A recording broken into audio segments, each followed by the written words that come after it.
Hmm.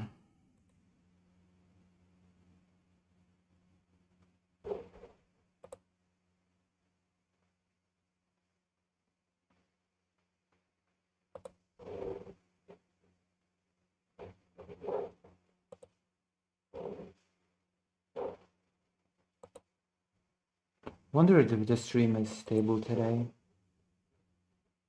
Well, started off with a video that I had in mind. Wanted to watch it since yesterday. I just gave up on doing that.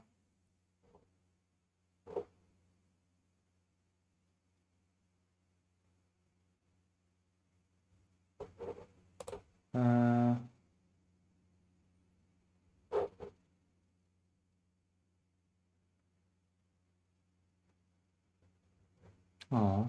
What you doing? Oh my gosh. Okay. Emma Thorne. Zeus. Maybe you'll think I'm over.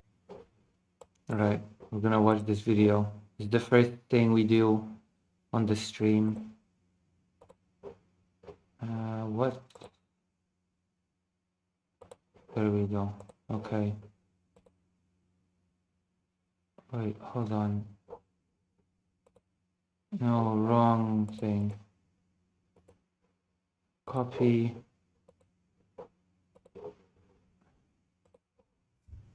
Actually, let's do this. There you go.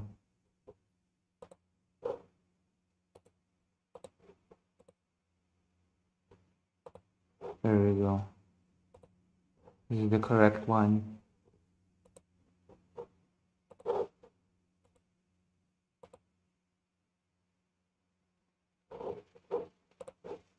Right. I wanted to know why Mr. Beast does everything wrong with society. Emma Thorne. I guess I trust this content creator to a degree, so let's watch. Let's find out. Hello. Maybe you'll think I'm overreacting, but You're overreacting. That's right. I'm already saying it. You are overreacting. You're being a woman. There you go.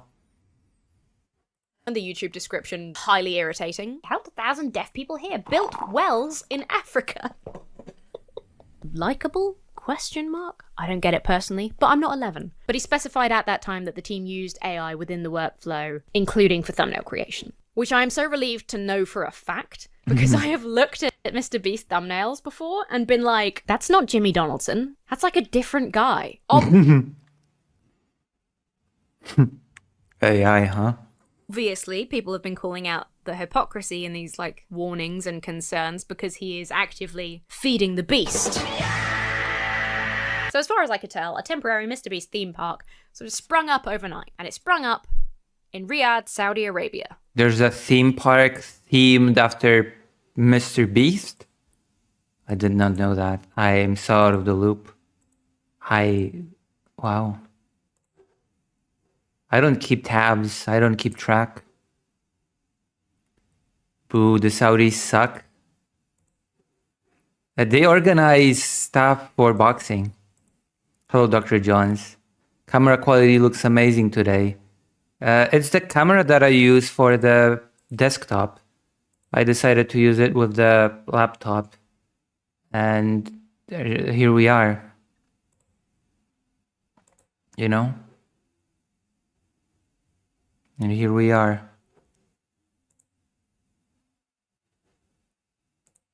How's Valheim, Dr. Johns? Okay, let's watch. Today's video is sponsored by Ground News. If you've been here before, you'll probably already be familiar with Ground News. I'm gonna be streaming like this for a week now, by the way, because I'm at my mom's. Maybe I should add some decoration. Hold on, before we move on, maybe we should add some background stuff to the stream so that it's not just a white wall. Hold on.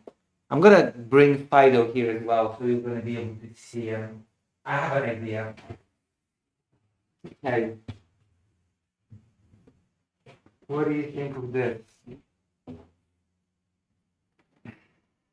That's not ideal.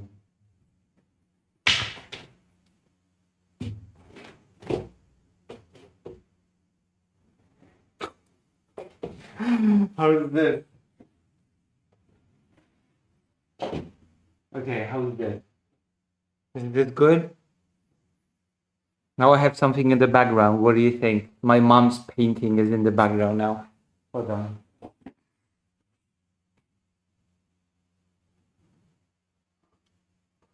Good? Better?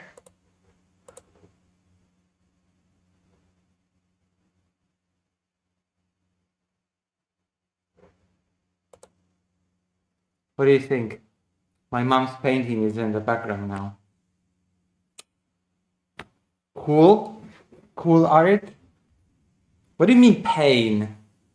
Do you feel pain when you see my mom's painting?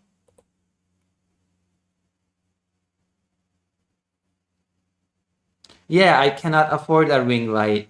I cannot afford HRT right now. I'm off HRT forcefully.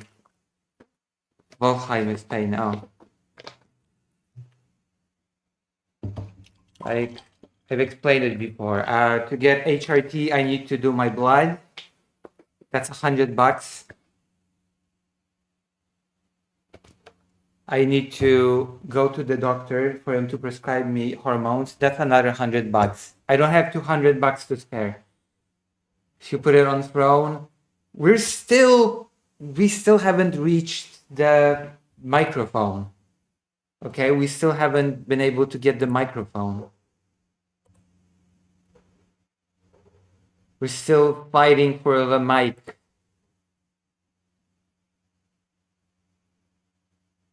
Okay, let's continue watching Emma Thorne. Emma Thorne.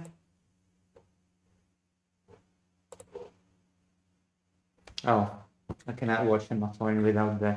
Also, I keep using these cheapo headphones. As the news platform, which gathers sources on stories from all over the world so that you can compare how different outlets cover the same story. Oh my god, really? Ground News? Another person that is just... Oh my god. Oh, I have to hold it like this. Like a real pro. So, Ground News. Okay. Ground News is the new... What was the name of that guy, of that game? Shadow Legends?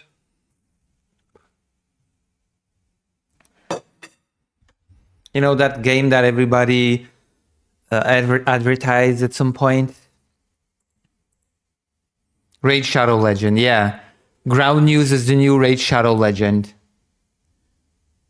I thought Lucy was taking a hit of a bong. No, I'm just drinking Pepsi from a straw. With a straw.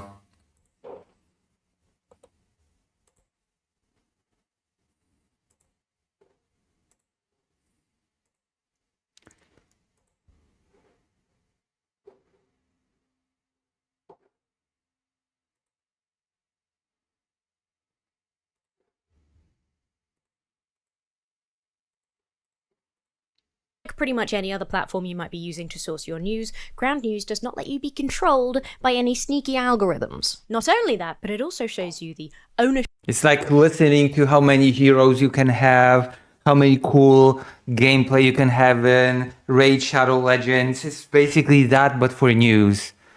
Literally. Ground News is Raid Shadow Legends.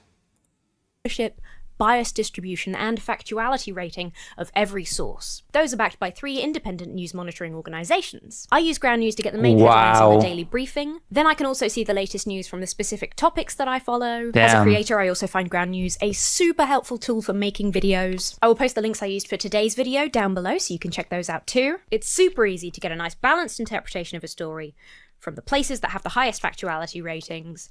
Bish bash bosh. I didn't have to Bish bash bosh? through 100 articles on Google myself.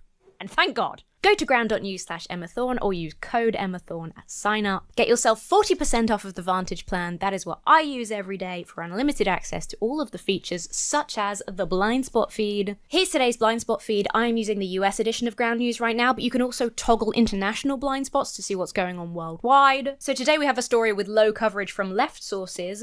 Bondi, who Who decides which sources are left and which sources are right, by the way? Who makes that determination? That's a pretty curious thing for me. vows to appeal dismissal of Comey James cases. 78% right reporting, mostly mixed or lower factuality ratings. This is not me imparting my bias. This is a completely bias-free way of seeing the news. But if we scroll over to the left here, Senator Susan Collins supports 2026 referendum to change Maine transgender student policies. Completely left and center reporting, no coverage Oh on my the right. God. 100% of sources are high factuality. Inverness School's Christmas show cancelled after racist abuse. 0% right-leaning coverage. 100% of sources are high factuality. Go to ground.news/EmmaThorne. What is that supposed to tell me? That tells me nothing on its own. Scan my QR code. Get yourself that 40% off the Vantage plan. Not only is that supporting me and this channel, not only is that helping you easily consume the news in a more equitable way, but you're also supporting an independent platform that is fully subscriber funded, that is striving to make the news more transparent, and is trying to bust us out of our political bubbles, which we need now more than ever. Thank you so much for checking it out, and to Ground News for sponsoring this video. Hello lovely people, my name is Hello, Emily. Emily, Welcome yes. back to my channel, or welcome if you are new. Do you know how many times I've had to work hard not to make a video about Mr. Beast? Like twice. Only once that I really properly thought about. But still, Mr. Beast working with Saudi Arabia as part of their entertainment plan to gloss over their consistent human rights violations. No way is Mr. Beast making a theme park in Saudi Arabia. No way, no shot. We're gonna press like on this. Was the straw that broke the camel's back. Holy for me. moly. I am the camel. Many of you may be asking, who is Mr. Beast? Probably Nobody's asking who's Mr. Come on, get it. Give me a break. Nobody's asking who is Mr. Beast. Give me a break. actually most of you, because I think Mr. Beast and I have generally opposite demographics. The largest percentage of my viewers... It doesn't matter what your demographics are. I don't believe there are people that do not know who this guy is. by Online, age at is least. 25 to 34, followed by 35 to 44. The main audience by age for Mr. Beast, last I checked, which was just a couple of days ago for this video, was 11 to 23. I would estimate... No way. Is that really Mr. Beast's audience range? 11 to 23. I wonder who he panders to more. 11-year-olds or the 23-year-olds? general, there is probably about a 0% crossover between regular viewers of my channel and people who watch Mr. Beast. So this is Mr. Beast's homepage. It doesn't mean anything, by the way. It doesn't mean that her viewers do not know who Mr. Beast is. It might just indicate that they don't watch him, but that doesn't mean that they don't know who he is. I don't watch Mr. Beast. I know who he is. Homepage? I'm not that old. It's Mr. Beast's YouTube channel. As of day of recording, Mr. Beast has 452 million subscribers. What? Holy shit. Wait, really? I actually did not know that. Holy crap. The latest video is World's Fastest Man versus Robot, and that's kind of indicative of the general channel content.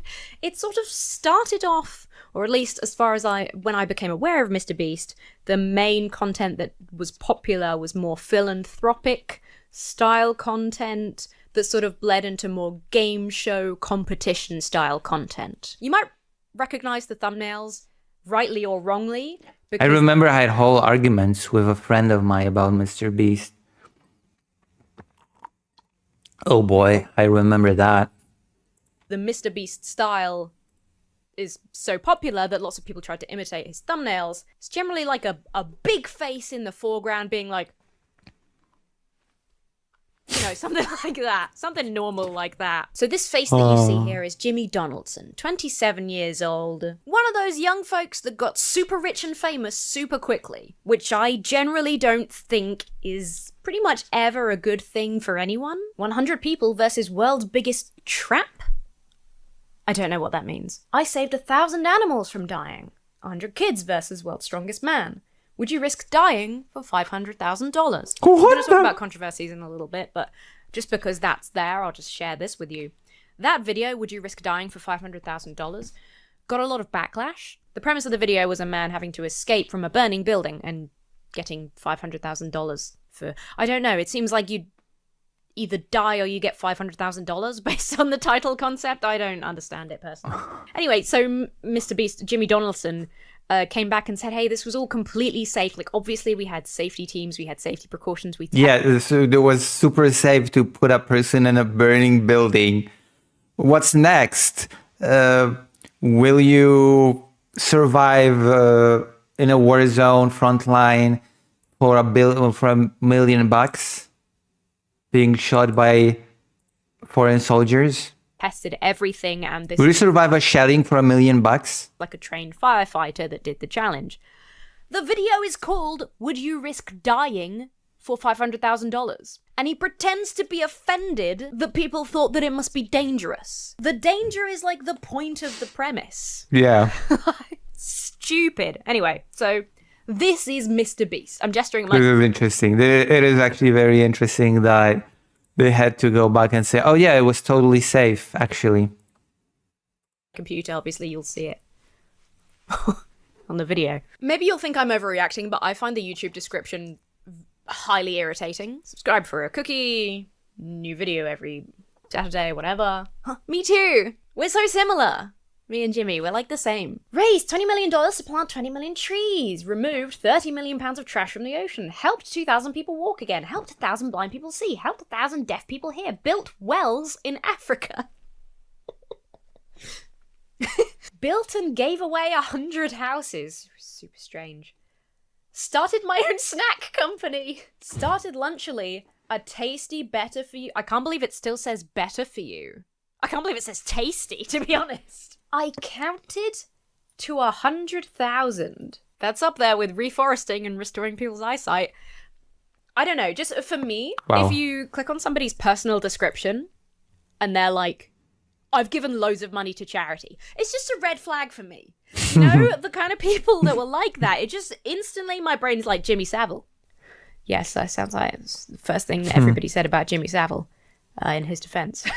It just sounds defensive to me to have your description, not a description of the kind of videos you make that you'll find on this YouTube page. Just, here's all the great things I've done. So, like, don't at me because I planted all these trees. I Don't view at me. that as exactly the kind of thing that a self-important rich person would Oh, say boy. to justify being incredibly rich. That's why people who own private jets and Yeah, that's why I deserve to be a billionaire. I give to charity. I give to the lesser people. companies that pump shitloads of CO2 into the atmosphere go to like charity galas. Disclaimer, I know these things often aren't super accurate, but the best reports that I can find estimate Mr. Beast's, Jimmy Donaldson's net worth at about $500 million. Okay, here is the essence of why I have an issue and why I am even talking about Mr. Beast today. I believe that Because you're jealous. You're jealous of his wealth and you're bitter. You're bitter that you don't have a gillion, bazillion subscribers and that you're not super rich. You're jealous that you couldn't plant trees or count to 100,000. That's the reality of the situation. You're just jealous. You're just a sour grape. El Degenerate After Hours. Oh my God, it's Poland's biggest leftist political streamer and a published journalist. You should add that to the list. And a published journalist that does reporting from Ukraine. How are you, Ellen Degenerate?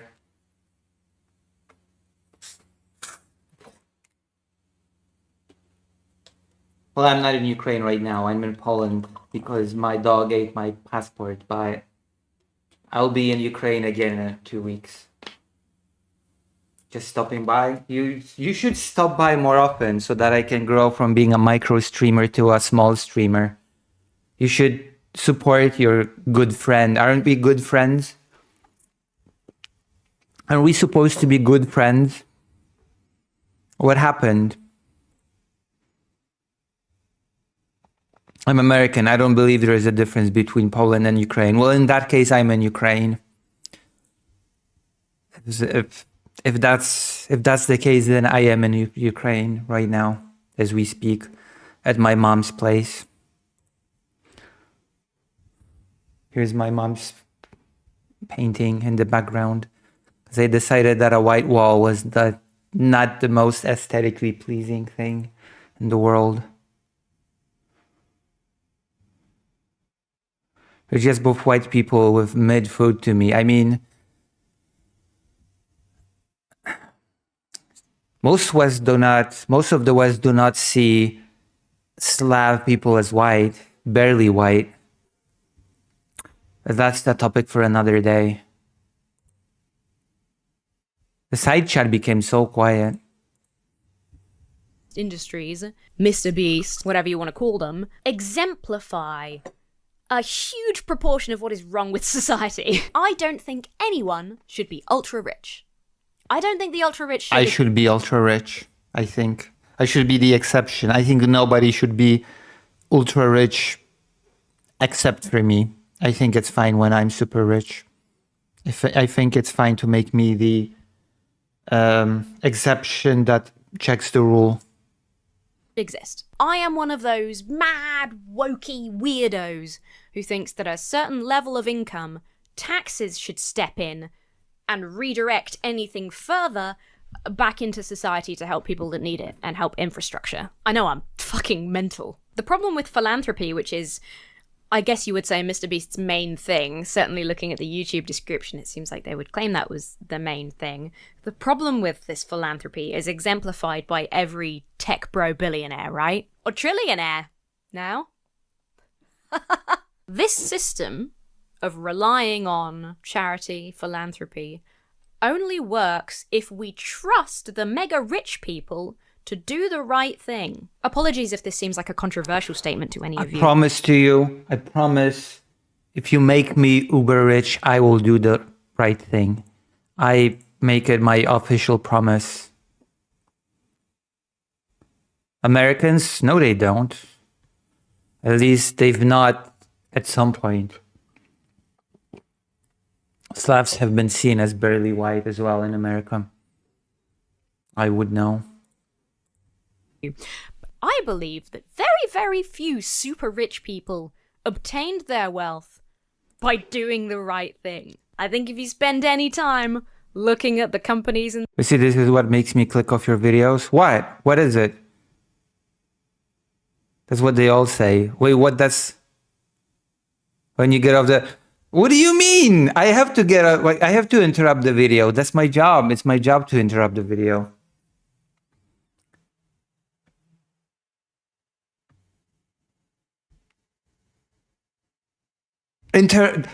Interacting with the chat is what makes you click off the video. What's the point of streaming if I don't interact with the chat?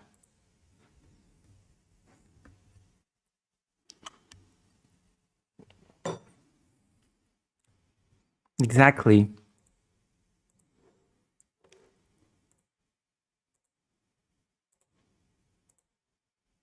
But you don't? What do you mean I don't? I talk to the chat. Isn't that interacting with the chat? Yeah, because the chat does not want to engage with me about the video. Blame the chat. You have to transform the content you're reacting to. Exactly. Dr. Jones understands the game. Then what's the... Then what's the point of it being in a stream format? I might as well just pre-record a reaction and just upload it. No? in the world with the biggest incomes, you will see a lot of hiding the ethical flaws, hiding the truth in order to make profit. You know what I'm talking about, right? It's crazy for the people in charge to tell us regular people that we can trust those guys to do the right thing. We shouldn't believe that. Every day, rich people donate to the barely surviving charities that are propping up some of our most necessary... Yeah, but Mr. Beast is smarter about it than most rich people. Because most people don't really like most rich people. People like Mr. Beast because Mr. Beast kind of wears a costume of an everyday bloke that just happens to be uber rich. But apart from, the most biggest difference between you and Mr. Beast, he's just like you. He's just a cool dude that you can hang out with, and he does so much good things, and that's good. So he's one of the good ones. He's one of the good billionaires. It's okay, I'm Polish, I'm a thief. As if React content being theft would stop me, the Polish person, the biggest Polish political streamer. Causes, trying their best, loads of them giving their time for free to support the world's poorest, when we should be redirecting money from the ultra-rich in the form of taxes to the government in order to provide proper welfare for all citizens as a human right. Oh my God, that reminds me. Because Emma Thorne just said that we should be redirecting all the money from the rich to taxes. But I've had a whole ass conversation on stream, by the way, a whole ass debate with a chatter that made the case that all taxation is theft, and that actually all taxation should be voluntary. The state should be funded by volunteers, actually. It's crazy that people have to go to charity-run food banks to survive in places like the UK and the USA. The greatest... It is pretty crazy, actually. What is even more crazy that you have homeless people in the UK and the United States. Not even just that there's food insecurity, but straight up homelessness. The richest country in the world, the United States, allegedly. Countries in the world rely on charity to stop their citizens from starving. And we won't tax the 1% because they donate to our political parties. That sounds like a conspiracy. That's actually how this world works. Anyway, so that would be the ideal system. Redirect money. What a lefty. I swear to God. Leftists. From the ultra-rich. Redirect money from... The truth of the matter is, of course, that all those billionaires pull themselves out by their straps or whatever else they're wearing. They deserve it. And maybe if all those people are starving, then maybe they just don't deserve it or something. Maybe have you considered meritocracy and get good? Yeah? Maybe if they have billions, but they've worked for it and they deserve it. And you want to steal their money from them and just give handouts to people for being lazy. There you go. That's my super cool retort. From the super biggest deep. Companies to the government. But that plan doesn't work for rich people. If the United States had a properly fair and... Plus, have you considered that if you've taxed the rich, they would just leave forever and you just do not have the super cool rich class in your country and only the useless poor left? Equitable health service.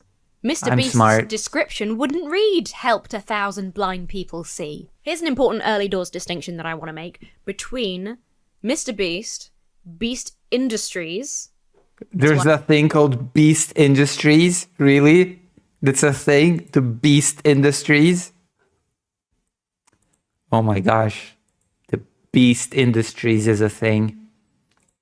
One thing, and Jimmy Donaldson, the guy, as a totally separate thing. Beast Industries and Mr. Beast, the YouTube channel, just benefits, like a lot of big companies do, from having one well-known, likable? ?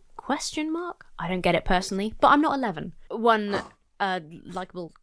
Popular figurehead. One popular guy as the face of the corporation. If I'm complaining about Beast Industries or Mr. Beast on Blue Sky, people reply and say, what has he done now? And I think most of us are guilty of falling into this trap because it's designed to be that way.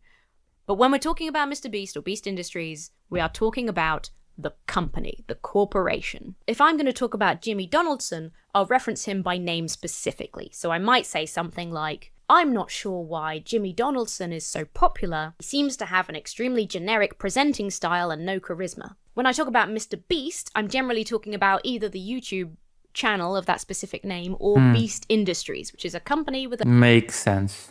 over 450 employees. And here's a Mr. Beast Industries. Oh, God. clincher. Donaldson isn't even the CEO. The CEO is Jeffrey Hausenbold, who is a venture capitalist. So I think it's important to remember when we ask, why does Mr. Wait, Mr. Beast is not the beast behind the Beast Industries? Really? Wow. Beast keep doing all these terrible, unethical things? It's because Mr. Beast, or Beast Industries, is a big brand designed to make money. Is it a cute internet story that Donaldson made Hausenbold meet his mother before making him CEO? Not really. It's because Donaldson says that his mum is behind or a key part of most of his major financial decisions, and even holds on to most of his money for him. This man, What? Jimmy Donaldson, he's just a guy. He's not one of these big ego tech titans that none of their employees can say no to. He's also not really the super savvy businessman that his few adult fans pretend that he is. He's just a dude that lucked his way into enormous fame and wealth. The decisions that Beast Industries make are most likely between Hausenbold, other top execs, and Donaldson's mum. Now let's briefly take a look at some Mr. What? Beast controversies. Wait, the brain behind Mr. Beast is the Beast mom? I'm learning so much about Mr. Beast from this video. I had no clue that the brain behind the operation is his mom. Not going to go through everything that there's ever been backlash over because you can find that elsewhere if you're interested for whatever reason. I'm not. Honestly, like I mentioned earlier, if you're looking at any of this and you're thinking, God, why they do that? Why this happen? Money, PR is the answer to probably almost everything. And you're welcome for the time saved. Problem number one, one of Wow. the bigger ones for me, something that I've always been concerned with, exploitation. In my opinion, No way. Wait, when I complain about Mr. Beast's exploitation, all of his fans, and by that I mean people I know personally that like him, just, I thought they would, I don't know, put me on a cross. And, I don't know, excommunicate Donaldson's me. popular content has always been exploitative. This whole genre of YouTube philanthropy. I will help a homeless person if they Degrade themselves to the lowest possible degree.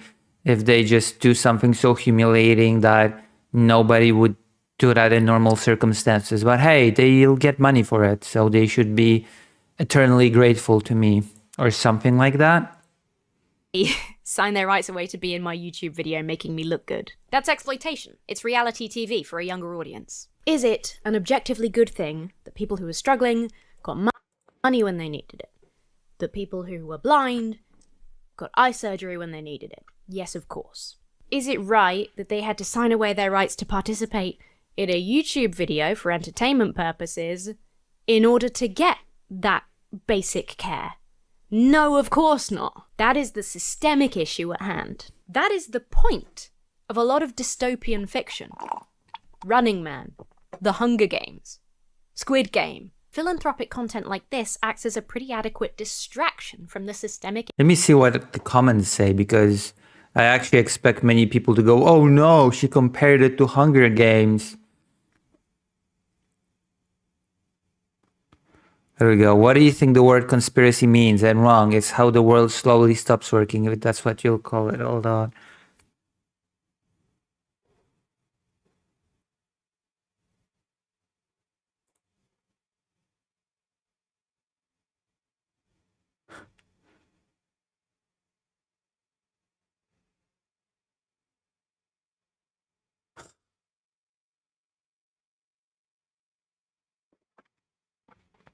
Man. issues at play. Like I mentioned earlier. I actually expect this video to get some backlash. There is so many blind Mr. Beast fans. It doesn't benefit the rich people. It doesn't benefit the people making philanthropic content to point out these systemic issues. They're not saying away their rights, they're saying away their dignity. Well, that's basically what I said. Like, yeah, you'll get your money if you just, you know, do something so degrading that nobody else would do it under any normal circumstances. And try to change them by, say, redirecting money from the rich to prevent these issues in the first place. I'm gonna be honest, the Mr. Beast thing always rubbed me the wrong way for a long time now. Like for years upon years now, the Mr. Beast thing rubbed me the wrong way. And for some reason, whenever I actually raised that sort of topic with anyone that liked him, it just, what a nightmare. I had so many weird conversations with people that were my friends that actually liked Mr. Beast and were like, oh, how can you say that? How can you say that Mr. Beast is not amazing and cool for doing all the amazing things that he does? And yeah, people don't see the bigger picture. People don't really see the signing away the dignity part, that all those things that Mr. Beast is being praised for as an amazing dude, as an amazing, super cool guy, is the thing that people should be getting as default: healthcare, water, you know, drinkable water, being able to have a house, an apartment, a place to live in, food, basic security, you know, all these things that should be a baseline in everywhere really, but especially in the richest countries in the world, right? Then they couldn't make the YouTube videos. Then they couldn't go to the charity galas. Then they couldn't say, but look how much money I've donated. And they wouldn't get to keep the vast other amounts of money in their pocket. There's no pocket here. I'm pretending. It would be here, but that's a bit weird. I've got 12 silver sovereigns in my pocket. It'd be like if Willy Wonka had 12 million silver sovereigns in his pocket. It is simply better for the brand and their personal gain to help a small number of people look super kind and allow these problems to persist while making a ton of money from it. It's win-win all round. Why would they want to change the system? Well, because they have empathy. We're just kind of assuming that empathy has been, like, bred out genetically of, you know, the world's wealthiest people. I don't know. That's a fun conspiracy theory to start. Workshop that in the comments for me, will you? There's an argument to be made that bringing awareness to a problem is also a net benefit. Like, helping some people is still helping, and bringing awareness to a problem means that there might be slightly more chance of solving it. Heck, that is why most of us give to charity. I support Amnesty International. It's one of my favourite charities. It's usually on my charity spotlight. A huge amount of the work they do is sending letters, is getting experts to write reports. That is the way that a lot of change is made. It does help to get eyes on a problem. The best thing you can do is get the people in a society to care about a thing. That's why a super cool and awesome government thing to do. Yeah, but the problem with Mr. Beast is that people don't really care more about the thing when they watch him, from my experience. Like, they just praise Mr. Beast and move on. People just say, oh yeah, Mr. Beast fed 1,000 people. That's cool. Mr. Beast is cool. And that's all the takeaway. It's not, oh wow, people going hungry is a really big problem. Something should be done about it. It always just begins and ends at jerking off Mr. Beast for his amazing exploits. Is to try and limit free speech and ban protests. That helps. So our citizens are developing sympathy for this important cause. What do? Arrest them! I see that she's 98 and blind and in a wheelchair. We've managed to work the law to designate her a terrorist. Sorry, I got sidetracked. There was a moment back in... See, I'm not the only person that gets sidetracked because I get crucified for getting sidetracked by my editor. This person gets sidetracked as well, okay? This person gets sidetracked just like we all do, okay? I'm just human. the eyesight I helped 1,000 blind people see during that escapade, because it got, again, backlash for exactly the reasons that I'm sharing with you, which I think was great. I love when something gets significant pushback because people recognize a systemic problem. That makes me That makes you so happy and excited. okay. There are good things in the world, guys. In this They're not. hyper-capitalist hellscape, there are good people doing good things. Isn't that wonderful? No. But there was a moment during that video where it seemed like Donaldson almost got it, where he kind of said something like, paraphrasing because it was a while ago, something like, it's crazy that people are legally blind and all they need is this really quick treatment and that they can't just get that. That's crazy. And he never seemed to think any further on that or ever again on any issue. Maybe there's a problem with the system here. Ultimately, how much change is actually being wrought by, you know...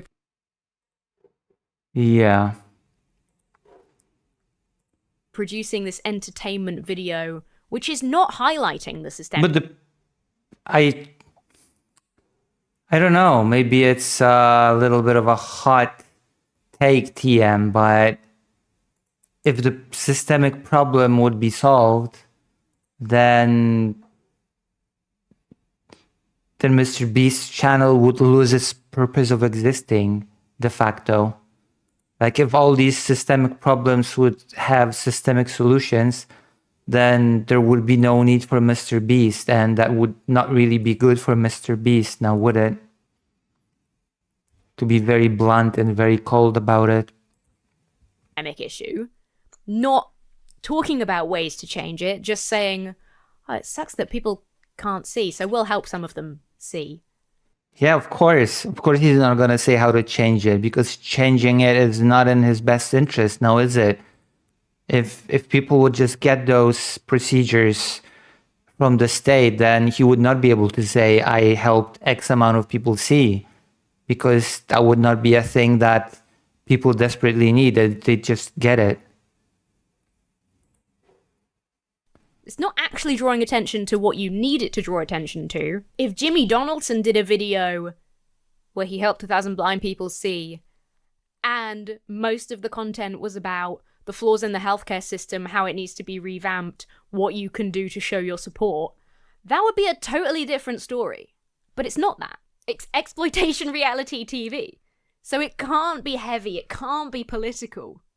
That's Of the course. closest he got, was being like, oh, it's weird that people can't just get this medical treatment. Yeah, it is weird. Weird. If only everyone was as rich as... And the most political that the Mr. Beast brand got was when there was a controversy about his friend being trans, I guess. That's the most political, quote unquote, that Mr. Beast as a brand got. Not by design, mind you.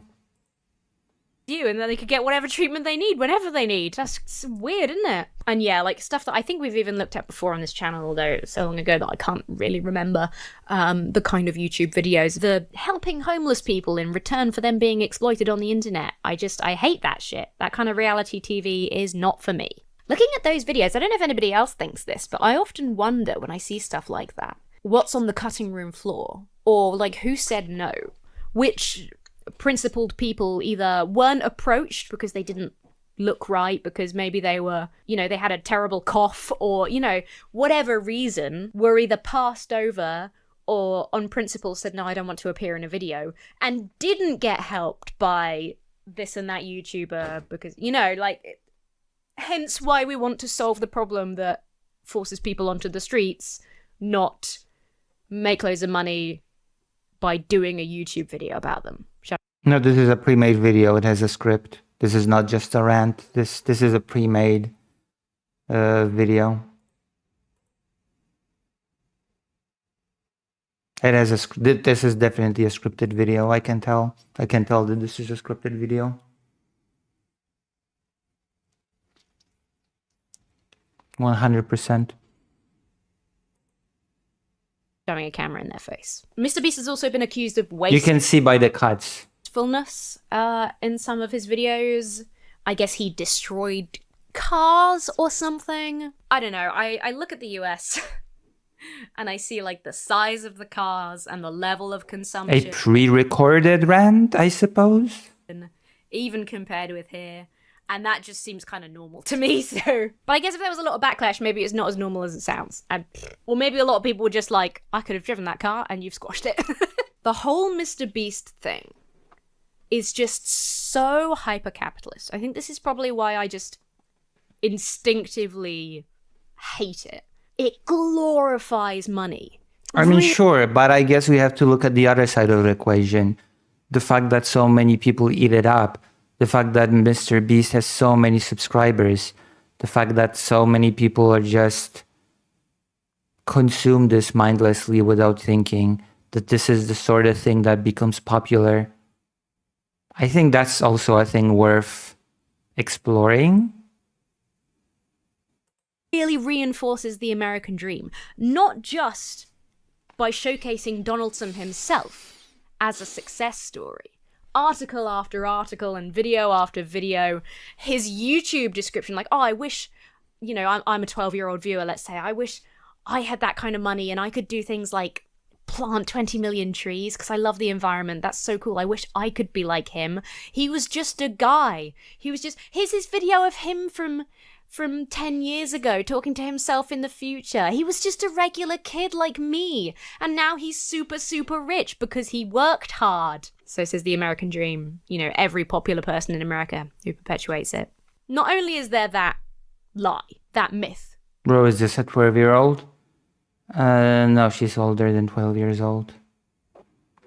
So I don't know. Okay, give me an argument. Okay, give me something to respond to, Conrad. Don't be lazy with your commentary. Give me something to, I don't know, respond to. If you have a criticism of this video, then give it to me and I can either agree or disagree. I have nothing to react to from what you've said. Okay, it's a mid video and maybe you perceive this person to be 12, but I don't know what to do with that.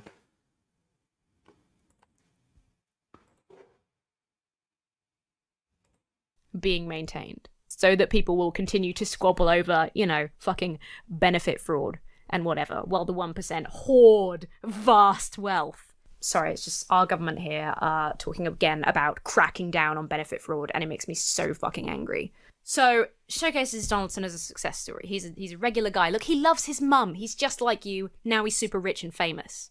He can do all Some people hate their moms. these amazing things that make his life awesome, but he also helps other people. It's the ideal, right? Like, what better inspiration could you have? You too can have millions of dollars. That's what I feel like I'm watching Young Sheldon. That's still not an argument that I can respond to. There are many people that love Young Sheldon, so it's just, what am I supposed... Okay, I guess we're watching Young Sheldon, but there are many people that love Young Sheldon, so this is still not something that I can actually engage with. what you want, right? That's what you should aspire to, 11-year-old consumer. Remember when kids wanted to be I'm getting a lot of Young Sheldon clips recently, ironically enough. Very weird coincidence. astronauts and stuff? I'd like to be a scientist. I'd like to be a doctor because I want to help people. I'd like to develop cures for diseases. I want to be a YouTuber who makes millions of dollars and snacks. I apologise, that was a very cruel imitation of a modern 11-year-old. So it's not just that, but it's also this idealization of riches exemplified by literal piles of cash, by dollar signs and huge numbers. Freaking gold bars, you know? Fiction criticizing wealth gap. Real Mr. Beast content.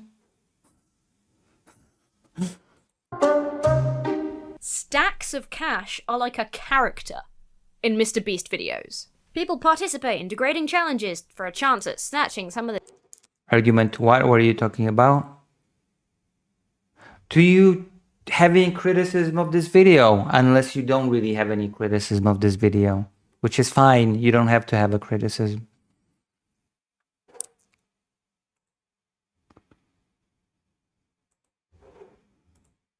this big pile of cash. I personally think that's kind of gross. At least catchphrase is an entertaining game to play.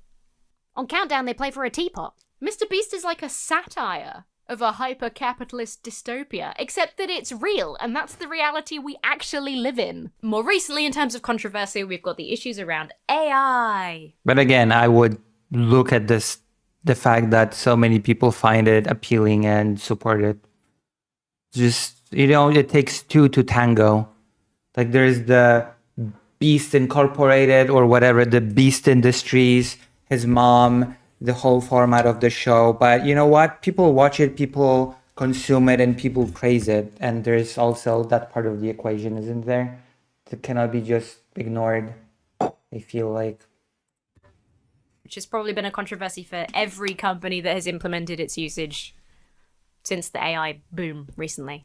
Even though it's not that good. Personally, I don't think Mr. Beast thumbnails look good. I have wondered time and again whether, so just to clarify, Mr. Beast do use AI to generate their thumbnails, or at least they did. I suspect they still do, looking at the thumbnails that we just did earlier. But I found an interview between Donaldson and... I mean, they work, so what is the prescription here?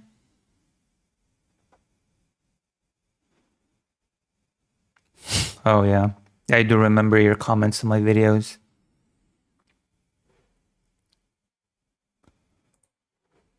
One of the Paul brothers. I was only watching it for Donaldson's comment. I don't know which one is which. I'm sorry. But he specified at that time that the team used AI within the workflow, including for thumbnail creation. I think in one of the... Was it Mr. Beast? I don't remember if it was Mr. Beast or that other super popular twat. What was his name? There's Mr. Beast, and then there's that other super popular YouTuber. I don't remember that other guy's name, but one of them said in an interview that they just hyper specify on the algorithm and they high tune their thumbnails to just appease the algorithm, and they don't care much about anything else, what's even on the thumbnail per se.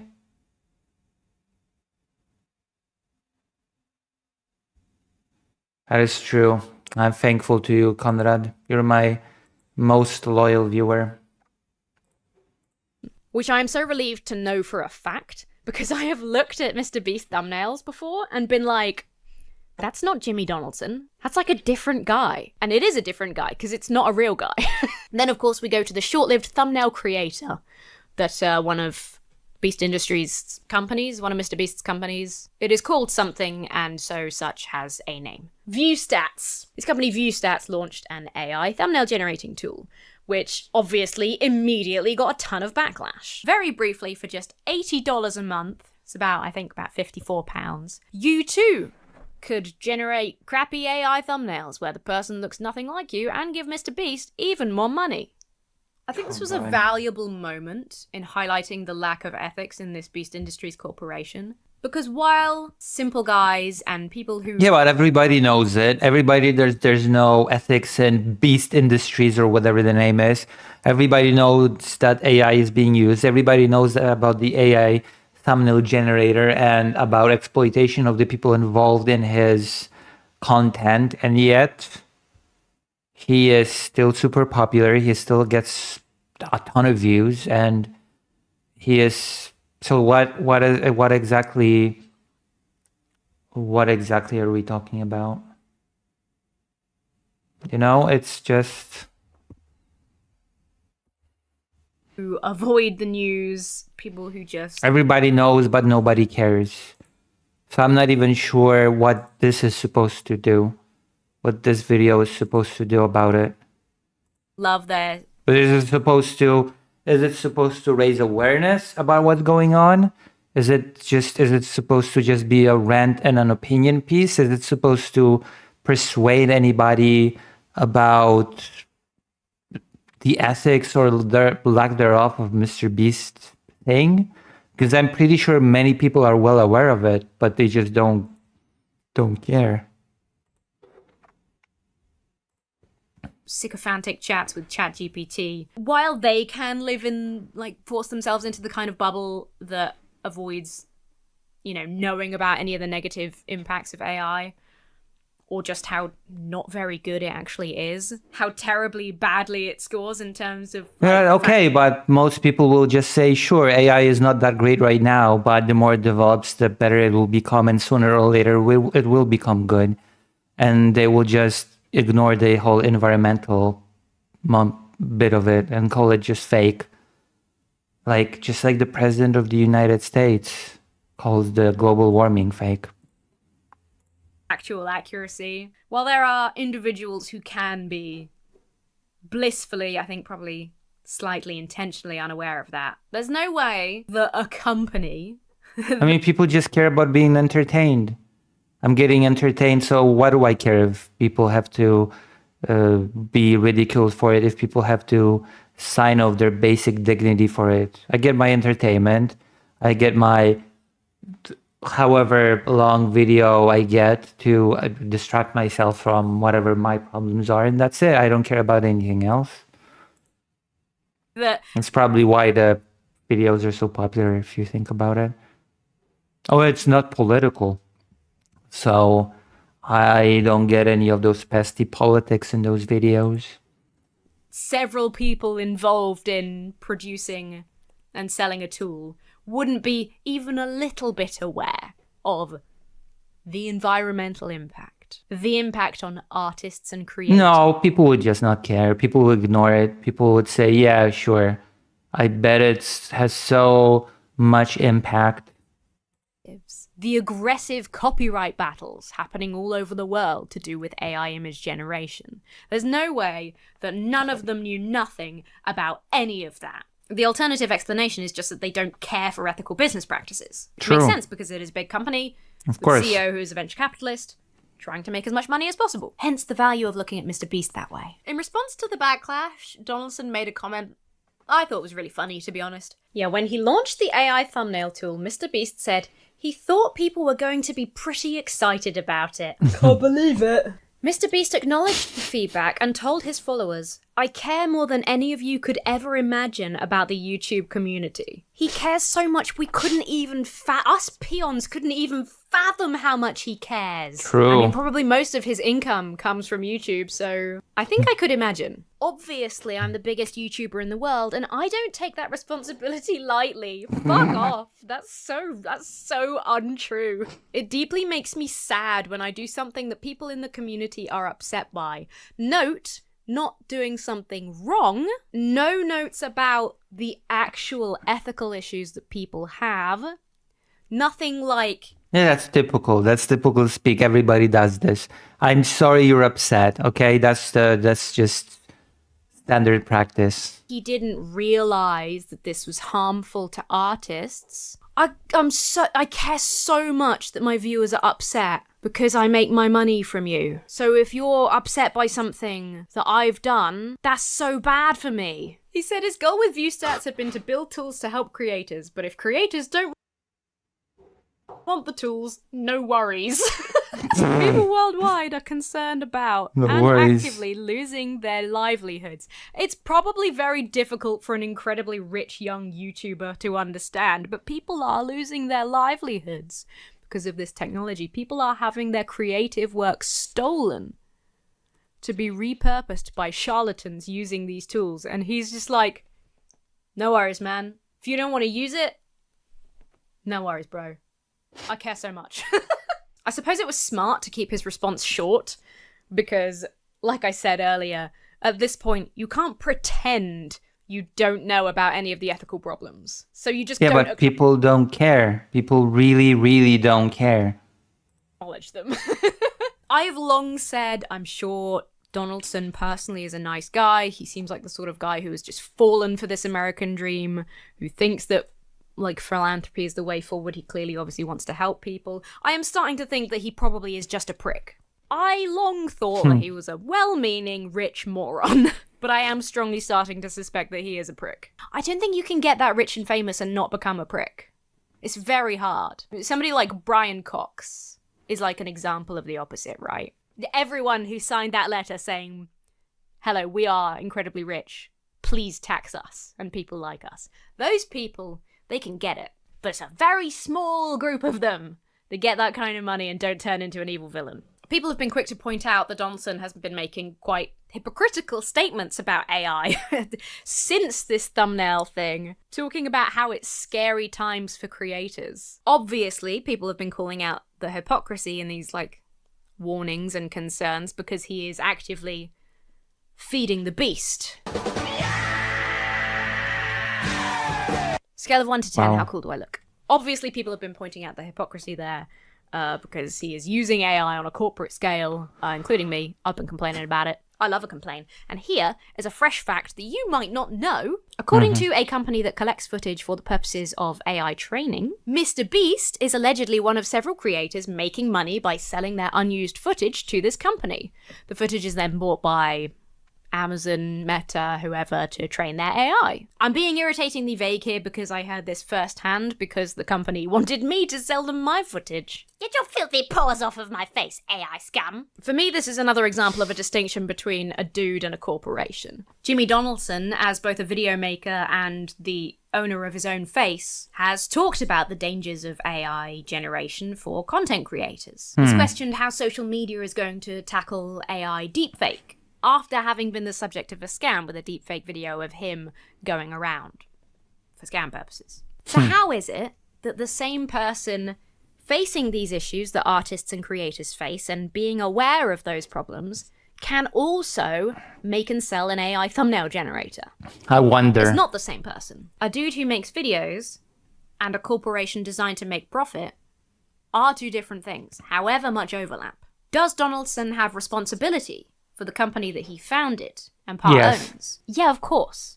He made an IP out of his own identity and then made Millions of dollars off of it. It froze, but I know what's coming. somebody else the CEO of the company. As a Oh. result, What a scapegoat his name, situation. nickname, but his identity is attached to every decision that the company makes. That is on Jimmy Donaldson. But he isn't the company. Even if Donaldson was the CEO, I'd still say the distinction is important because it just seems that when a company gets to a Certain size. certain scale, ethics does go out the window. If it was even in the building to begin with. Mr. Beast has had plenty of other controversies that we won't get into. There was the thing that I briefly mentioned earlier with Lunchables. Still shook that they're still pretending that that's a healthy option for kids. Go watch some videos about it if you want to laugh and cry. Like mini pizzas and energy drinks in a lunchbox as What? a healthy. They've also made chocolate bars. I think they're called Feastables. Energy And, drinks. a chain of burger. What's it called? Like invisible restaurants, invisible kitchens, back alley kitchens.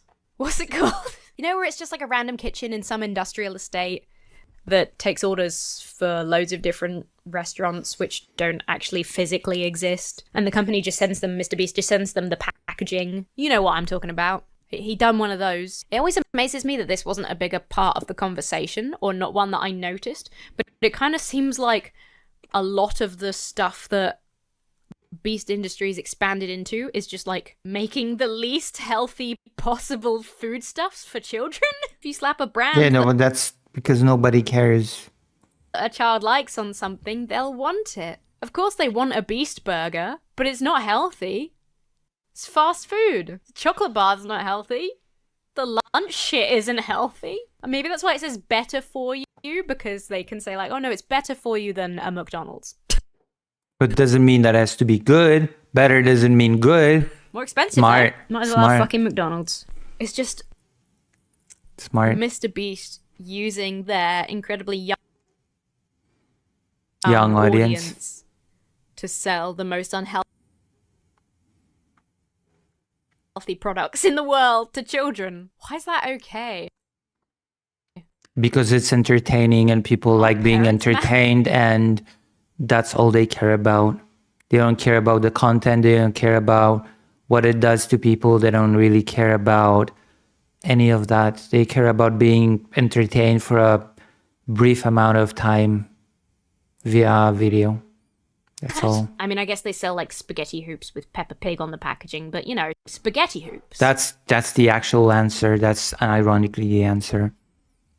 Everybody loves spaghetti hoops. Then there's Beast Games, and I'm going to try and keep this really brief because it made me so fucking mad when I saw it. And I Beast know I'm Games right about is this. a Netflix-produced show hosted by Mr. Beast, which is a tie-in with the TV show, the fiction, Squid Game. I was mostly pissed off with Netflix for this, and a little bit with people who watched the show because, Jesus Christ, didn't you watch Squid Game? Because it seems like you missed the entire fucking point. Here is a great show about the terrible wealth gap in South Korea and how people can be manipulated by the rich to turn on each other for the chance of a better life. Let's make the villain metaphor a real show and have the host be a rich YouTuber who exploits struggling people for views. So there's that.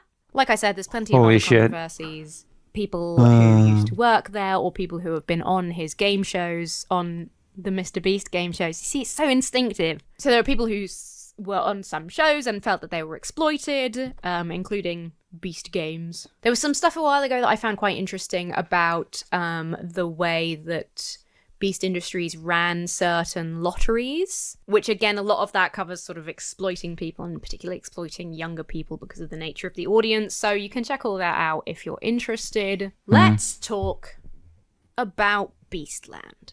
Beastland. Beast I had World. no idea about there being a theme park in Saudi Arabia just around Mr. Beast. I had no idea that was a thing. I had no idea that existed, but here we are. Here we go. I came to this video for the theme park. Beastropolis. Oh, that's what they should have called it. Especially with Zootropolis 2 coming out. Why? God, they missed a marketing trick. So out of seemingly nowhere, despite seeming like the sort of thing that one would hype up for a long time, a Mr. Beast theme park popped up. I feel like I read about it, and the next day it was open.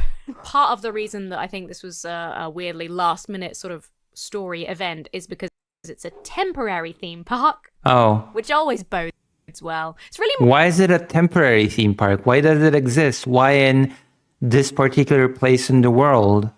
What's the story there? What's the story behind this whole endeavor? more of a fun park, you know, like a fun land. There's like a kind of phenomenon that's like halfway between a theme park and a fun fair, like a temporary sort of theme park. Maybe that is just the best term for it. I don't know. But it's like a fun fair where they have a temporary roller coaster or two, which is frightening to me. Quite frightening. So as far as I could tell, a temporary Mr. Beast theme park sort of sprung up overnight. Okay. And it sprung up in Riyadh, Saudi Arabia. I posted about this on Blue Sky, Riyadh, just and one of like, the you know, responses this is really- where they host the fights, the boxing fights, Riyadh, Saudi Arabia, yeah.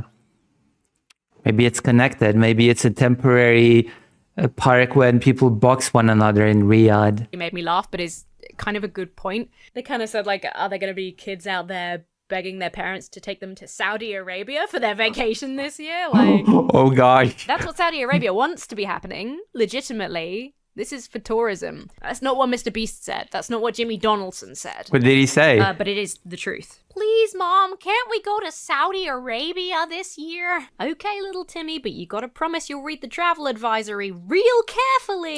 So Donaldson answered the question of why Saudi Arabia with, and I think this is fair of me to say, a lie. Donaldson replied, assuming it's Donaldson that actually manages his X account, in response to the question of why Saudi Arabia, Mr. Beast said, middle of the world, which is not an answer. That's a really interesting way to start a sentence. Middle of the world.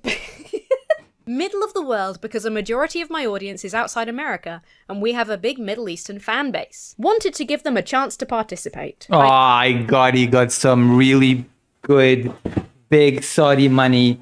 I smell that Saudi Arabia money. Oh my god. Oh my gosh. That is the Saudi Arabia investment is real. Okay? It's real. I enjoy that the truth here is revealed by the community notes. To be clear, Mr. Beast also chose Saudi Arabia because he signed a deal with the Saudi-funded Riyadh season earlier this year. I knew it. I knew it. The Saudi Arabia money is real. And there's a lot of it to go And around. Beastland was a part of the deal. So yes, the truth is that Mr. Beast is part of Riyadh season. So Riyadh season is a part of Saudi Arabia's quote-unquote strategic transformation. Basically, if you didn't know, Saudi Arabia has been investing a lot in the entertainment industry over recent years, movies, games, YouTuber-based Boxing. theme parks. Part of this transformation is a legitimate desire to diversify an economy that is dependent on oil. The other reason is to improve the global image of Saudi Arabia, because aside from oil, Saudi Arabia is probably best known for its human rights violations. Executions are on the rise. Arrests and physical punishment for things like Being gay. insulting Islam. Since 2022, women have been legally required to have a male legal guardian, and they do not have a say over who that is. Their court system, their trial systems are often found deeply unfair, particularly when dealing with foreign nationals, Right. with some cases alleging torture practices. Salma al-Shahab, a student of Leeds University and mother of two, was sentenced to 27 years in prison on terrorism-related offences after a grossly unfair trial for publishing tweets in support of women's rights. As exemplified by cases like that, free speech is basically non-existent in Saudi Arabia. You can get 10 years in prison and 1,000 lashes for launching an online forum encouraging political debate. Protests and demonstrations are illegal. You also have millions of people being forced out of their homes for the building of luxury hotels to encourage tourism. LGBTQ+ individuals do not have protected rights and are often discriminated against. Same-sex couples are prohibited from public displays of affection. Diverse gender presentation, with LGBT people often being labelled as extremists. It's also alleged and Alleged. Yeah. seems strongly likely that a US journalist was murdered at the Saudi Arabian consulate in Turkey potentially after resisting attempts to return him to Saudi Arabia, probably to face execution there instead. 5 people were arrested for his murder. They claimed that the Saudi crown prince knew nothing about it. Suddenly, Didn't Trump defend it? well, I have loads of fans in the Middle East. Doesn't sound like a very good reason for doing this in Saudi Arabia. If the ethical concerns here Twitch viewer. Let's see. How are you? I'm pretty okay. How are you? Hypakaiju. First time in the audience? still aren't making total sense to you, it's important to know that Riyadh season was created and funded by the governing body of Saudi Arabia. This I'm pretty sure Riyadh season actually does also handle the boxing thing. I'm pretty sure they do. is legitimately a part of their diversification plan. Riyadh season is organised and funded by the government, run by Yeah. the Saudi royal family. I Yep, can't find yep. any public information 100%. that states whether Beast Industries is being paid directly by the Saudi government or the royal family, same thing, for taking part in Riyadh season. But given that this is an overall deal that the companies have made, because they're also launching Feastables. I always forget the name because it's such a bad name. Because they're also launching Feastables, and I think they just launched Feastables this year in Saudi Arabia.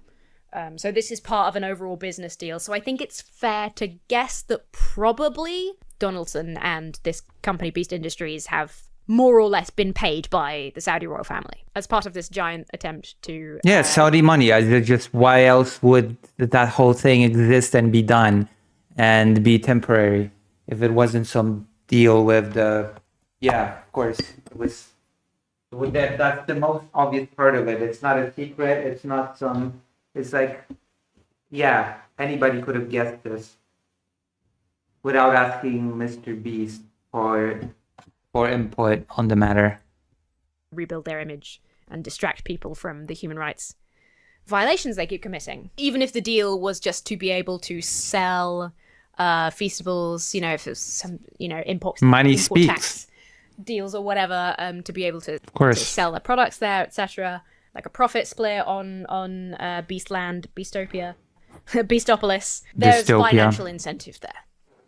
This might have been the moment for me where I was like, okay, Donaldson, he seems like a guy who wants to do the right Of course. The right thing. without being bothered to really educate himself on of the issues that he tackles in his own content. He wants to feel good about himself while enjoying the wealth that he's accumulated. In short, this is a rare guy who fell for the American dream and succeeded. He's a rich idiot, deliberately ignorant, but not bad, not unethical by nature. But come on, why Saudi Arabia, Jimmy? 'Cause I got loads of fans in the Middle East. Why, is there a problem with that?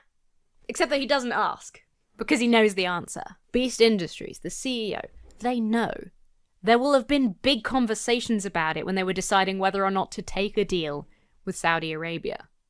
Because they would have known, even if they somehow genuinely, no one realized there would be backlash for the AI thing, the AI thumbnail thing, they'd have known that there'd be backlash for taking a deal with Saudi Arabia.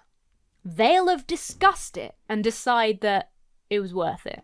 Either we're going to get so much money that it's going to be totally worth it, Yeah. and or this will just be another controversy in the list of, oh, there's always a controversy about Mr. Beast. What is it this time? Who cares? The actual core audience of I mean, it's both. It's both at the same time. 12, 13-year-olds aren't going to care. They'll have forgotten and moved on in a week. There's going to be loads of influencers there talking about how great it is, making TikToks about how amazing this theme park is. Jimmy Donaldson is 27. Okay, he was pretty young to get as rich and famous as he is. He's But 27. he is an adult. He's Really? old enough to know that you get blowback Is he from really signing a 27? financial agreement with a country that is known for breaching human rights law. All he'd have to do is Google Saudi Arabia one time to find out about the executions, about women's rights. Yeah, he doesn't care. It doesn't take a genius. One of the first things that had probably come up for him is the US journalist that was murdered in the consulate. There's no argument for ignorance here, and we know that to be true because he hasn't responded to any article asking for his comment. He knows it's bad. Beast Industries, Houston, they know that this is ethically bad. They might be the kind of rich people that have enough of a sense of right and wrong, enough of a sense of justice to convince themselves that what they're doing isn't forgiving those things, isn't contributing to Saudi Arabia doing terrible things, that they're not really involved, that this is different. This is for the people. This is for young people in Saudi Arabia to have a good time. They True. might be able to convince themselves of those things, but they're not, in any stretch of the imagination, in any universe, unaware of the ethical problems with doing this deal. It's financially motivated. They've decided to do it anyway. It's like the AI thumbnail generator thing on a much worse scale, where Beast Industries know that this is terrible, so they can't answer I questions. mean, About it. All they are you saying that he did not know that exploiting people for money was bad? That exploiting people's dignity to get some money was bad? Come on. can do is try and distract from it. Hope that this is blown Come on. over in a week's time. And the worst part is, It will. probably will have. Yeah. Nobody's gonna boycott Mr. Beast videos, stop buying Feastables because he made a deal with Saudi Arabia. Probably almost nobody's gonna boycott EA if that deal goes through because it was bought by Saudi Arabia. At least that has a slightly higher chance of making a difference because adults are involved in the audience. This core audience of children don't know about the politics of Saudi Arabia and they don't care to find out. They want to watch somebody No, it's true also for the adults. The adults don't care either. The adults especially don't care either. They're just scared to be entertained. It's a really interesting argument to say that, oh, at least with the EA, adult audiences are involved. No, nobody cares. Nobody cares about... They will just use the good old Bosch argument of there being a layer or two of separation. Then there we go. It's all good now. Done deal. over a spinning disc 5 times to get $1 million because they hope that they one day too can get $1 million from jumping over a spinny disc or whatever the fuck happens in Mr. Beast videos. To be honest, there's nothing that Donaldson can say about this other than approved PR lines. Yep. Like, what do you say? Yeah, I wanted money. I signed this deal with Saudi Arabia knowing that they execute people, knowing that women and girls and LGBT people don't have proper human rights. They offered me money Or they offered me a really good deal to sell my products there, because then I can spend So I money do. helping a homeless man in a video, thank you. It's not possible to identify the actions and views of Donaldson himself separated from the Beast Industries Corporation. It's just not. That is a web that is too difficult to untangle. Unless Donaldson ever came out and made some distinction, like my company did this and I disagreed, which is This, and what would that do exactly? He still participates. very unlikely to ever happen. Unless he ever made that distinction, we can't Yeah, untangle but what does it matter if he does the distinction if he just participates in the thing anyway? these two things. This What Mr. an empty Beast gesture. from Jimmy Donaldson. We can't say Jimmy thinks that, Jimmy did that. It doesn't care. It doesn't care what Jimmy thinks. What matters is what Jimmy does. Even if he's just a part of the company, he still does the things. It doesn't matter what he thinks about those things. I don't care about it. I don't care what he thinks. Best we can do is say, forget Jimmy. Who is he? A mediocre entertainment figure who is so generic in delivery that he is virtually indistinguishable from AI. He's made a lot of money. I hope he enjoys it. Do I? Mr. Beast, on the other hand, Oh, Beast Industries is a money-hungry conglomerate that, to make its vast profit, relies on an audience that is too young and impressionable to either identify good quality content or understand that they're being manipulated into there buying is not a huge difference between a young, impressionable audience that does not know the difference and an adult, impressionable audience that just does not care. chocolate bars and burgers. And for that reason, every adult fully in possession of their faculties should bloody well switch it off. Thank you very much for watching And this. yet they don't, they won't. Okay, they don't, they won't. Adults watch this as well. Let's not pretend that all of the people watching Mr. Beast are just a bunch of 11-year-olds. Adults watch them as well and defend them as well. It's just, it is what it is. Essentially, As just much as I hate that saying. long rant. Leave your thoughts down below. Do like this video if you liked it. Make sure you check out Baffy Bag Charms. They are an exclusive limited time item. They won't be available for very long. And They are oh, very cute and adorable. Some say cuter than Labubu. I couldn't possibly comment. With that, I must give a big thank you and a shout out to my oh, giant that's it. That's it. Although, apart from getting a catharsis from doing a rant, I'm not sure what this is supposed to accomplish. Because I'm pretty sure everybody already knows what she said here. Like, everybody knows that Mr. Beast exploits vulnerable people for entertainment. Everybody. Well, I did not know about the Saudi Arabia deal, but that doesn't change much. I don't know what the intended goal of the video is, actually. Raise awareness about Mr. Beast. I'm not sure if people did not know already about these things that have been talked about here.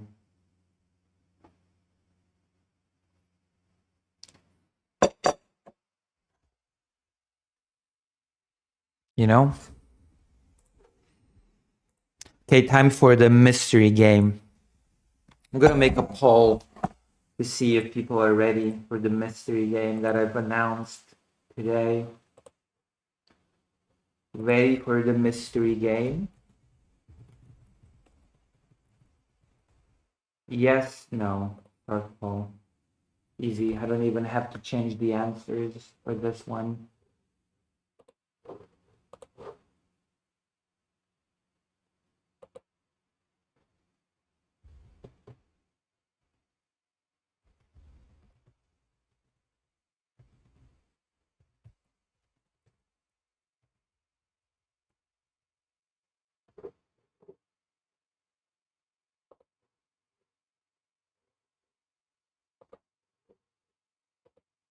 giant chickens and colossal quackers. Oh,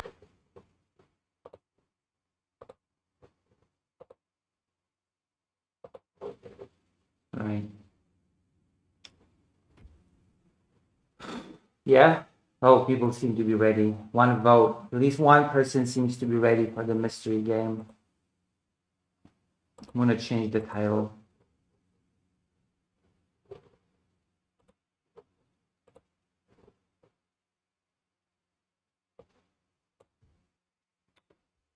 playing, oh gosh, playing the mystery PlayStation 2 game.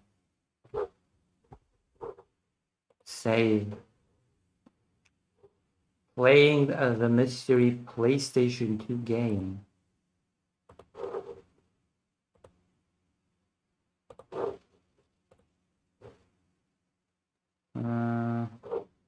We're gonna turn off the browser for now. We're gonna turn on the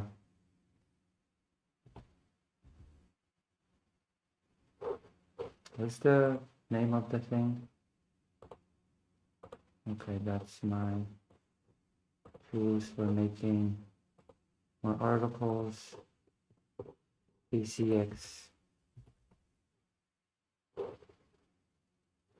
And I'm just gonna turn it off. I'm just gonna turn it on manually because it seems like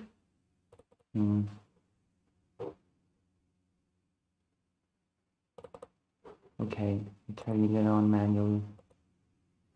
Also, I have to switch on the chat on the phone because that seems to be the necessary option. You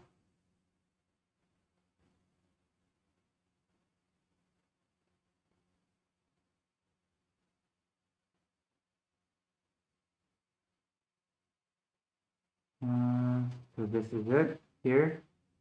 There you go. Thank you for voting, Emily.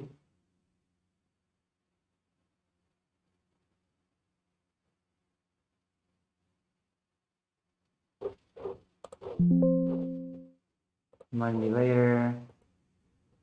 Full boot. Whoa. Should be able to see the game on the screen. The mystery game. That is basically a combination of horror, RPG, roguelike, kind of. Is it visible on screen? It is. There you go. I wonder how many people here will recognize this game even. How many of you know this game? This mystery game. It was so bashed when it came out. Everybody hated it for various reasons. If you're curious, I can explain it in a moment. But I know one thing. I actually criticized this game when it came out, but then it grew on me because I've actually played it, and it was this game was very ahead of its time when it came out.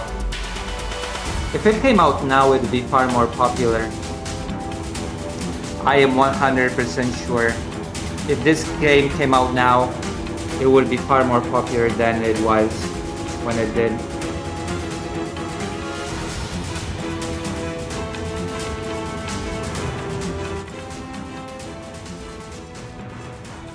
I made the game quieter.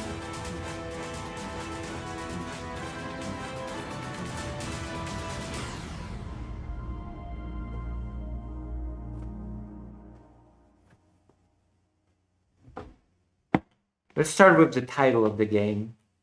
This game is called Breath of Fire Dragon Quarter. So it's Breath of Fire. You know, I've been playing Breath of Fire free recently on stream on the PlayStation 1. And one of the things people hated this game from is this is Breath of Fire 5 basically. And people hated it because it's completely different from Breath of Fire 1, 2, 3, and even 4. It completely abandoned the fantasy element. It completely abandoned the previous solutions when it comes to graphics, presentation in general, story, setting. It abandoned everything and tried something completely new, and people hated it for it. And there's also one other thing that people hated this game for, and that is for its difficulty. This game is extremely difficult. This game is so difficult that there's an option to restart, to give up and restart built into the game.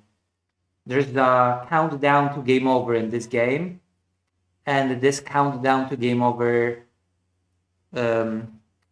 it takes whatever you do. It takes with your every step. With every step you take in this game, you get closer to a game over, and you have to beat the game before this countdown hits 100.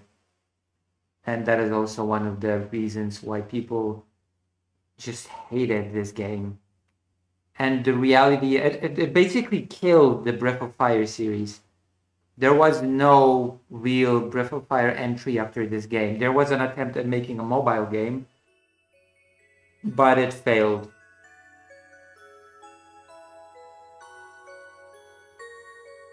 One 1,000 years ago, disaster devastated the world. Today, the people no longer know what the sky looks like.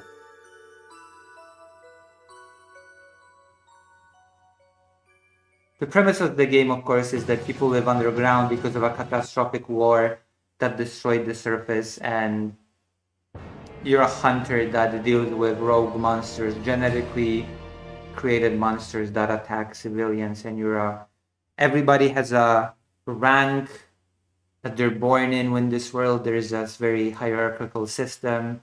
The protagonist is very low in that system, and let's dive into the game. It's a really, really good game, and I feel like my audience will like it. Hold on.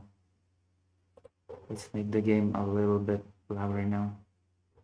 And also it has a really good soundtrack. It has the soundtrack, I believe it's composed by the same people that made the music for Final Fantasy Tactics. If you were a fan of the Final Fantasy Tactics soundtrack, then you'll definitely like the music for this game. Codename registration. Protagonist's name for Breath of Fire games is also Ryu, so we're gonna go with the default Ryu.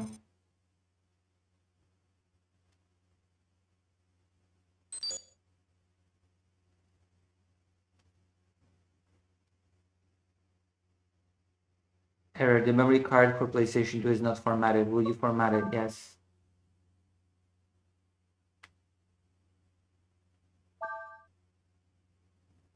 Oh yeah, and there's things that this game just does not allow you to do with the saves. It does not allow you to copy your saves. It does not allow you. It's a tiny tail of time. What, today? Gene hunting again. Oh, and this game is designed to be played multiple times in a row. You unlock new cutscenes, you unlock new parts of the story that you do not see at your first playthrough. It's one of those games that is by design made to be played multiple times. The game expects you to give up along the way and start anew with all the things that you've gained by playing. Nah, we're on lift guard duty. Concerning war between friends.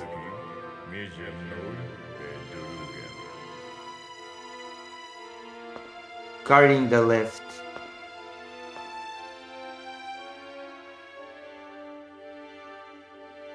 Work even a low D can do. And this person is a high-ranking person in society. The protagonist is very low. Right, Ryu? You even have these barcodes on your body. Destiny decided to challenge us.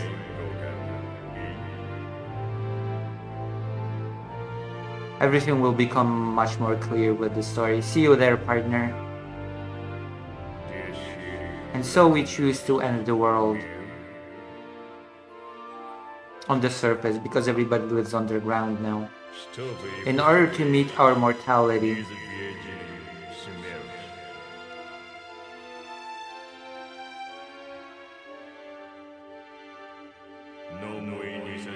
there was nothing to regret.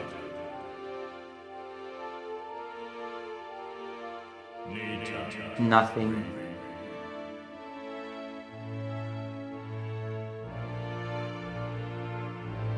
Yes. No regrets, right?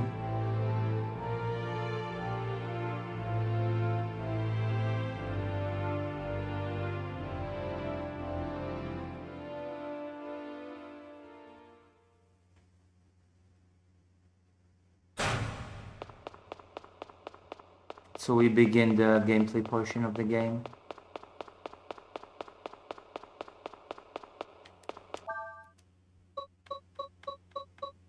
See, there's an option, emergency, give up. There's the prominent option to give up in the game. You can see that something's up if a game just showcases a huge option, give up. Let's press and see.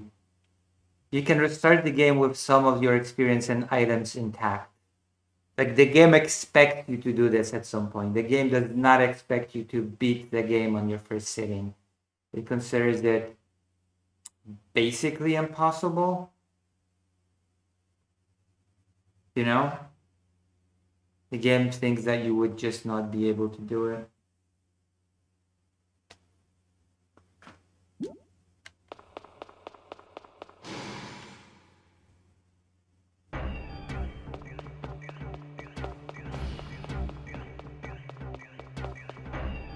Hey Grunt, what have you done today? With your D ratio, you'll never move up the ranks anyway, so don't push yourself. Yeah, the protagonist has a really low status in society. Lowest of the low. I'm a little tired. I just came back from a genic hunting mission. If you have business with me, make it fast. Any advice?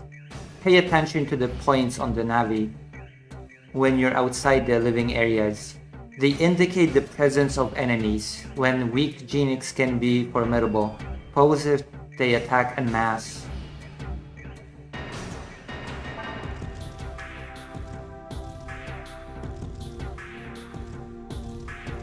What's a genic? I think you know already, but I'll remind you. Genics are made as domesticated creatures, but some go feral. Our job as rangers is to protect the people from rogue genics.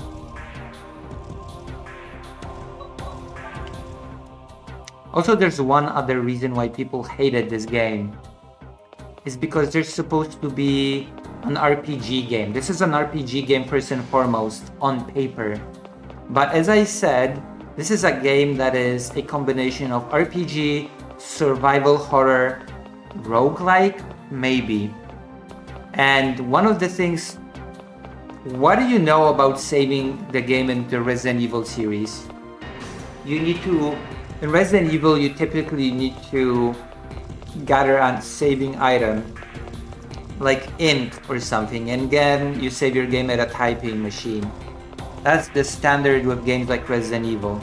And in this game, to save the game, you actually need a save token. The save token is required for saving on the telecoder. Save data created with a save token is not deleted when it is loaded.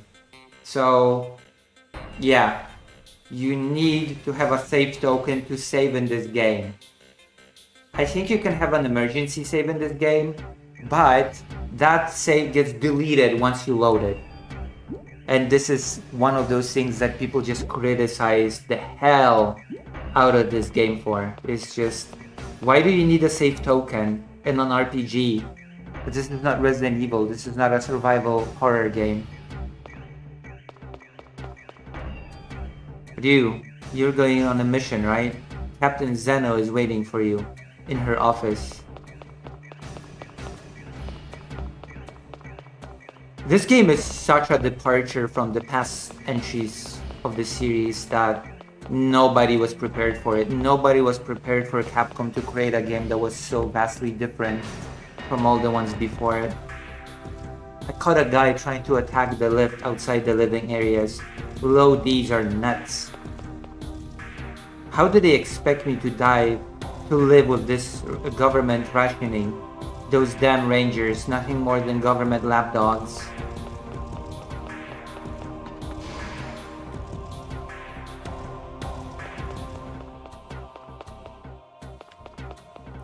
Hey you, You're doing well for a grunt, but a ride with Golden Boy is gonna be rough. Kiss up to Bosch while you still can, Ryu. He's on his way to the top, maybe even past the brass. I really hate low sector. It's full of bad air and rogue genics. I need to get better scores so I can get a post on a higher level. This is Bosch, by the way. Hey, you ready?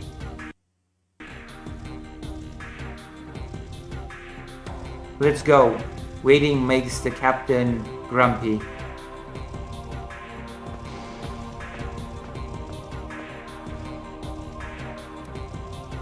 Bosch 164th and Ryu 1/8192. Those numbers indicate the ranks in society. The D ratio. Reporting, ma'am. At ease. I've called you in to review the details of your mission. Guard duty level E. You are to board the freight lift and guard its contents. An easy task for you to know. Questions? Mission? Board the high-speed lift sent from the Biocorp labs and guard its contents. Where to? Ask at the lift port if you can take the transport lift down to the lower sector labs. Questions? What cargo? As I am sure you are aware, Biocorp handles top secret materials. You don't need to know what you're protecting to do your job. Questions? Enemy action? We've received reports of a recent surge in Trinity activity. They may target cargo from Biocorp, so be on your guard. No questions. Understood, Captain, but might I speak with you briefly before the mission? Of course. Ryu? Please wait outside as they mingle.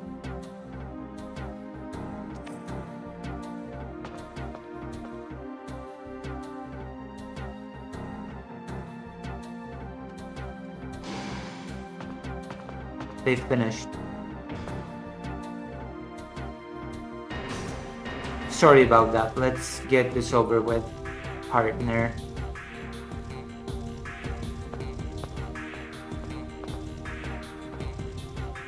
Oh, and the protagonist speaks in this game for the first time.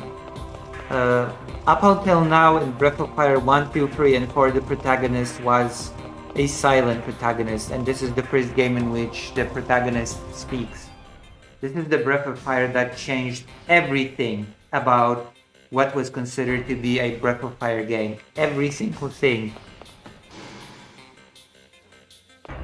The protagonist even has a different hair color than usual. Usually it was very bright blue.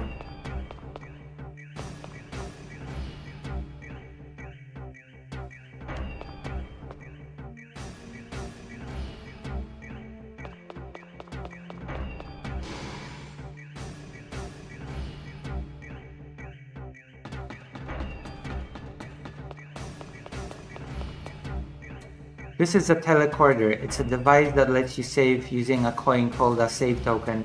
Make sure to use it before you venture out of the living areas. Before you go on a mission, stock up on weapons in town. It could save your life. If you need anything, head to lower sector over there.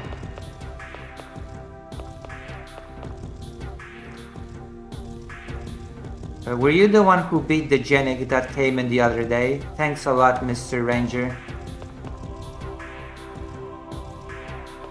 Can you talk to the kid? I want to be a ranger. My D ratio is 1/4096. Can I become one? Sure, if you try hard. I will. I mean, the protagonist's D ratio is worse than this kid, so... you know.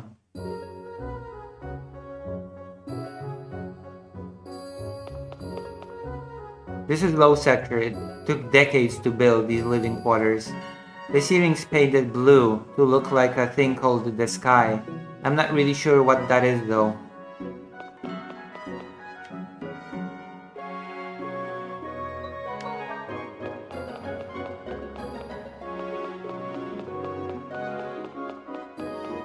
You can probably hear that this sounds a bit like Final Fantasy Tactics, right? You can hear it.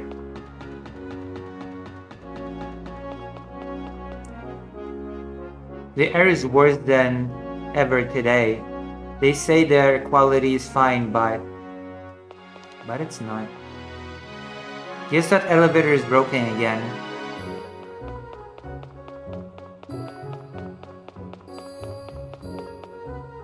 Items marked as question marks are unappraised. Bring them here and I'll appraise them for you.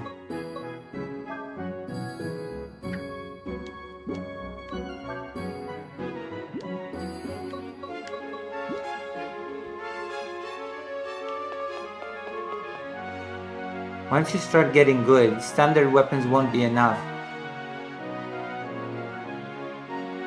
I cannot afford anything. Oh my god.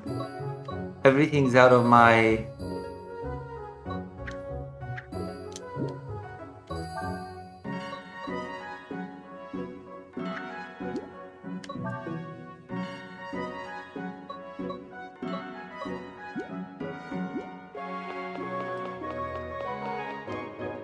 You are not permitted to enter the lab after hours. Need something that will save your life? Take a look. Today's special heal kit. It's sure to come in handy.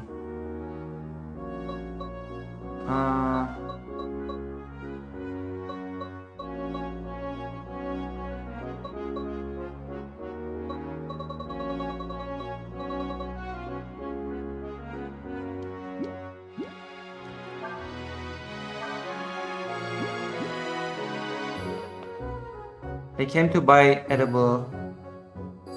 Maybe I should buy a few health tonics actually. That could save my life in this game.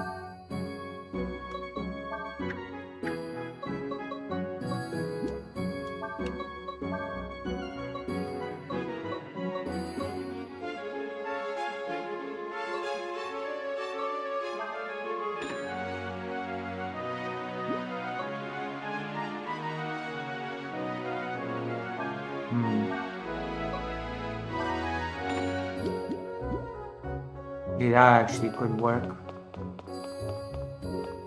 Buying some traps.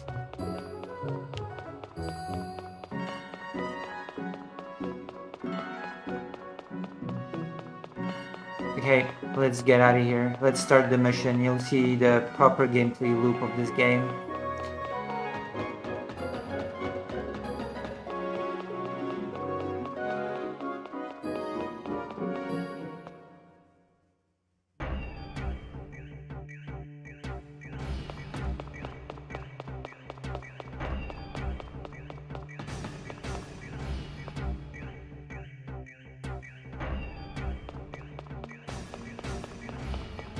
Going to the elevators.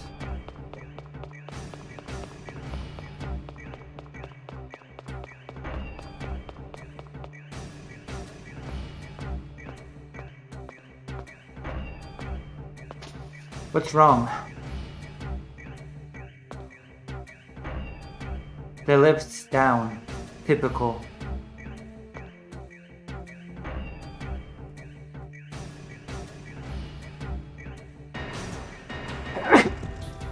They expect me Bosch 1/64 to walk the tracks all the way to the labs? Let's go. Grr. Bosch joined you.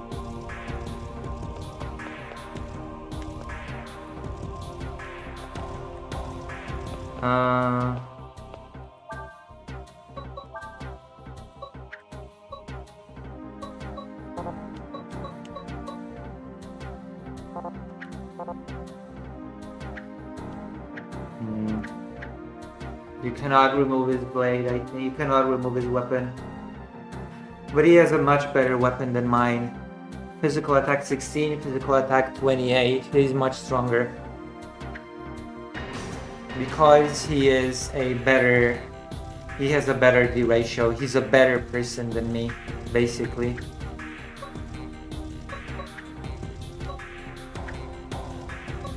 Much better armor. as well.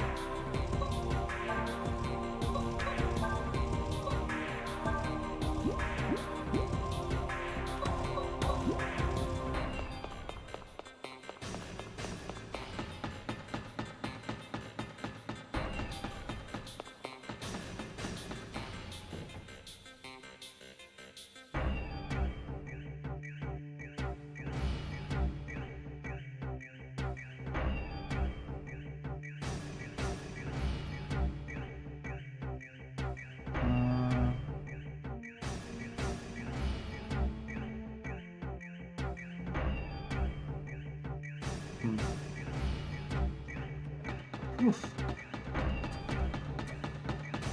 I suppose so.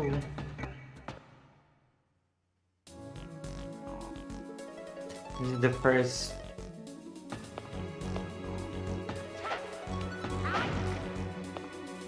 First meet. You can attack things with your sword, you can engage battles with your sword as well.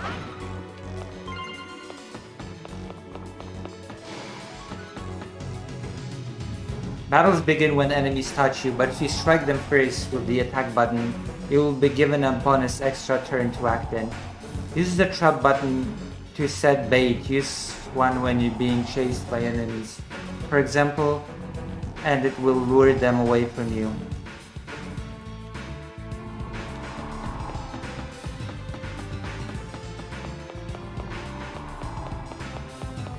Exploration is very highly encouraged in this game, by the way.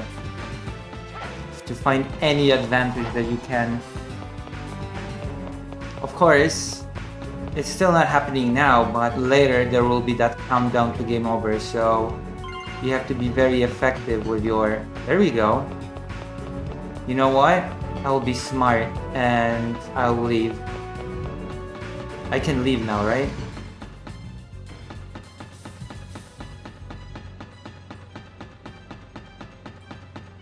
I've played this game before, so I'm being a bit smart about this. I'm trying to get any advantage that I can. I just found a sword that can be identified.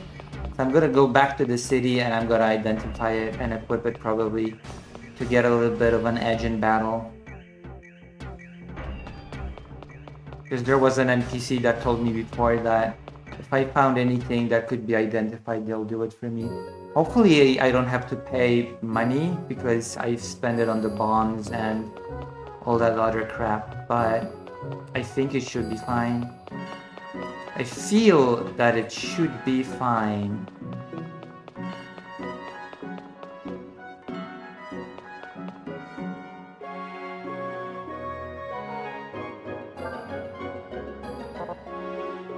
Oh my god, I do not have enough money. Of course. How much does it cost?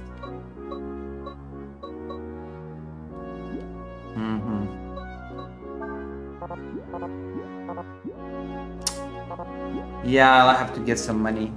I wonder how much money you get per battle in this game. I wonder.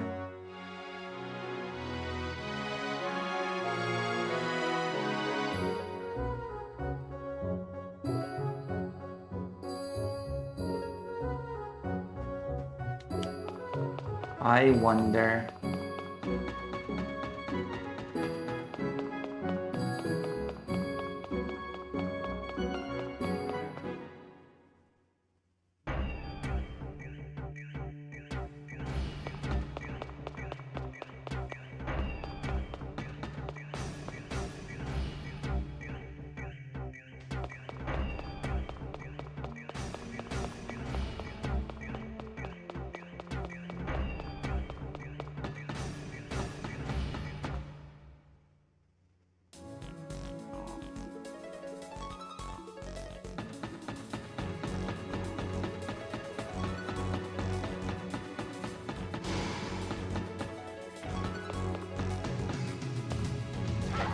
Cool.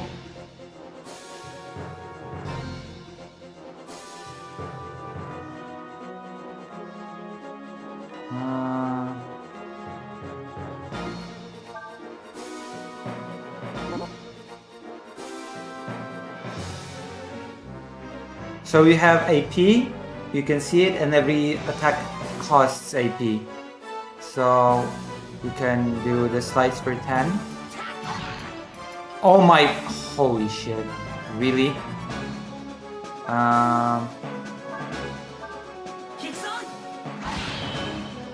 Okay, that's better. Oh my god. I don't remember. I do not. Wow.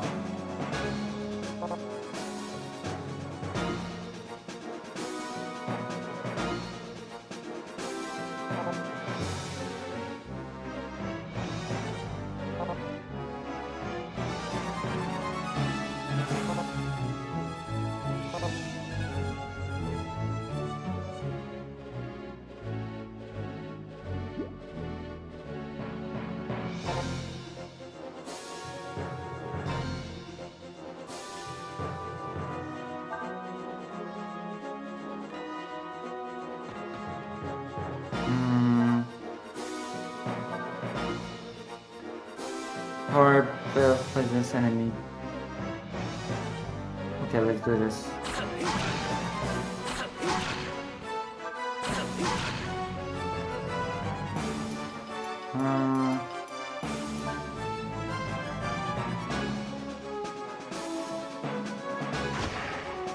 Okay, that's good.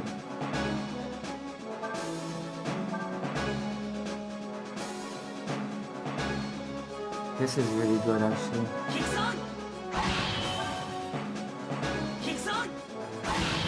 Okay.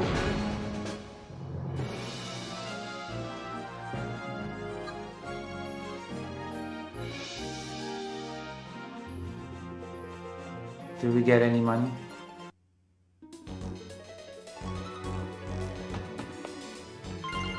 Zenny. It's not a ton.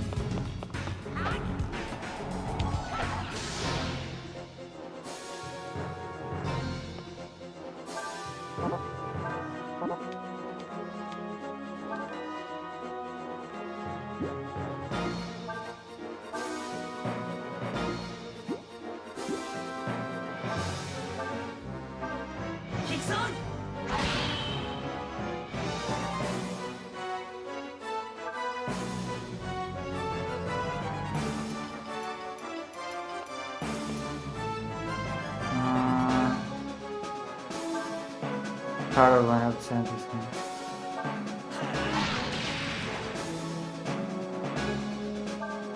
This is a good skill.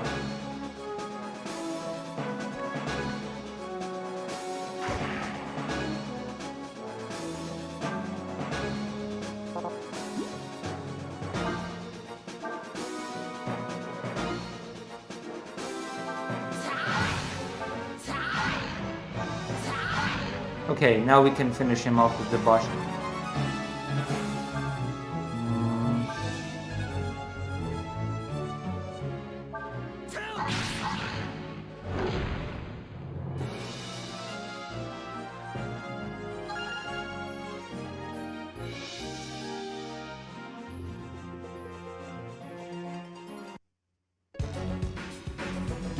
No money. Now we've gained money. Hold on. How much money do I have?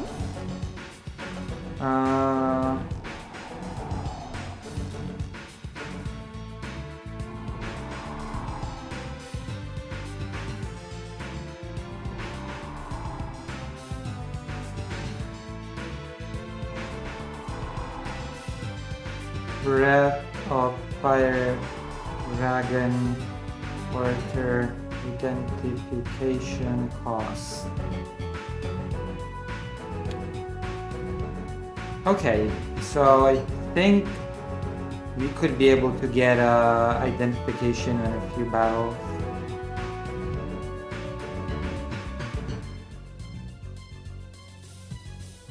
I think we should be able to identify stuff in a few battles.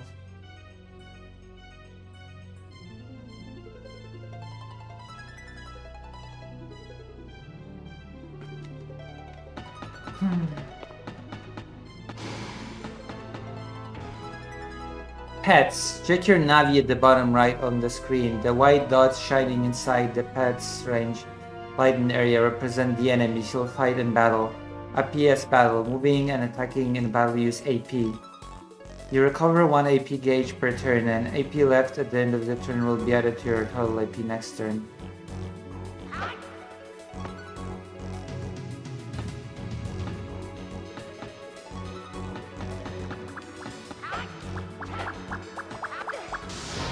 What the hell?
Alright.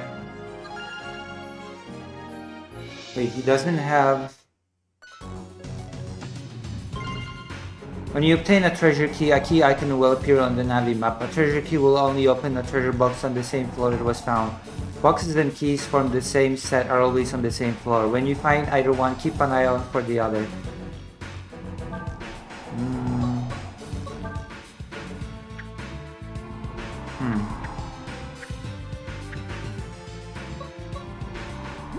Interesting that I, the low rank, have the level 3 attack skill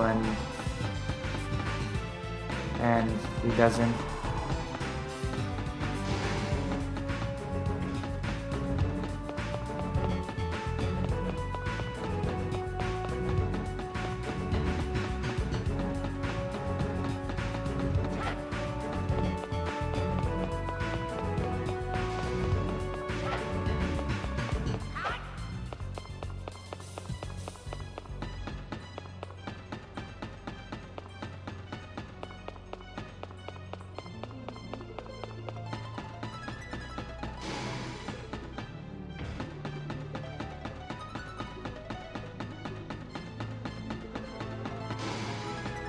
Huh. Well.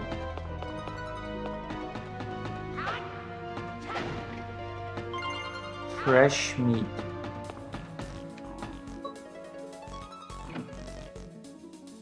Steel.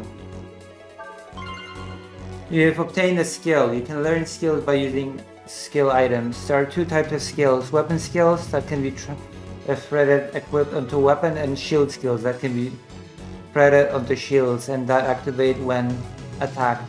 By threading the steel skill onto your shield when equipped, you will be able to steal items from your enemies when they attack you. That's pretty cool, actually. Let's do it.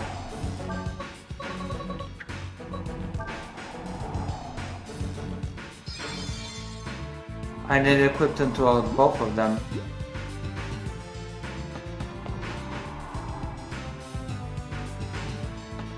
How much money do I have?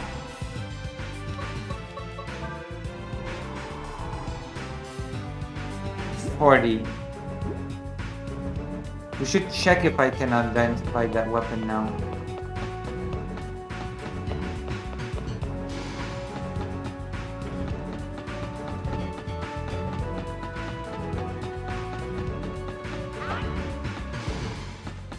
I wonder if the enemies will reset if I leave and come back. If not, I'm not sure if I've done this before. I'm not sure if I've ever left and came back before, so we'll see if the enemies will reset.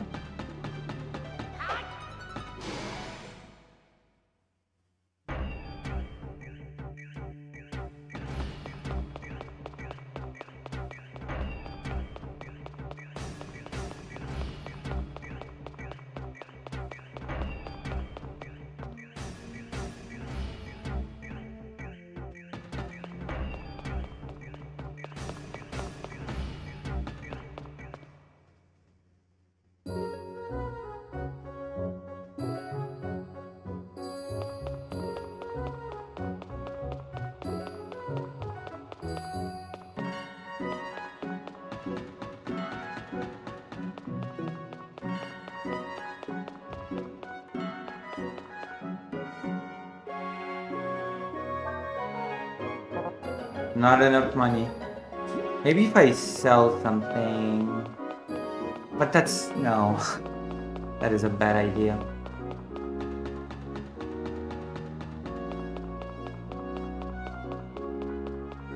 I actually don't think the enemies will respawn because that would have made it too easy to grind. And this game does not allow you easy grind. Especially at this point of the game when you don't even have the countdown to death yet. It would have been too easy to exploit. So I assume the enemies will actually not respawn. The weakling enemies that we've killed. Even the weakling enemies pack a punch though, so... And it's actually really easy to die really quick in this game. Hence the give up option in the menu.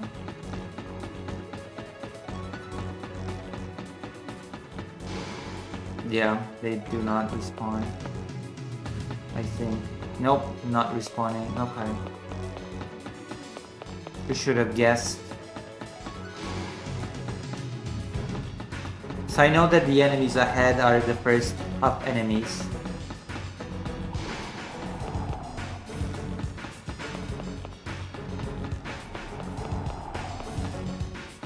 These are tough enemies.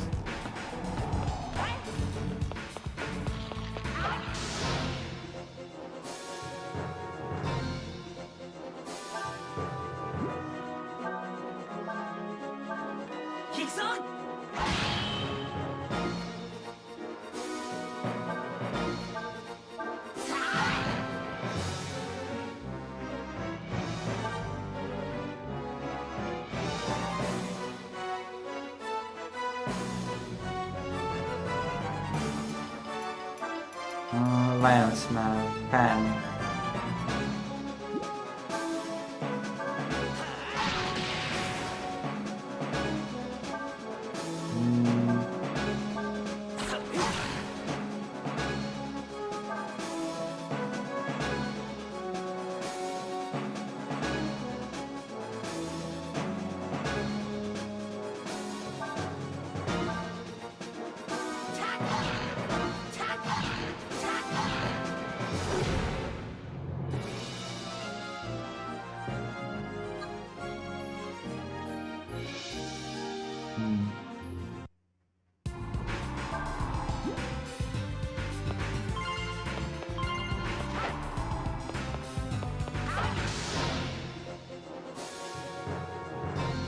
The bigger one is the tough one.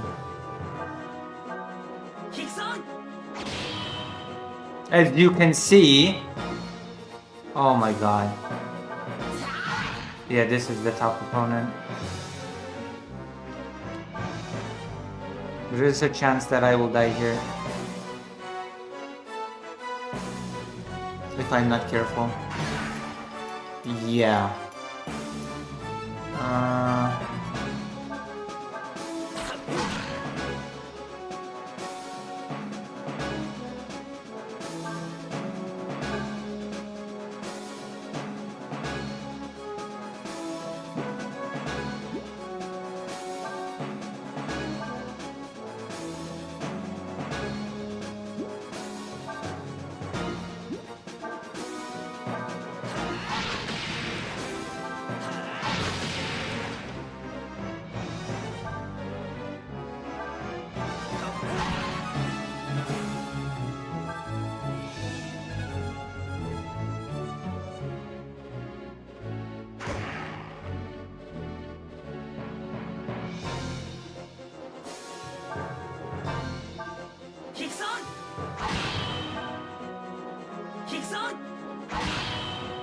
Okay, we can bring him down really quick now.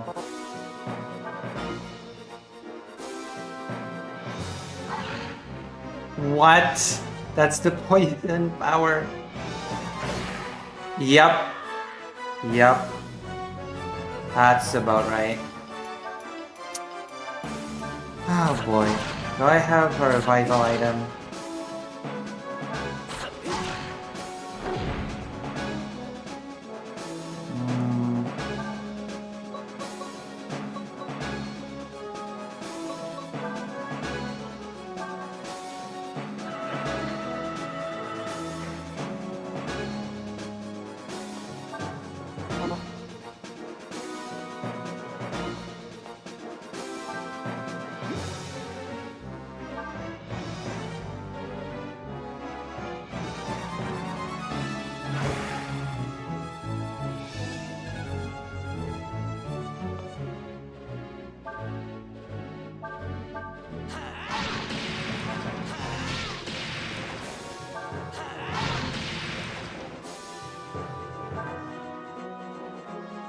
Mm.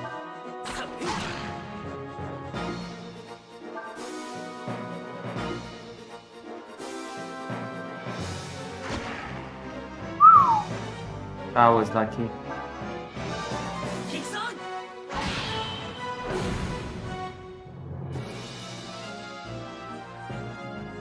Oh, the protagonist has already died once, so that's a thing.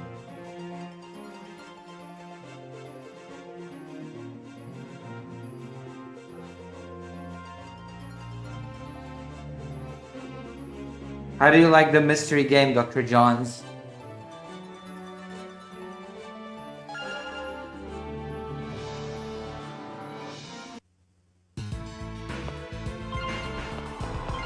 Okay, we got a lot of money from this, so we're gonna go back to the city. Actually, okay. These are actually the first top enemies in the game.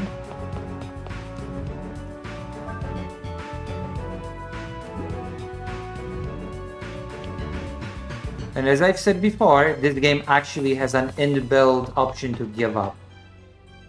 There's an inbuilt give up button in this game.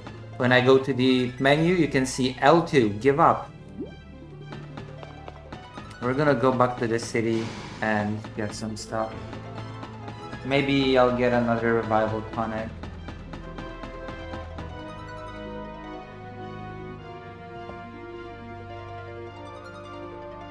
As I've said, this game was really bashed when it first came out. Really criticized, mainly because it changed the formula a lot. It massively changed the formula of Breath of Fire. But I really enjoyed this game. I've played it quite a bit. We've defeated the first top enemies in the game. So I guess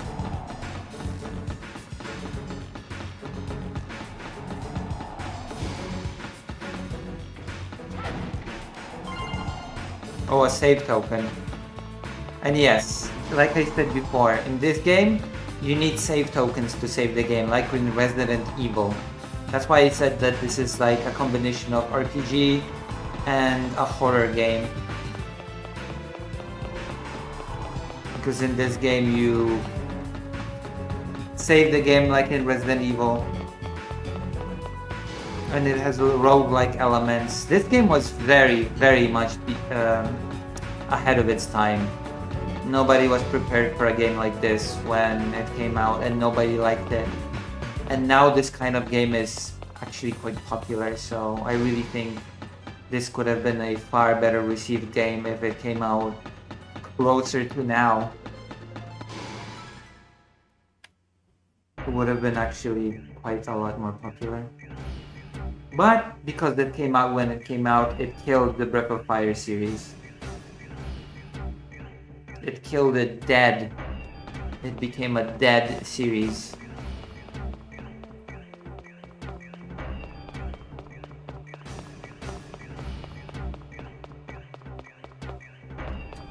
What do you know?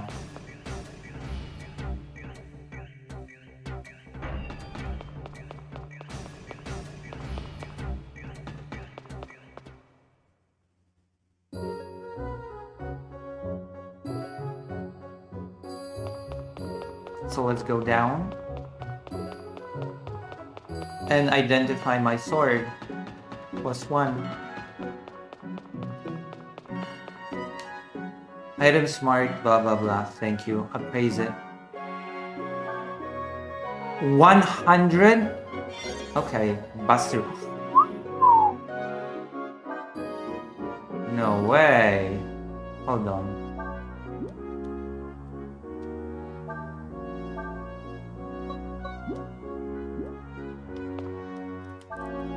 Okay.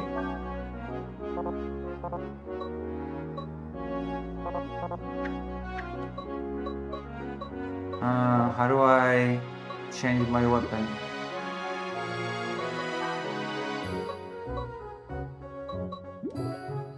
How do I change my weapon?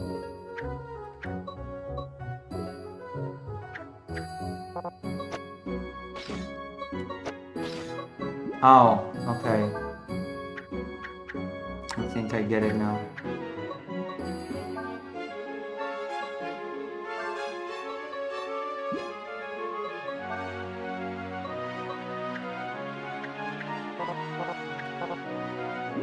I think.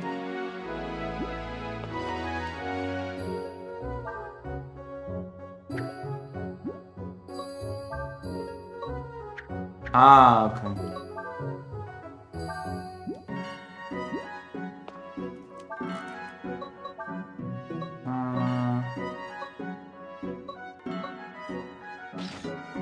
Still weaker than his though.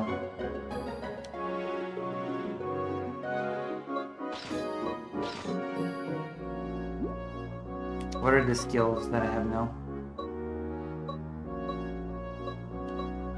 What? Okay, I can assign these. Okay, that's good. Whew.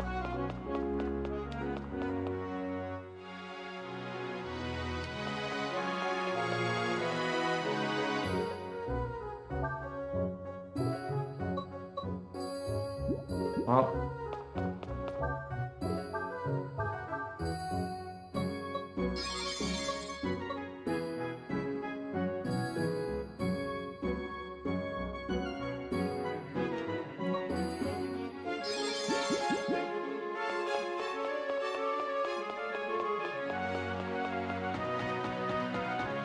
We did it. We're more powerful now. Isn't that cool? Isn't that cool how powerful we are now?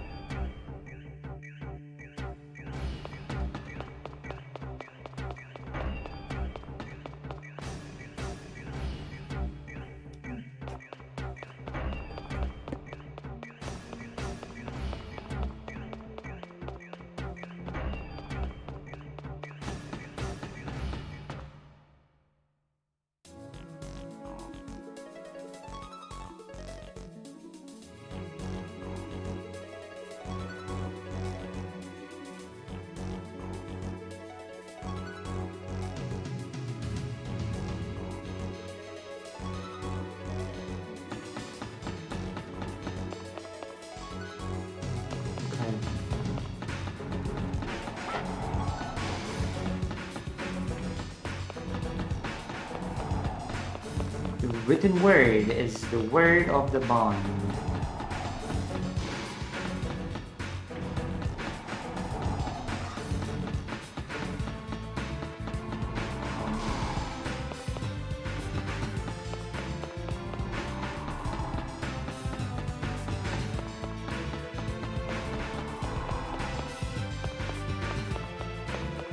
Okay, we'll have to go for this door now.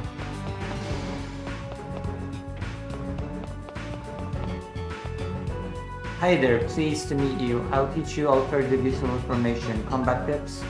Striking first is important in combat. You can use your weapon on the field by pressing the attack button. Thanks. I can't win. When enemies look too strong or there are too many of them, don't go charging in when you know you have no chance of winning. Either avoid getting too close or big tops look enemies, or throw fresh meat on the ground and run. You can always come back and get your revenge after getting a better skill than new items. Giving up? Low on HP, out of items, and surrounded by enemies. When you feel like there's no way out, don't hesitate to open the menu and select Give Up. The game will start over from the beginning, but your weapon skills and party XP will carry over. See? This game wants you to give up. The game is asking you to give up. Just give up. Don't worry. Don't worry about it. Just give up. See? How many games have such an option that just tell you, yeah, just give up?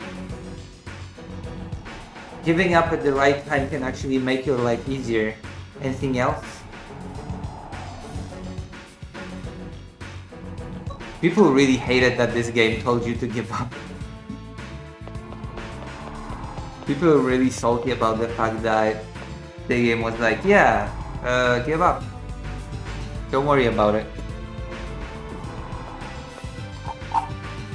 It's perfectly fine to be a loser.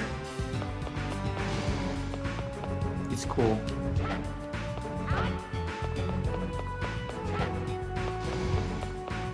There's no shame in being a loser.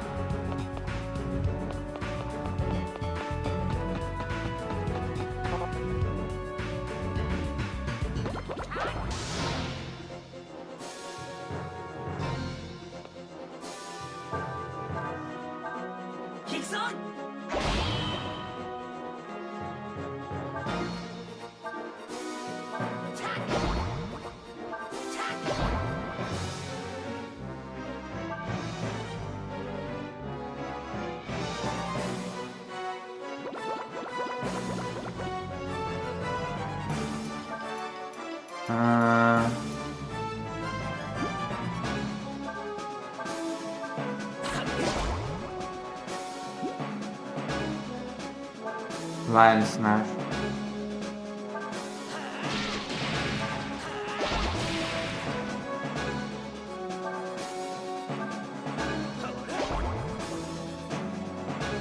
You're not very good.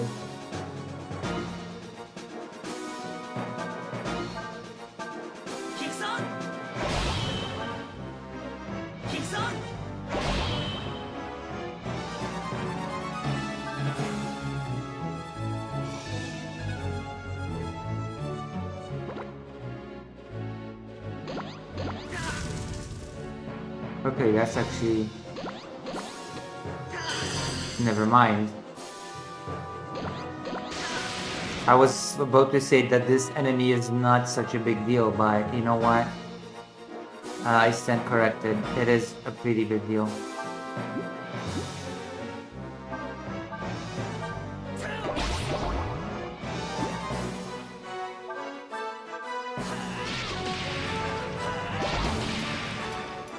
Oh my god.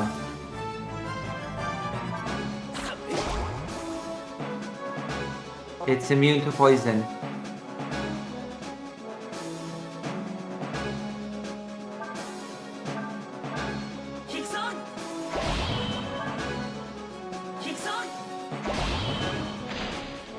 Okay. Killed it.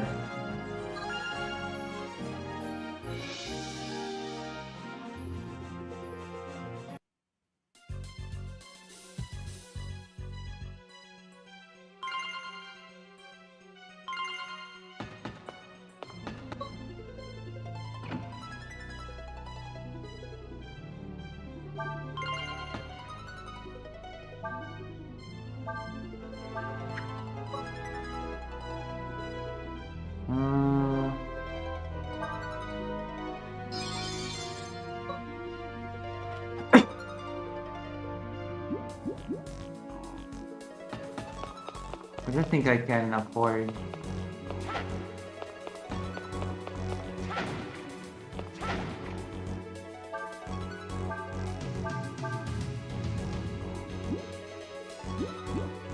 Dr. Johns, how's the game? Do you like it? Do you like difficult games, Dr. John?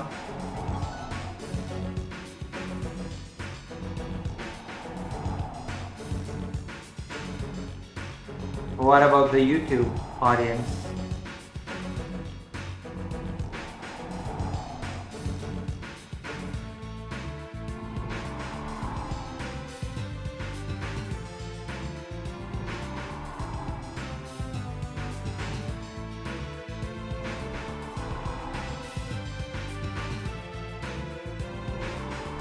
Whoa.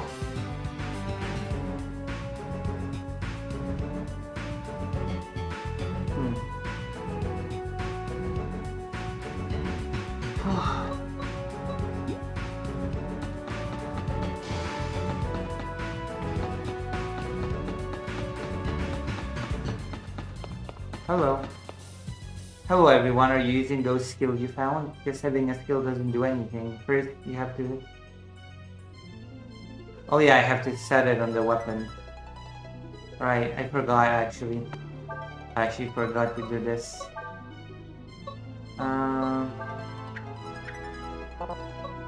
Side slash. Attack power 80%. But I think this, yes, this attacks a few enemies at once. So if you have a bunch of enemies that you're... Yeah, this is actually useful. It's weaker attack, but it attacks a few enemies at once, which can be very useful in this game. If you want to get rid of a few enemies at once. Also, using the items smartly is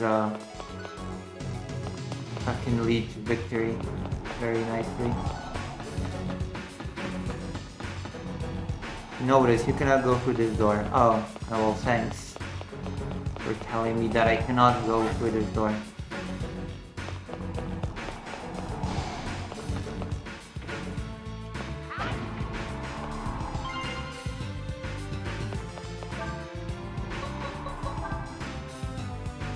Oh, you can use the for the XP, but I'm gonna save it actually. I'm definitely not gonna use it on Bosch. Because I know the story of this game, so I'm definitely not wasting party XP on Bosch. There's just no way. The game wants to bait me into using my XP on Bosch, but that would be such a waste that it's not even funny.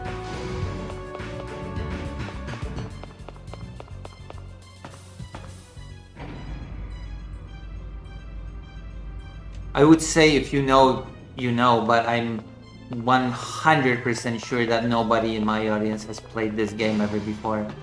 I'm pretty sure you've never heard of this game before. I'm confident in this. I'm so confident I'm willing to bet money that none of you have ever heard of this game ever before in your lives. Admit it. If you're still here, that is. Admit that you've never heard of this game before.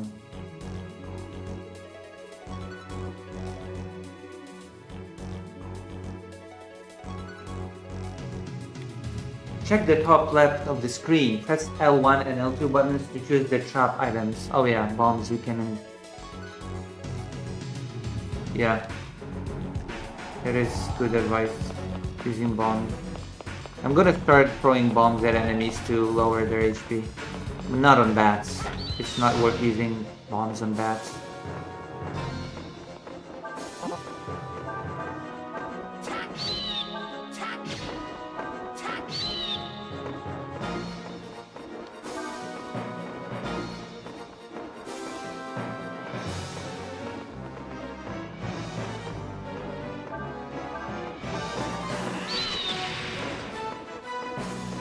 Nice one, Bosch. Nice one.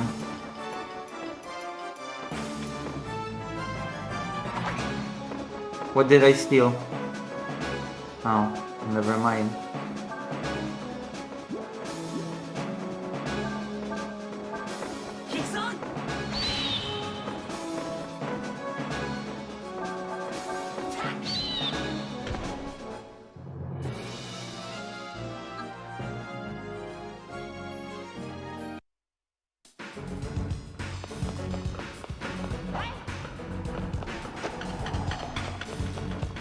What?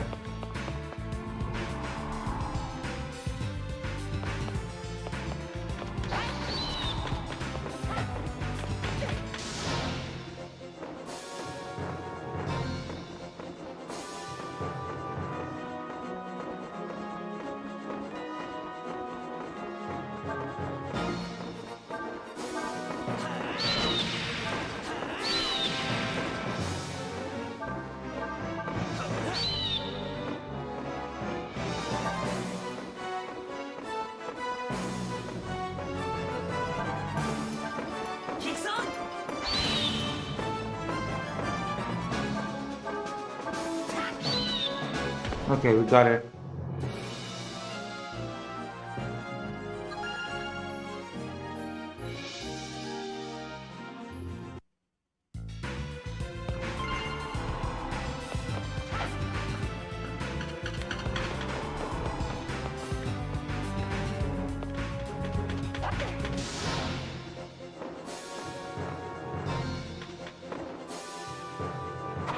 Do those bombs even do anything? Does only the dynamite do anything?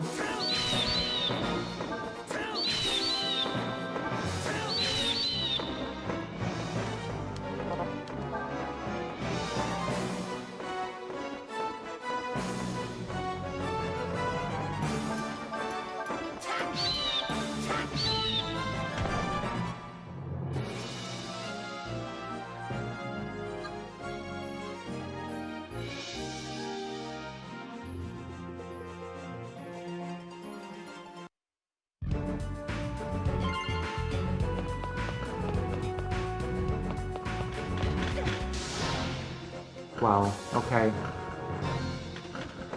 I wanted to use the dynamite, but the enemy sort of... I screwed up.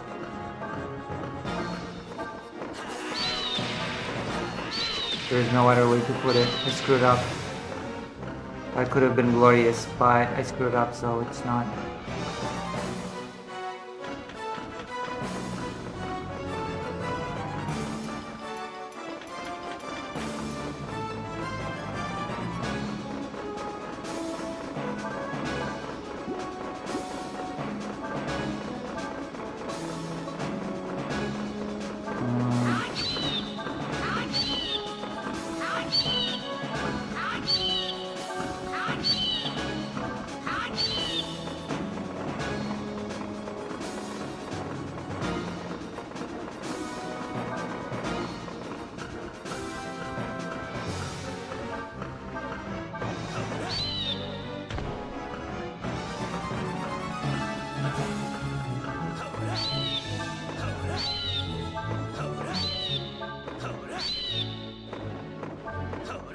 Okay, that's actually pretty good use of the AP.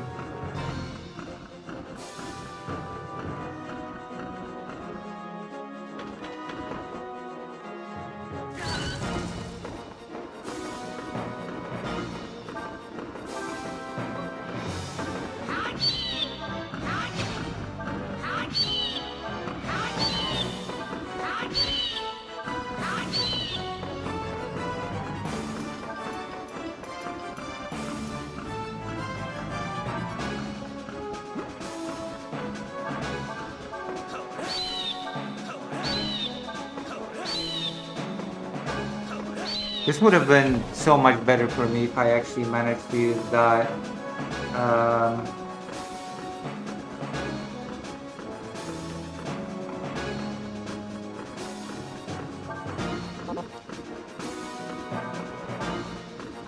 Dynamite. They all would have been dead by now.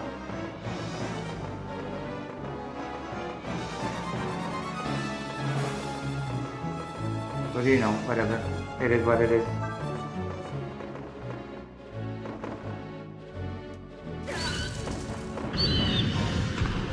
Oh, they entered the bomb. They walked into the bomb. That's cool.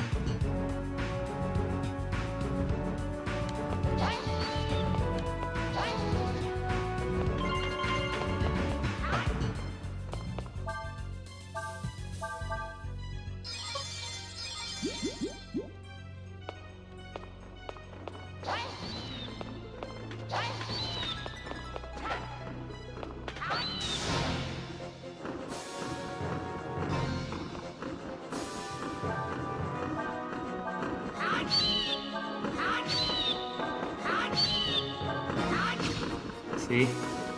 This is good use of AP.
There we go.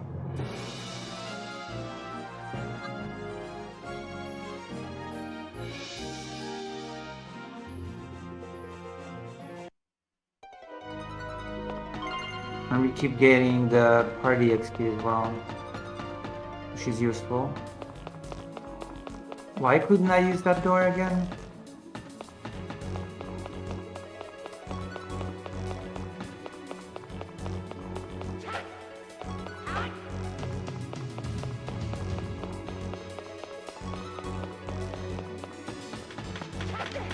Ah! I turned away at the last second. Whatever, we'll just kill it before.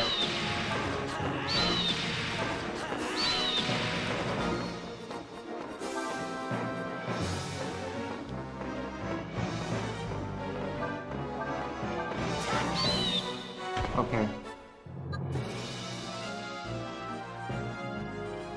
We did not pay the price for my hubris.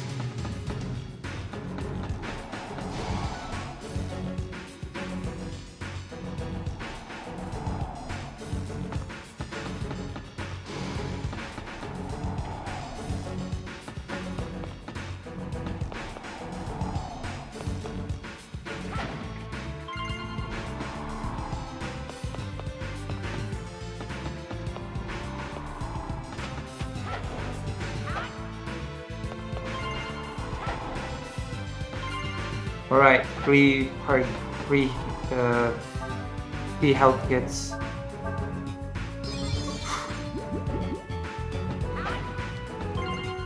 $500 Zenny. That's really good.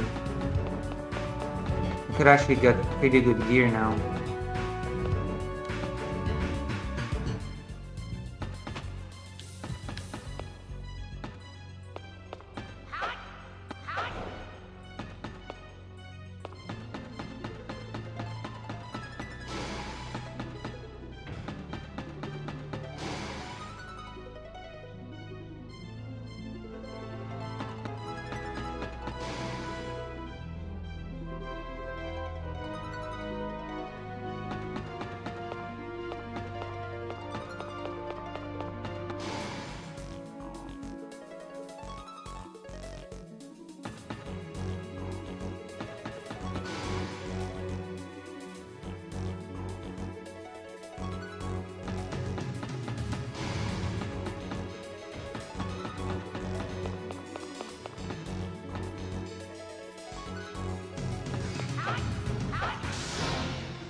Okay.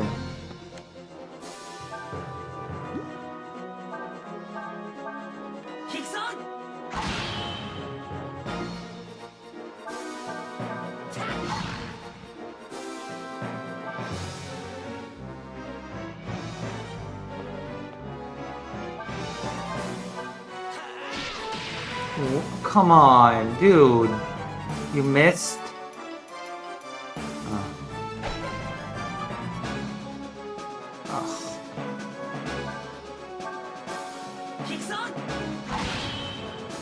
You're supposed to be so much better than me.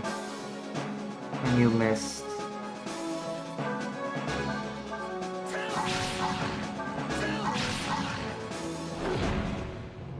My guy. Supposed to be the elite of the elite.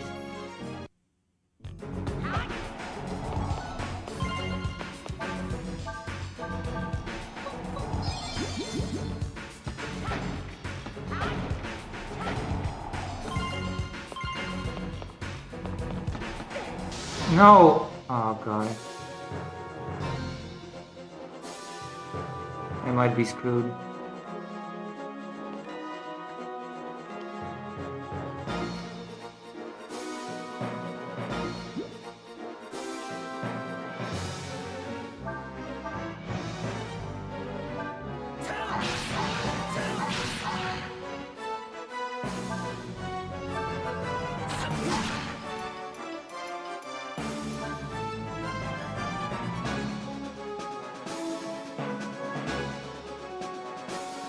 Oh, he feels scared, eh? Okay. I don't mind that. I'm gonna kill this scared, poor little enemy.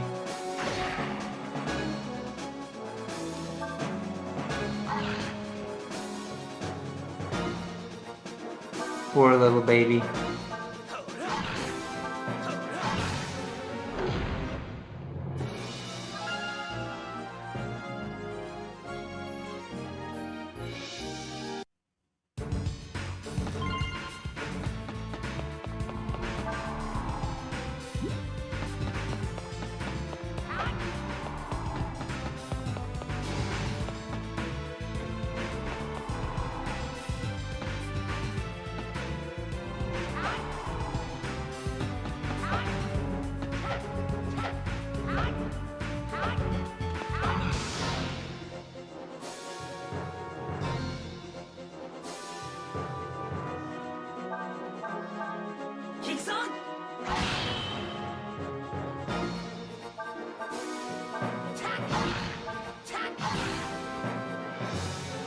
Alright.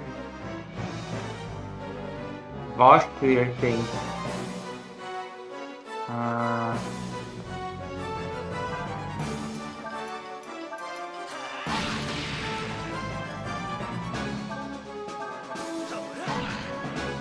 Alright, you did it. Well done. You've done your job.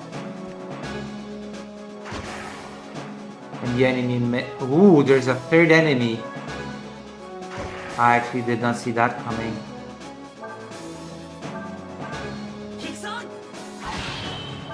I thought there would be just 2 enemies. I did not foresee a third enemy.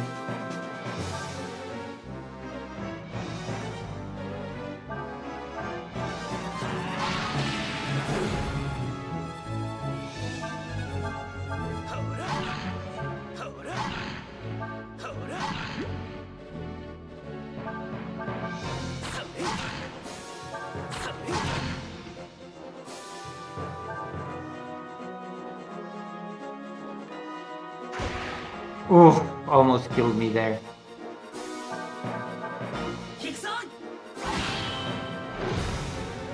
Almost died.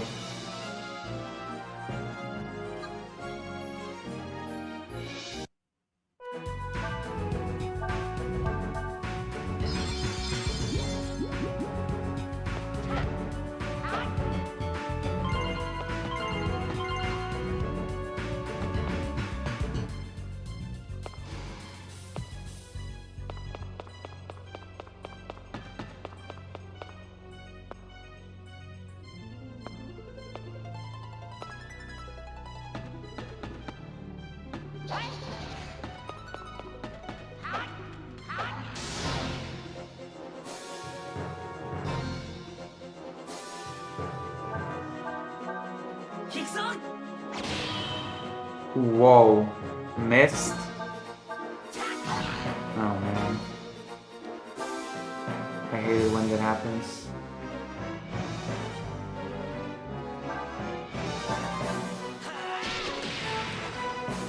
What the hell's wrong with my accuracy?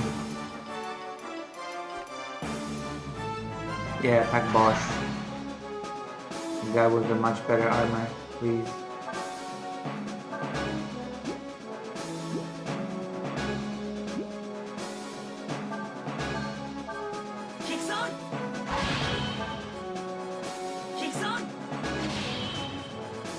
Oh boy.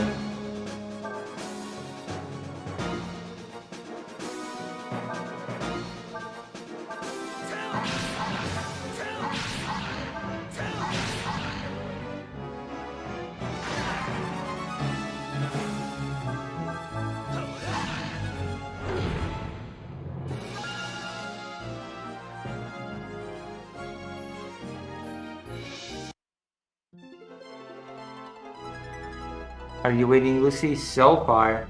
But remember, this game has a give up option that it very frequently tells you, you know, you can give up at any time.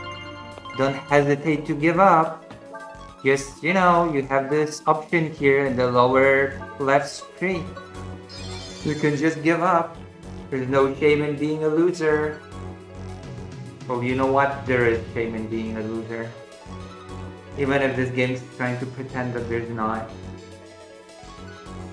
PS2, the system that keeps on giving, that's true. Do you know this game? RKL?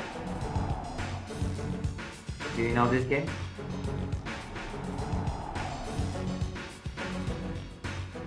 Are you familiar with this game?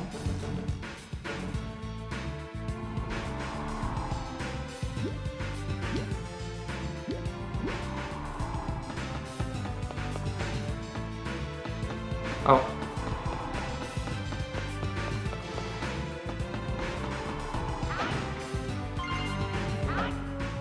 Ooh, 200 party XP. But again, I'm not going to waste it on Bosch. Bosch is not the person who's gonna get this.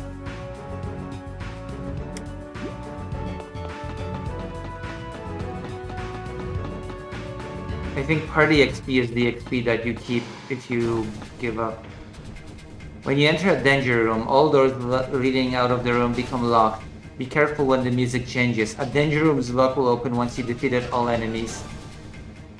Thank you for telling me now. What?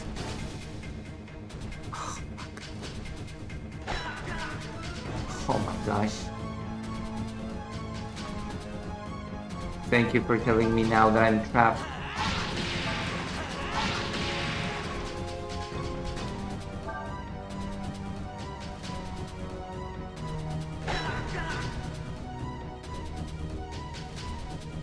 Are you familiar with how criticized this game was when it came out? No! I'm in trouble.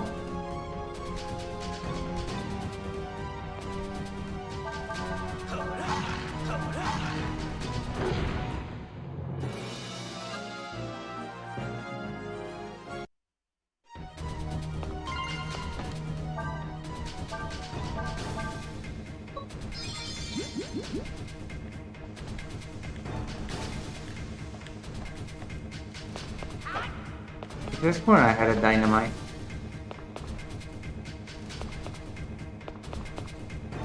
Do I have a dynamite?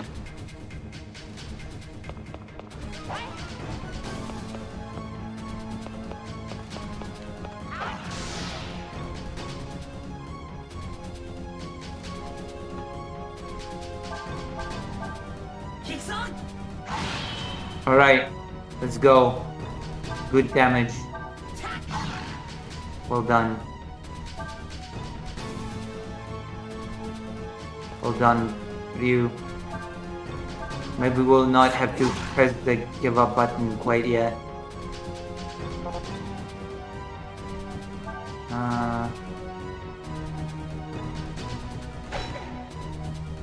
Maybe we will.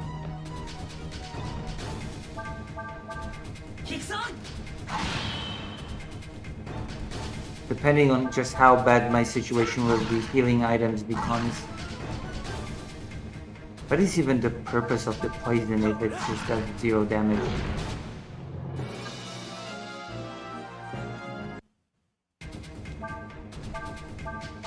I'm running out of healing items, so this is a problem. This is definitely a problem. The fact that I'm running out of healing items.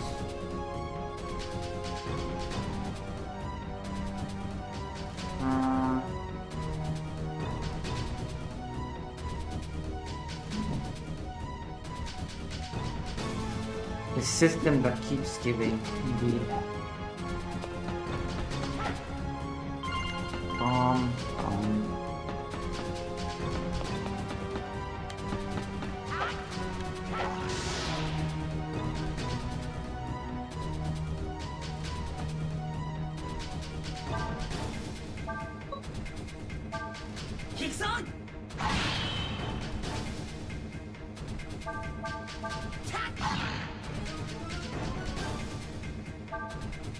Oh no! I'm so stupid. Oh god, I'm so stupid.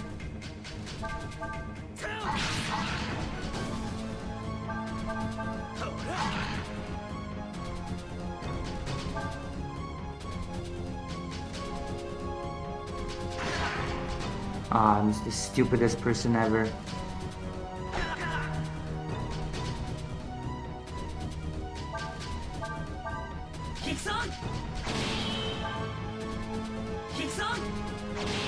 What the fuck? Ah, now I am really in trouble.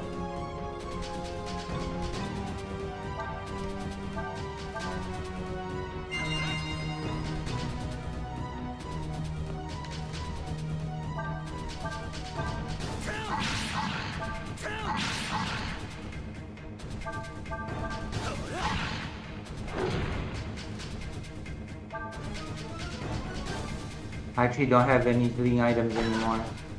Missed? Well, it feels like a gift from heaven. Oh. I'm no better, I'm missing as well. Hello, I actually don't think I've ever seen this game. What is it? It's called Breath of Fire Dragon Quarter. It's the 5th Breath of Fire game in the series and the most criticized one because it changed the formula completely of what a Breath of Fire game should be. Also, is this your first time being on stream? Is this your first time?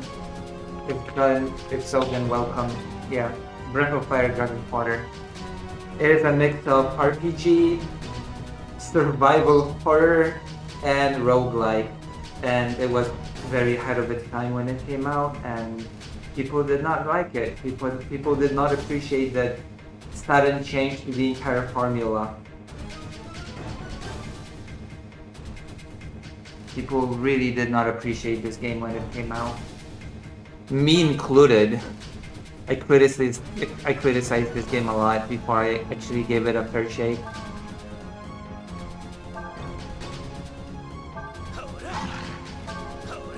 This game is actually quite difficult, and that's why this game actually gives you, unironically, an option to give up. You can go to the menu and select the give up option.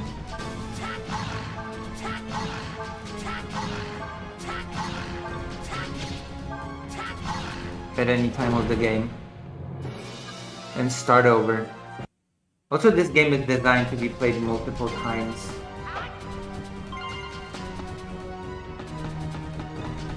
And I am in trouble right now, by the way. I don't have any heal items. Also, I've messed up.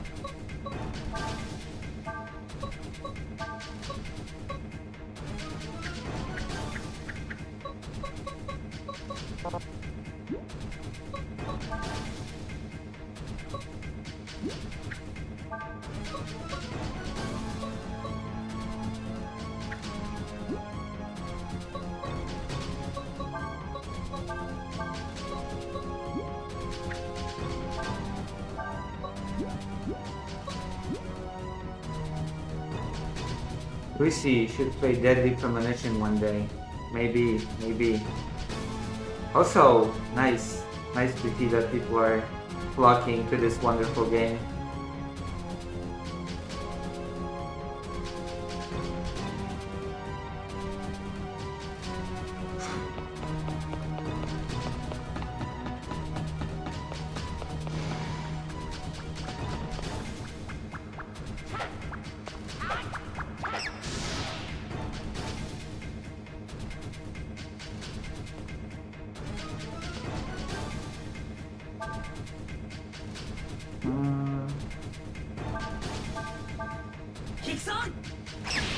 Yes, that's good.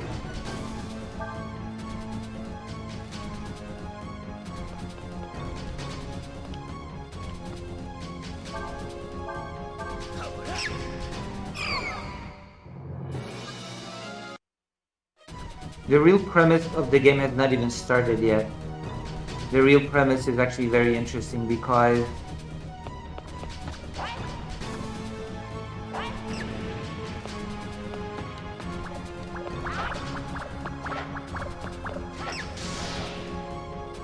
in this game, at some point, you gain a powerful dragon transformation, okay?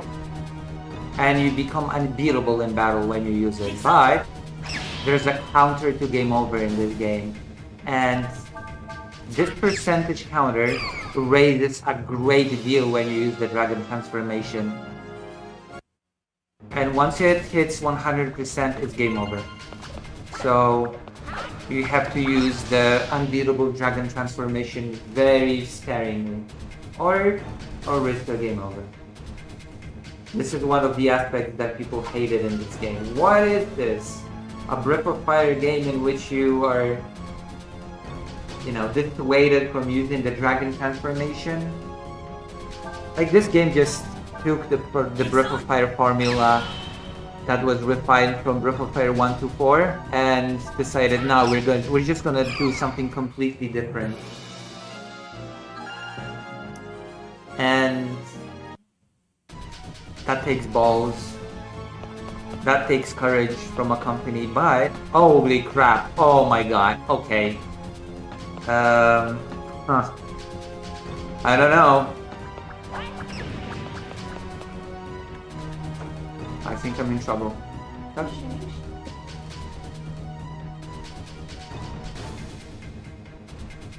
I'll be right back, okay?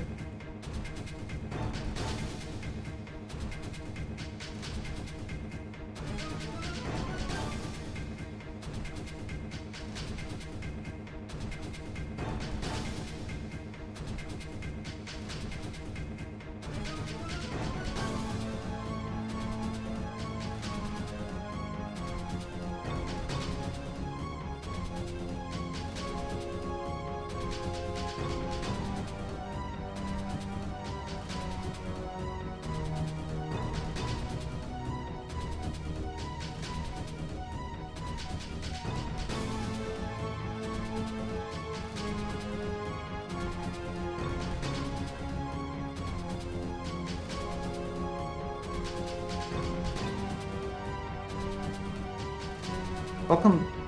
Hello. How's everybody doing? How do you like this game? Urushi's winning. Kind of. Sort of. Maybe.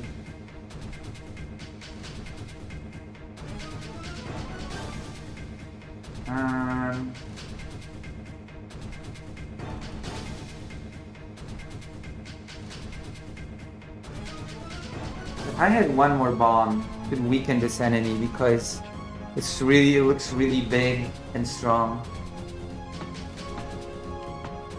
I know! Alright. That was the key to my victory.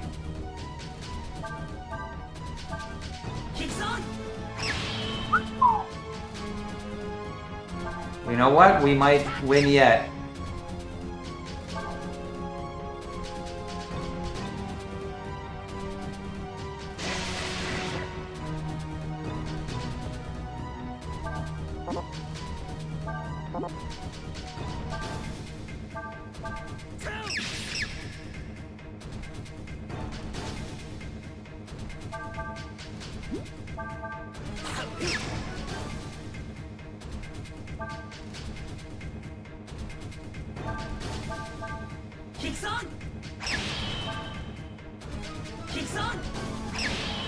Oh, I didn't kill it.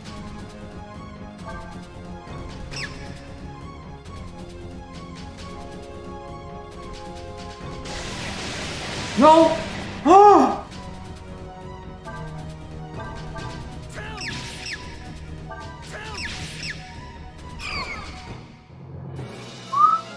Oh my god.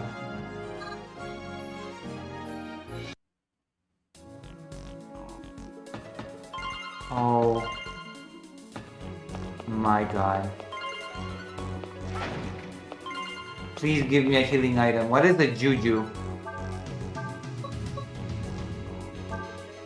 Actually, I'm gonna save this item for someone else. Or a future party member. Kick.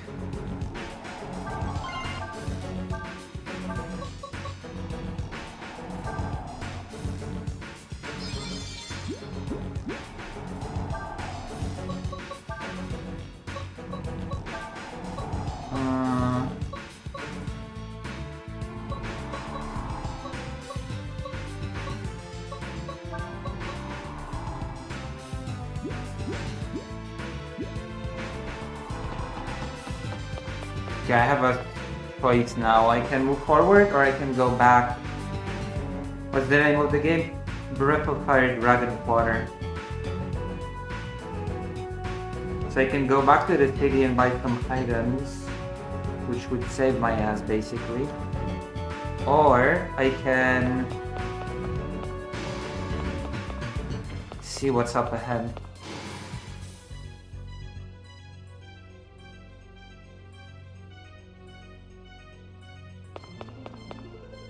Hiya, figured out the controls yet? If so, feel free to go on to the options in the sub-menu and change the controls to your liking. Thanks. I think that's the end of the dungeon, actually. No, it's not.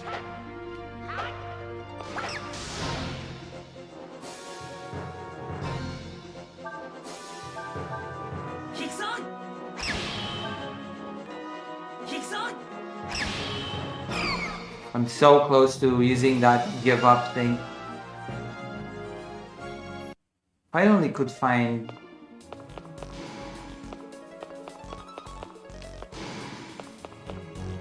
I think this might actually be the end of the dungeon now.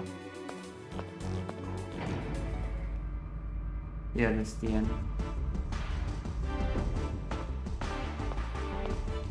The premise of this game is you live underground because there was a cataclysmic war on the surface.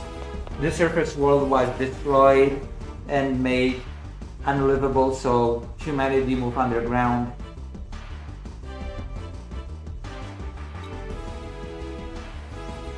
Humans are classified by a number called the D ratio.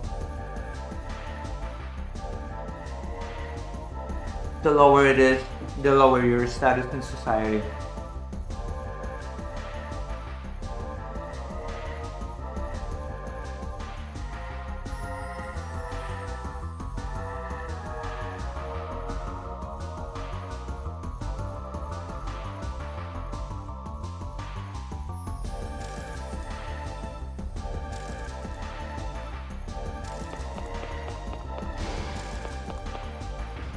And countries that waged war used ancient weapons called the dragons.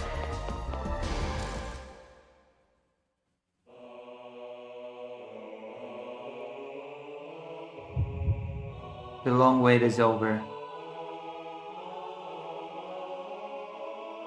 These are the weapons that were used for war. At last.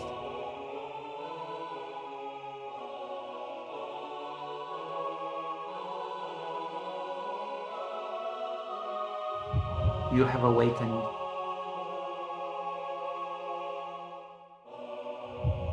My dying dream. Let us go, my little friend.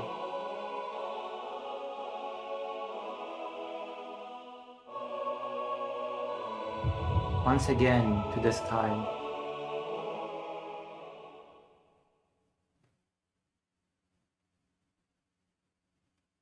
View.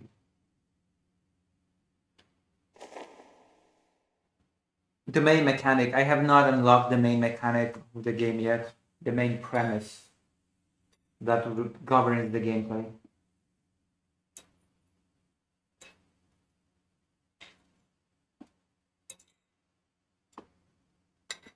You unlock that a little bit further. Bosch? Hey, you okay? You keeled over all of a sudden. I fell over? Come on. Get it together. Let's go.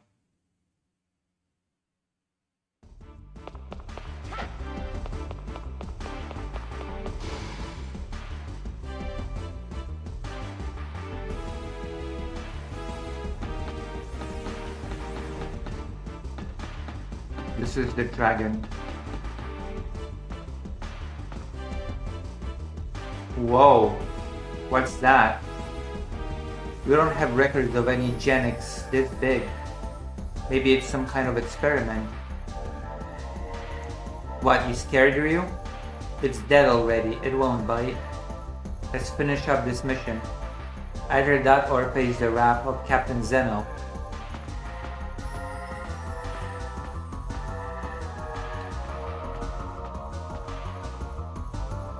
Ojin.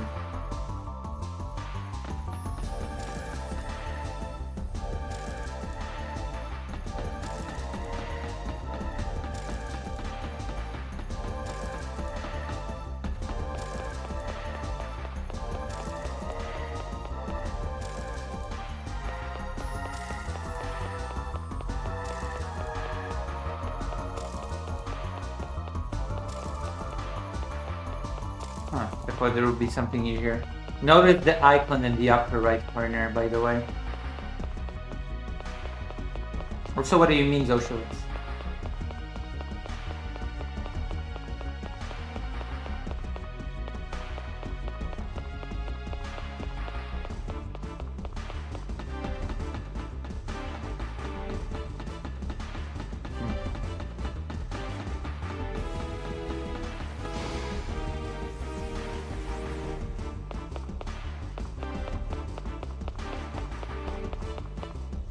Hey, how are you doing? If you think you're in trouble during a battle, retreat. Use escape or choose retreat from the menu.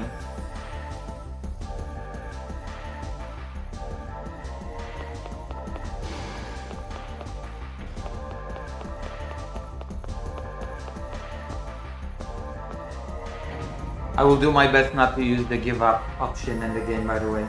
I will do my best to beat this game on the first go without using the in-game give up option.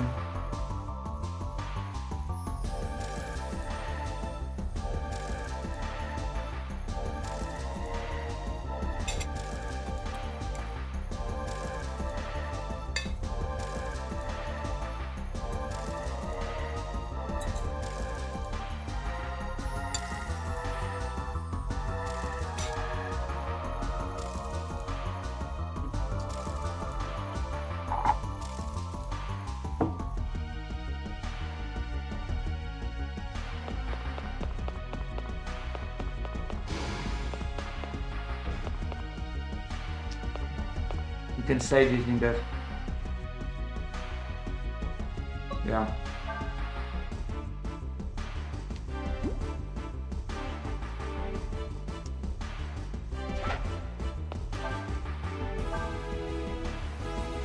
Oh, I haven't saved.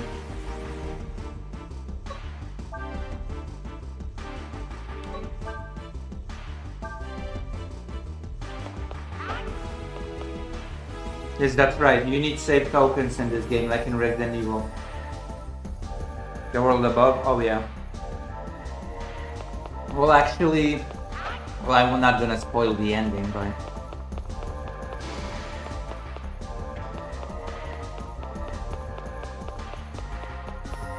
this game was bashed when it came out, and now nobody knows it. Nobody knows this game exists anymore. That's why I thought it would be interesting to play it on stream.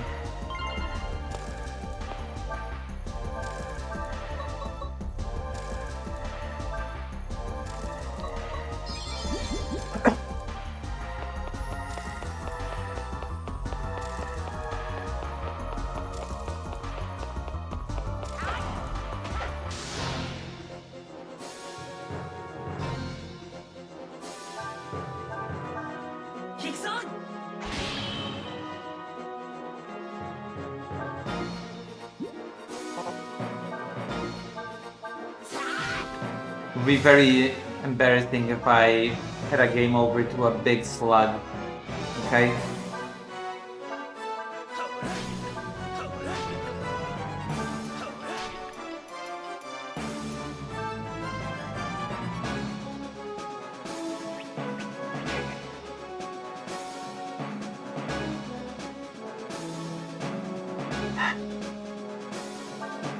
No fucking way.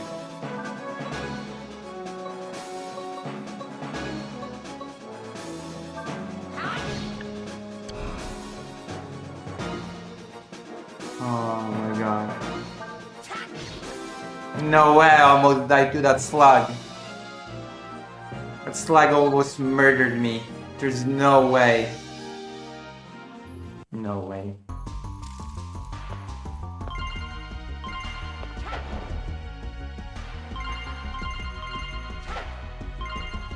Okay, that's better. Oh my gosh.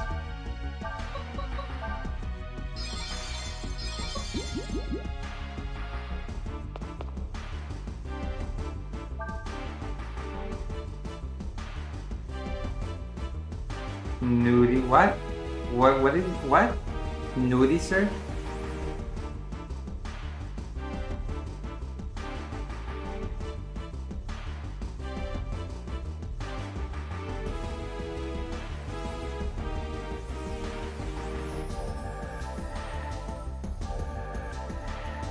Okay, with one.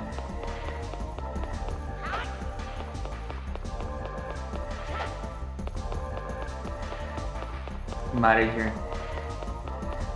I've gained a bunch of good items though from these slugs.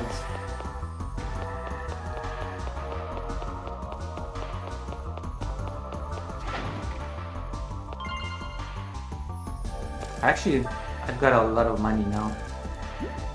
So if I manage to get what store,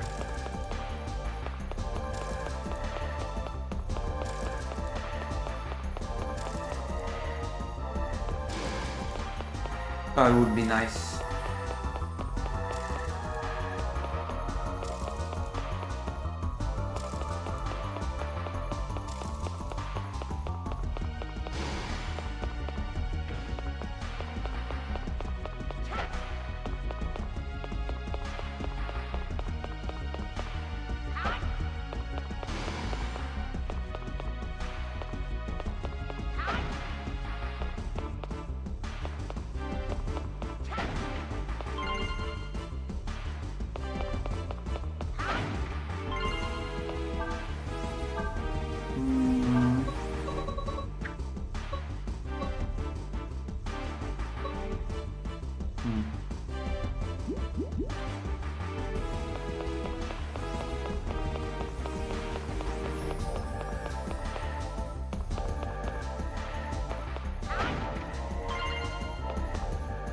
Trauma kit.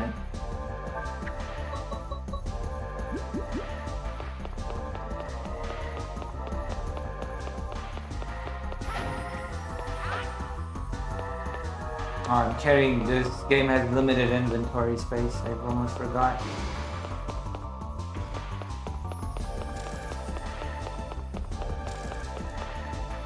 I snuck all the way into Biocorp to do some business. Ooh, okay.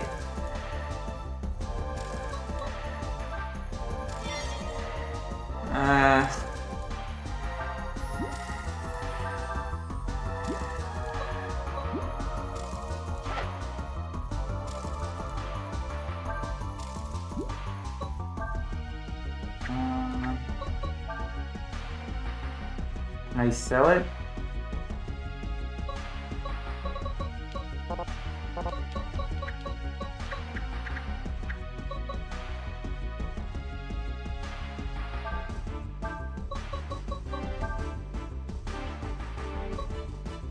Yeah. Wait, hold on. Let me check something first.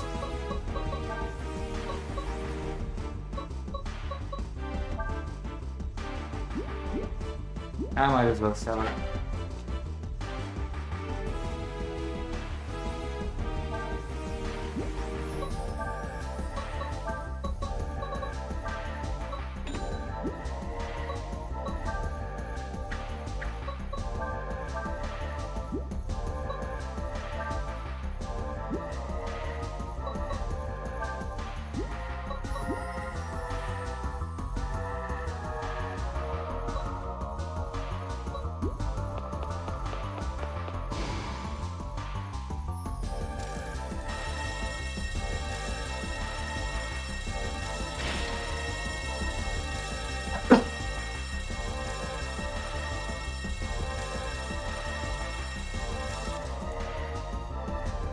So it's about to leave. Hurry, Ryu.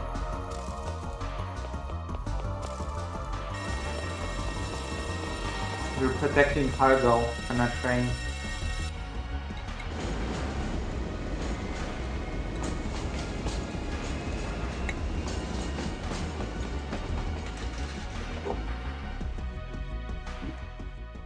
What is this mysterious cargo?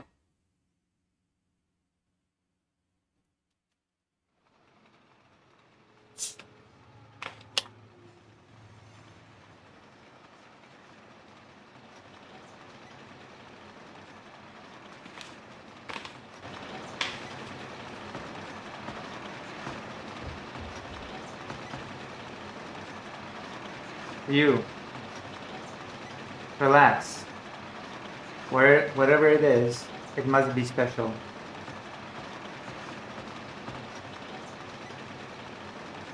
No one would attack a lift guarded by rangers. Sure. You keep telling yourself that.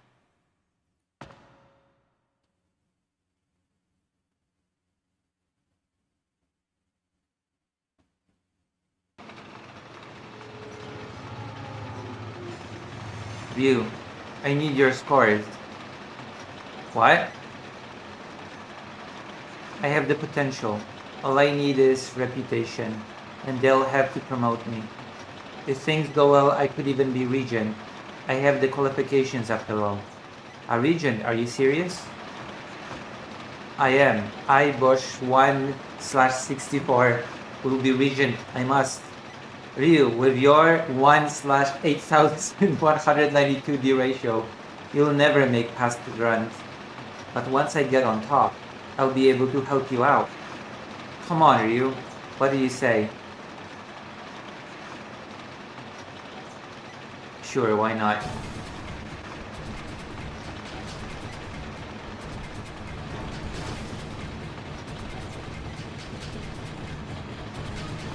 I don't see why not. Why would I not help my friend?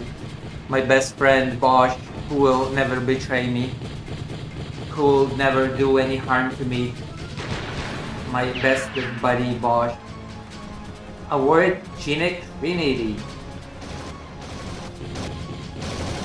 My best buddy, Bosch, who I can trust never to, I don't know, betray me in a mean way.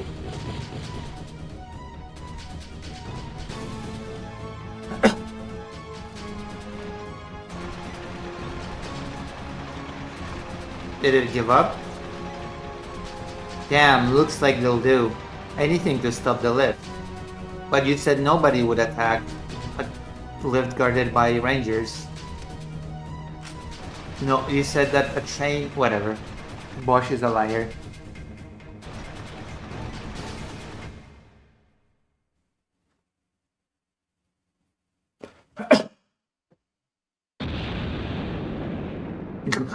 Look at his face. Surprise, mother ducker. Mother quacker. Surprise.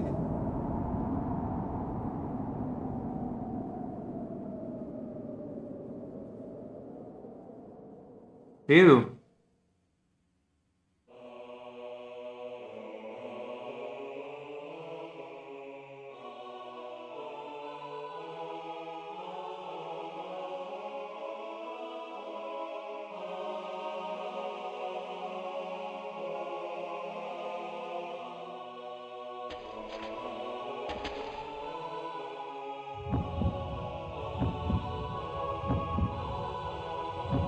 I'll choose you. Like a Pokemon.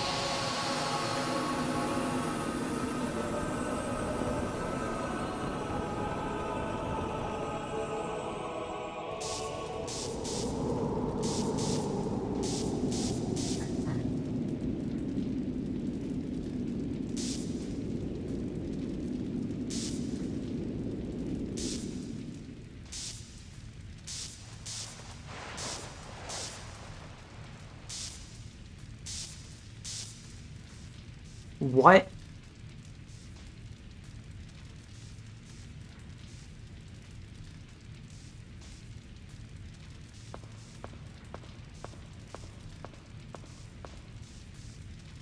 Right. I wonder how far I fell. I made it, or did I?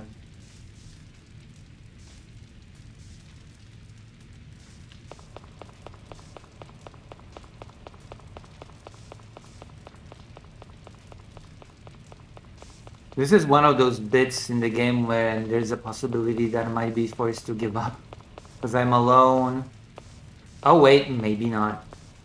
Wasn't expecting any customers down. Yes! Okay. Maybe I will not have to give up. Gosh. Footloose. Aid kit. Kill kit. Would be nice to be able to buy some weapons though.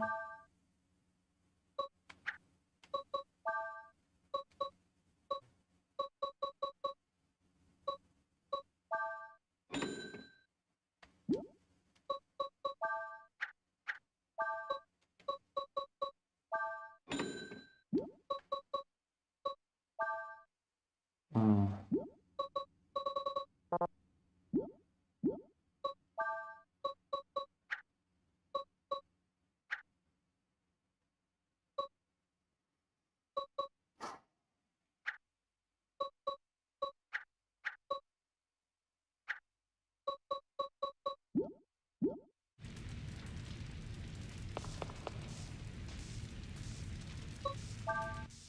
I'm using my last save token, by the way. I don't have save tokens anymore, so if I want to save the game again, I have to find a save token. It's saying, just so it's clear.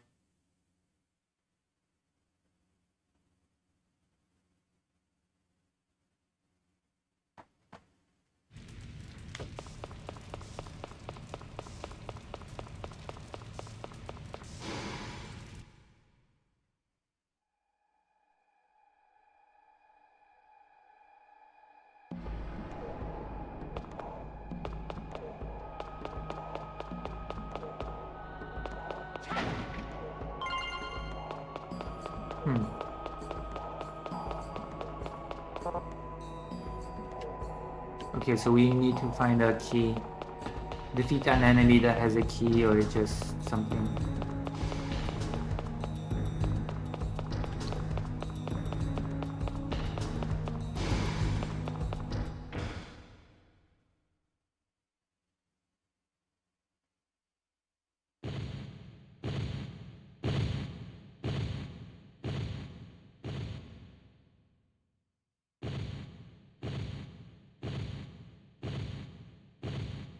Now we're getting to the main premise of the game. The main story premise. The real main story premise of the game.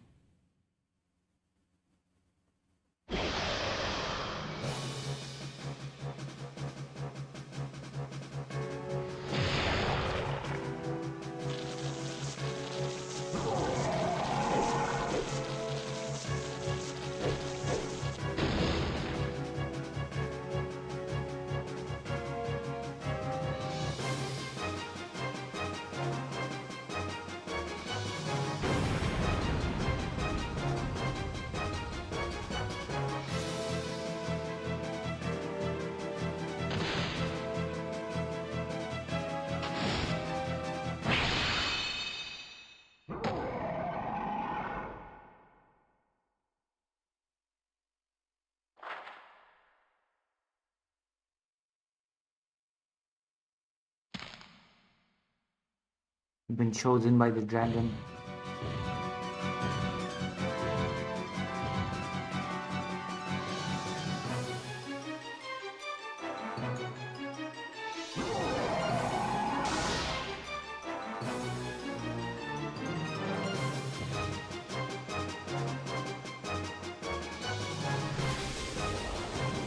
I don't know if I can defeat this boss actually.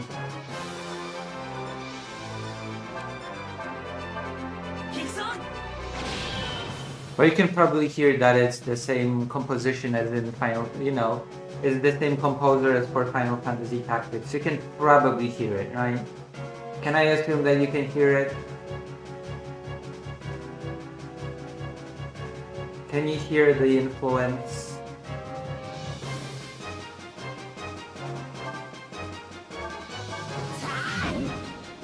Do.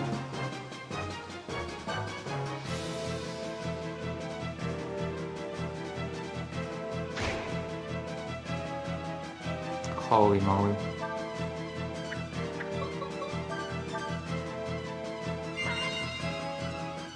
I honestly do not know if I can win this.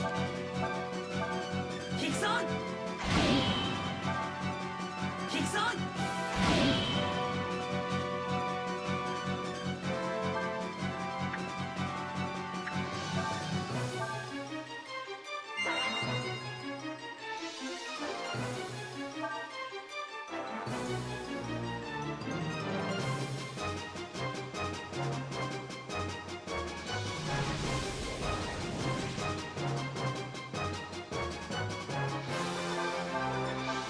Kick-san! Kick-san! I guess I have a chance if he doesn't one-shot me. I can keep healing with the better items.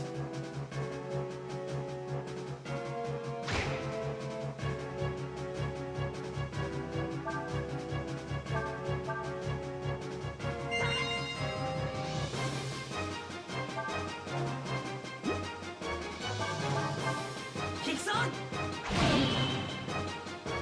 Kick-san! Yeah, we can win this. No problem.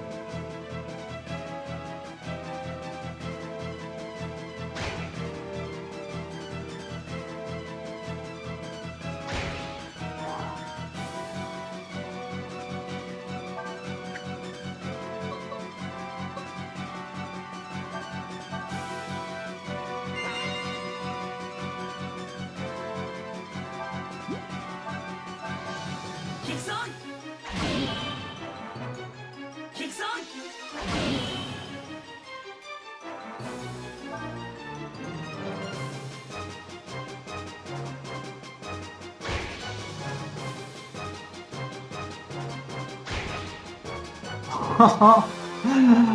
Oh boy. Are you seeing this? Kick-san! It's dead.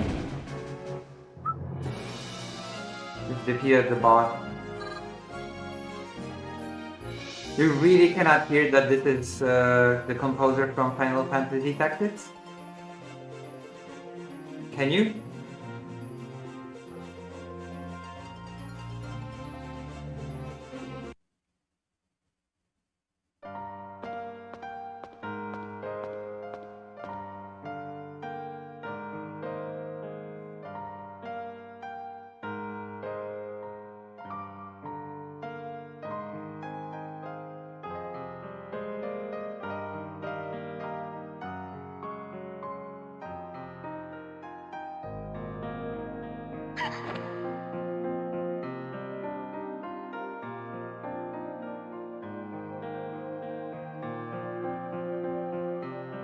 It's okay, I got him.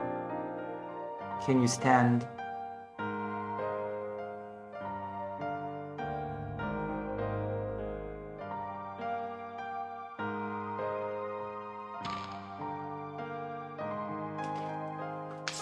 I am Ryu.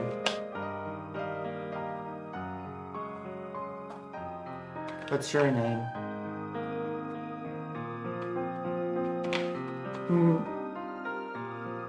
Nina.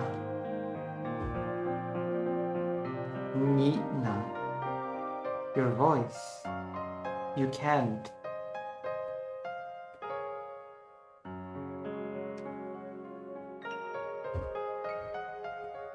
Anyway, we have to get out of here, Nina.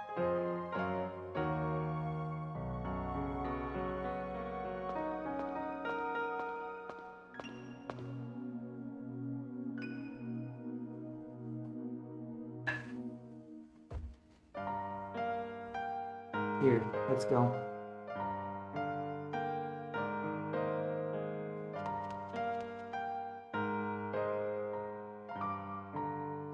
Nina joined you. Nina is the most interesting party member in the game, by the way. New ability D-dash. Seal of D-dash released. Move D-dash, press R2 to activate D-dash. Knock aside monster without triggering the encounter. Good for avoiding fights. That looks pretty cool, doesn't it? Wouldn't you say that this is pretty cool? I think this has a cool effect. But more importantly, we have a new party member now. She's a magic user, but not quite in the traditional sense. Because her speciality is not direct attack magic. She places traps. She places traps in the way of enemies, and you damage them by making the enemies walk into your traps. So she has a really interesting style of gameplay. You don't attack enemies directly with her, you place magical traps.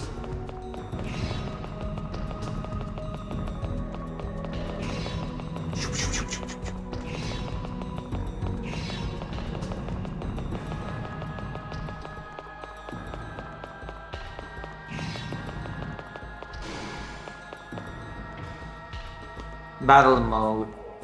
Magic circle location magic. Cast G flare and other location spells to enchant an area. Useful to restrict enemy movement.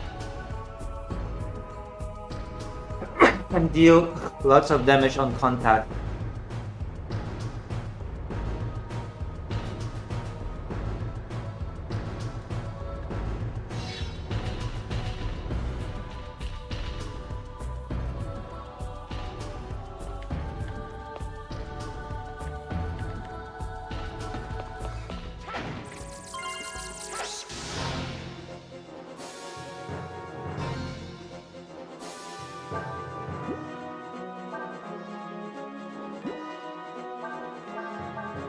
Kicks on!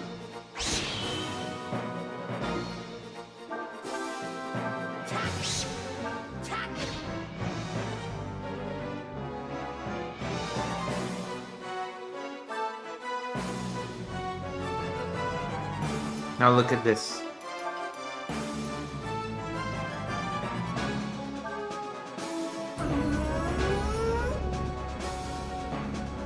You can do one more.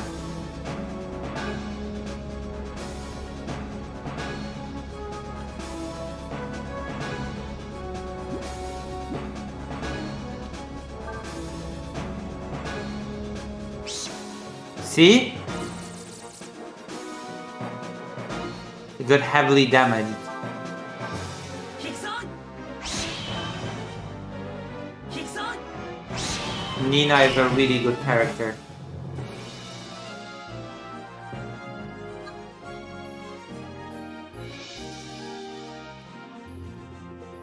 This game is called Breath of Fire Dragon Quarter. You know how I played Breath of Fire 3 sometimes on stream? This is Breath of Fire 5, technically speaking. But it completely changed the formula of how Breath of Fire is. Which is why people hated this game on release, which is why the Breath of Fire series basically died with this game. It is really a shame. Because, as I said multiple times tonight, this game was ahead of its time. Oh yeah, people hated this game when it came out. They criticized it because it changed everything. It went away from the fantasy setting. It went away with the battle system from old Breath of Fire games. It did a huge change to the dragon transformation, which you'll see. It's a very difficult game. It's a mixture of RPG, survival horror, and I guess roguelike, which was not a thing when this game came out. You have to use save tokens to save your game.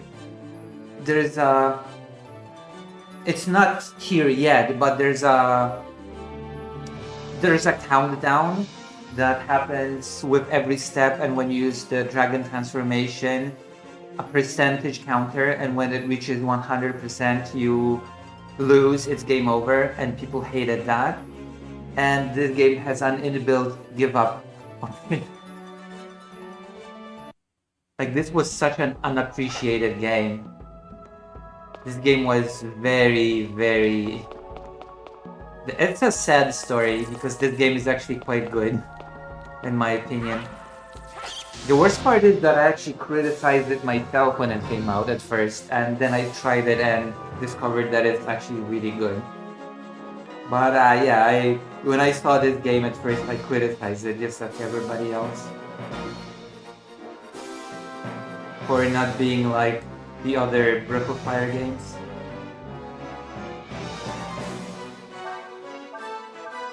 Kick-san! Kick-san!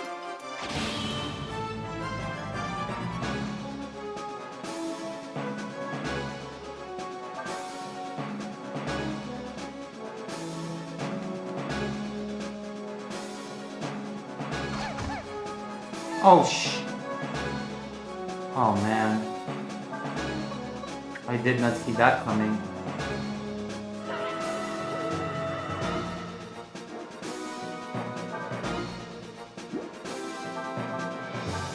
Kick-san!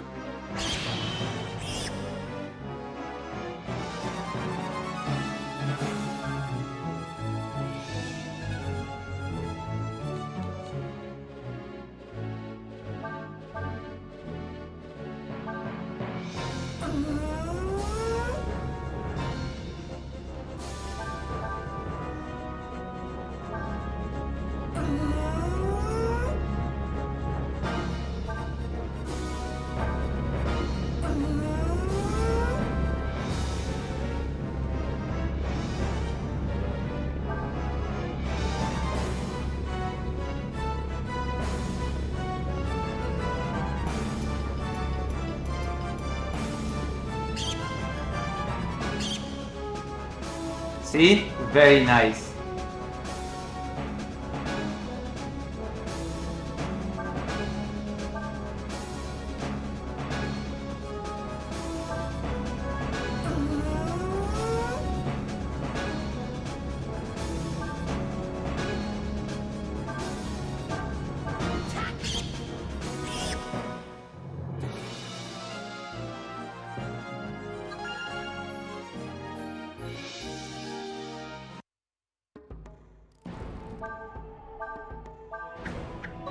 Ooh, oversize. Also, Juju. Also, Hyukin.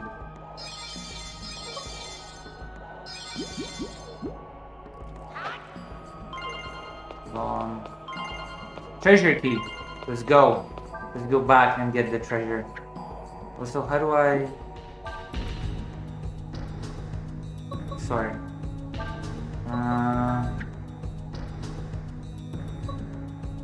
Oh. So yeah, very nice game. But very bad reputation. With a rap. A game with a rap. The mystery game that was very ahead of its time. And of course this game is designed to be beaten multiple times. It's one of those games that is just made to be played multiple times because you unlock new story bits.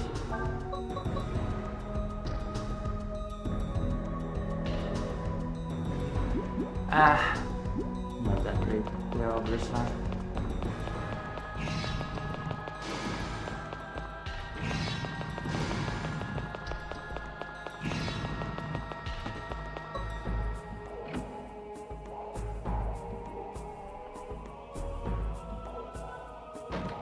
Oh my god.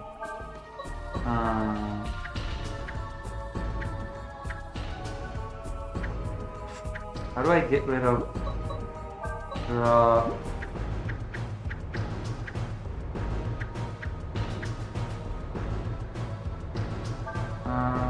Wait.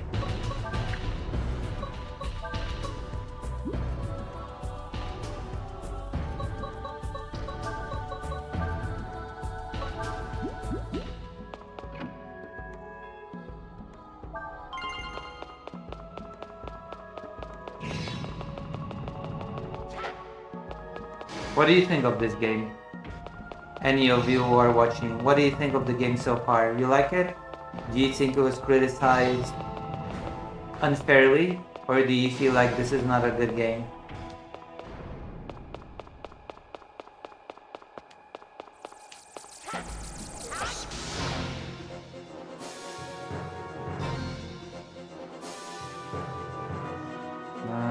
Listen.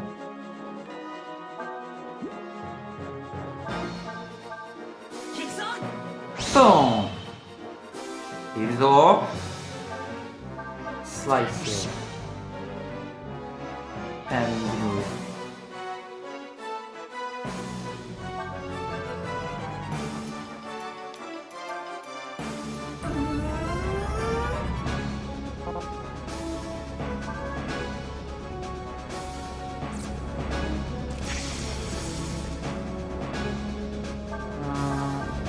Kicks on! Kicks on!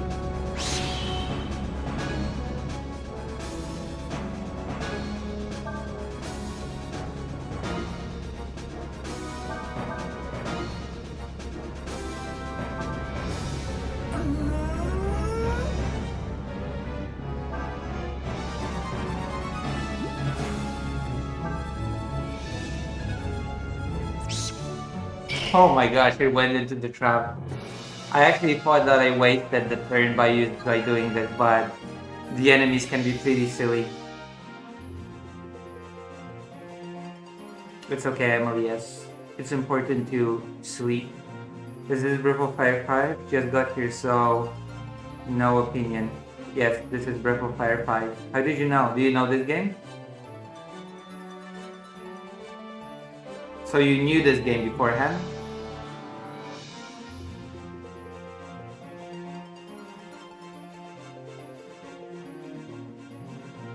This game is good. Yeah? Wait, Conrad, do you know it? Or are you seeing this for the first time? It was very criticized when it was came out. I think unfairly, but the only reason why it was criticized was because it had the guts to change things from the older games. That's the only reason. Kicks on!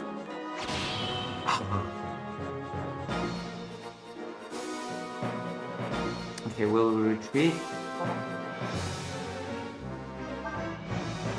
We will use Nina's spells here.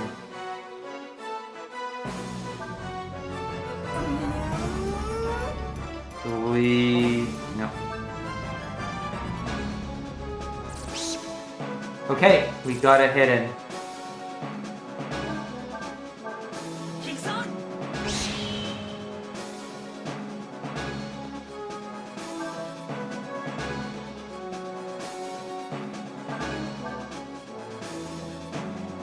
Actually becomes a very good curse of action to just retreat and place traps and let the enemy hang themselves like this.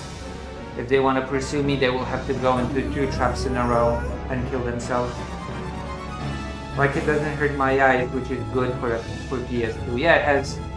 That is the power of games with stylized graphics. It doesn't try to be super realistic. It's just stylized, which games that are stylized age well, as opposed to games that try to be realistic on the PlayStation 2 and age like shit.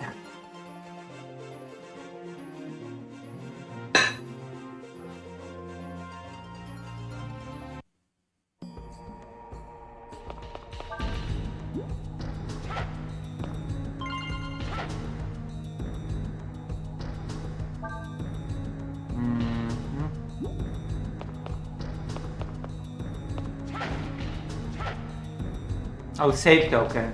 I do need a save. Okay, I do need a place for a save token. Okay, I'm gonna use the armor boost, maybe. What do I get rid of?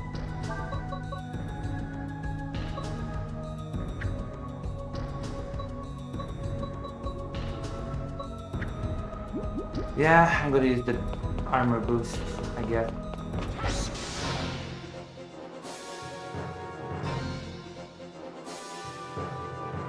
I wonder if Star Ocean Free etc. got criticized for being different from the first two.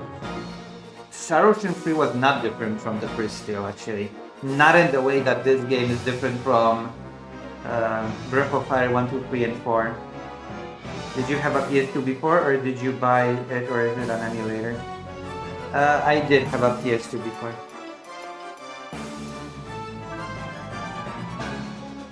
But I think this game never came out in Europe. A lot of on PS1 and PS2, a lot of games did not come out in Europe, as you might be aware.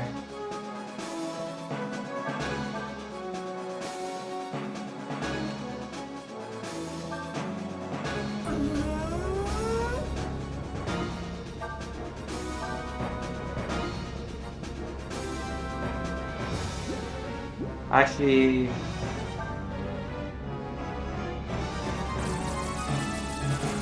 oh no.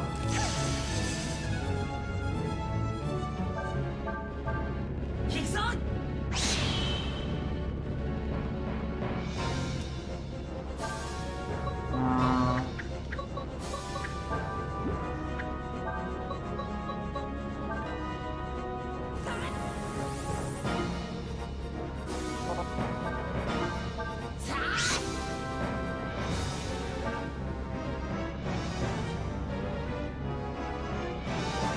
Oh.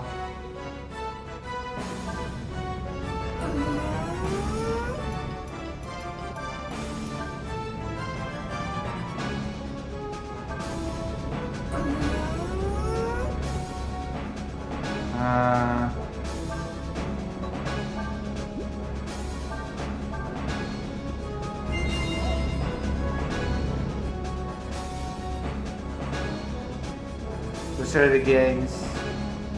Oh. I got the American version.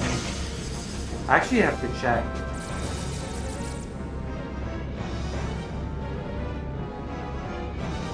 Dude.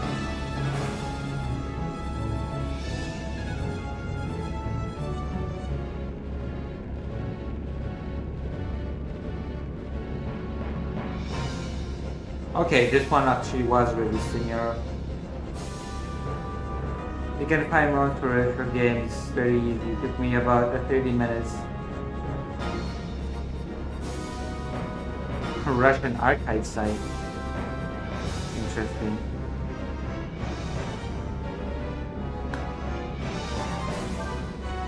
Oh, the enemy is running away. Kickson! There's no running away from me.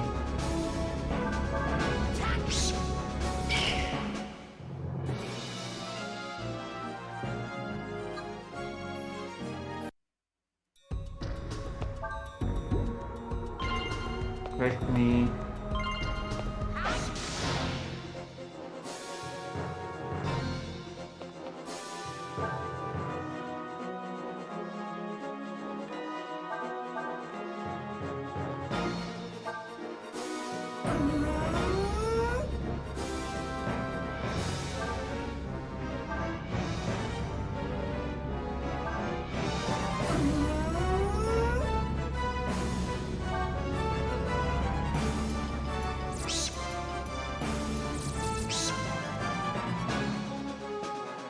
Now we can finish him off.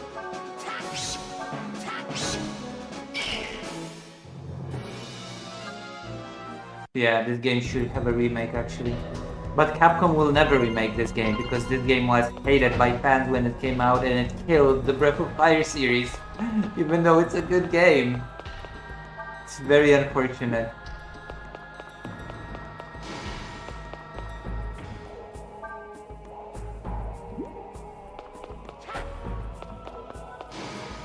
Very sad and unfortunate, but also very true. Save token. Yes, you need save tokens to save the game in this game.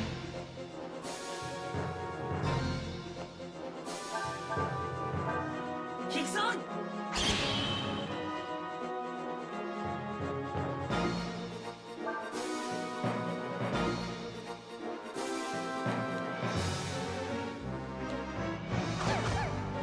Oh fuck.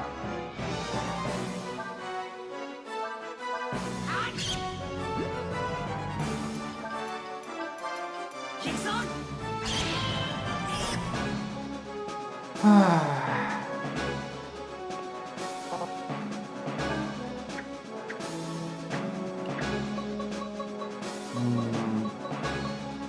don't have any tonics.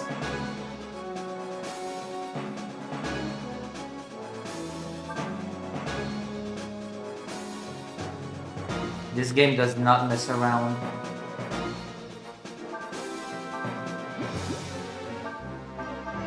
Kick-san!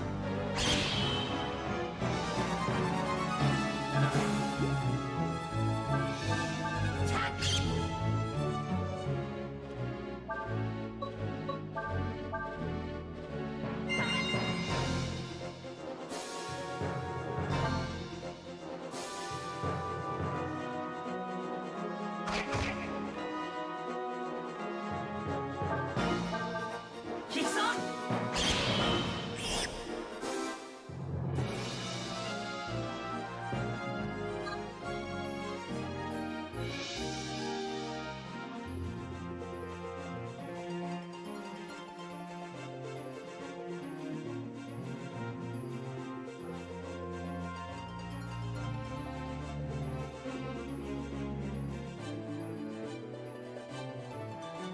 Okay. I don't count the mobile game as... Yeah, I don't count the mobile game as the River Fire 6 game. Oh, okay. That's actually... I did not expect her to be revived with 1 HP, so that's actually... that feels generous.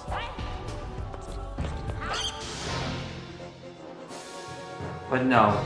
The mobile game does not count as a Breath of Fire 6 game.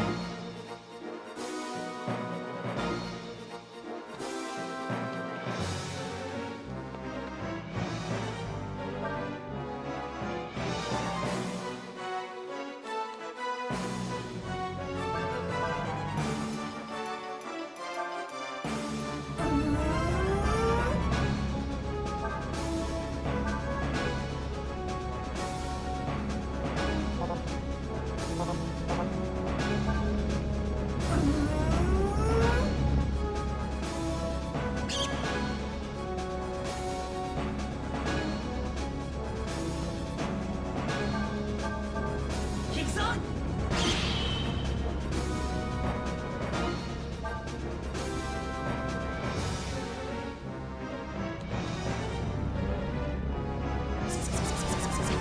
I need to use healing items now, or else I might fail.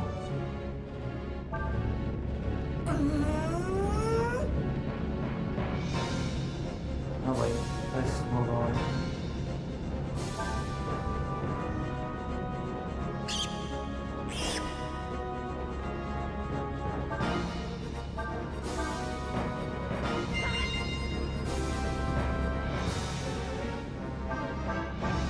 Kick-san! Kick-san! Alright, we killed it. You should play Legacy of Kain on the stream. Oh yeah, I should. But which one? Blood Omen Legacy of Kain or the sequel Soul Reaver Legacy of Kain? Do you mean the 2D RPG when you play as Kain, or the 3D one from the PlayStation when you play as Razio? I played Soul Reaver a bit on stream actually.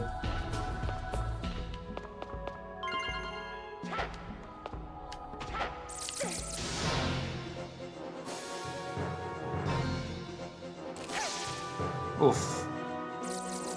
Should retreat.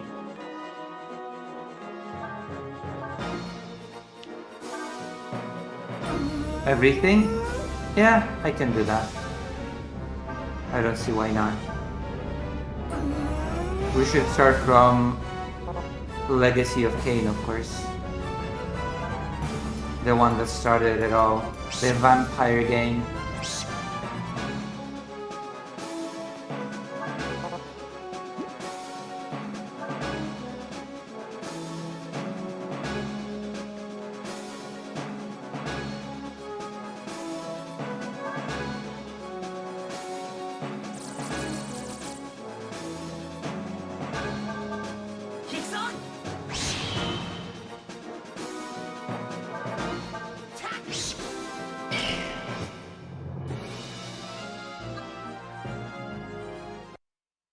We won. And once again, I will remind you, because I feel like people don't believe me when I say it. This game has a give up option. And it very highly encourages you to use it.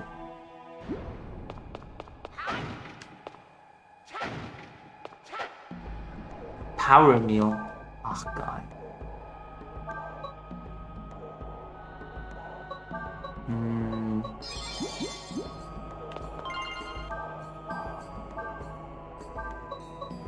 Yeah, it was worth using the power meal actually. Okay, we can use the bombs now.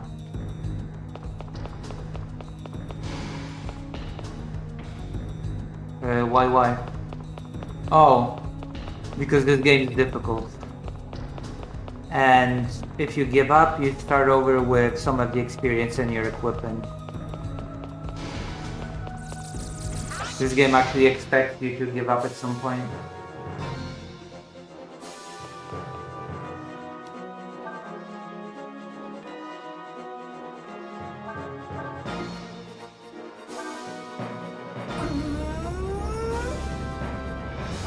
This game is built in a way that it's easy to get stuck.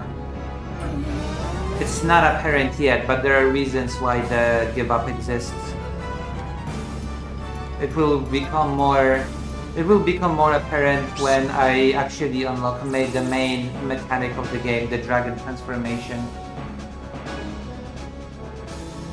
And the dragon counter unlocks. Because right now we're basically playing the game without the main feature. We don't have to worry. We can go whenever we want, wherever we want. We don't have to count our steps, so to speak, and we will have to do that later. Okay, I'm gonna spoil it, because it's not much of a spoiler. Later in the game, you unlock a powerful transformation which basically makes you invincible in battle. But every time you use it, it increases a percentage meter. And if the percentage meter hits 100%, it's game over. The game just ends, you lose. And this percentage meter grows whatever you do. With every step you take in the game, that percentage meter grows. So if you waste your time too much, walking around cities, walking around dungeons, etc., you risk running that meter to 100% and just having a game over. And that is where the give up option comes in handy, kind of. If you screw yourself and your percentage meter is so high that no matter what, you will have a game over. I guess it's kind of a soft lock. You can lock yourself in like that. Right now the percentage meter is not... Oh, and this skill that I can use, I can spam this skill right now. But later in the game, this skill will cause my percentage meter to go up rapidly. So I will not be able to just use this skill willy-nilly later in the game.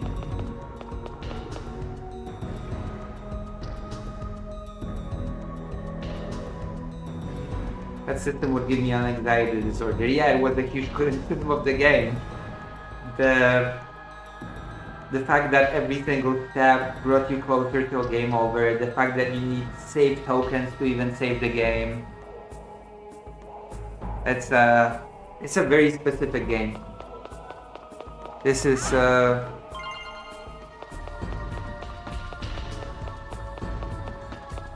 this game is very original.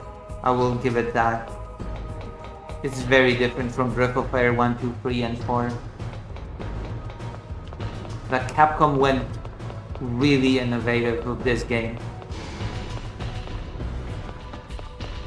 It was completely different when it came out. I feel like it would have been received much better now than when it came out. Actually. It would have been appreciated much more now because people love those roguelike games, etc. And it was not really a genre then. was not really a thing when this game came out.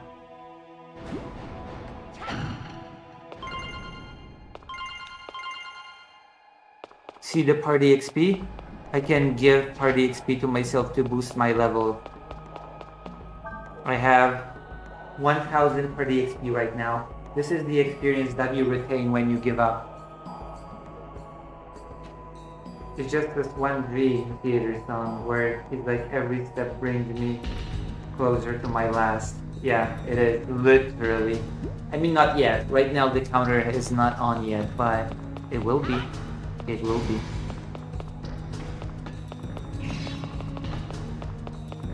It very much will be.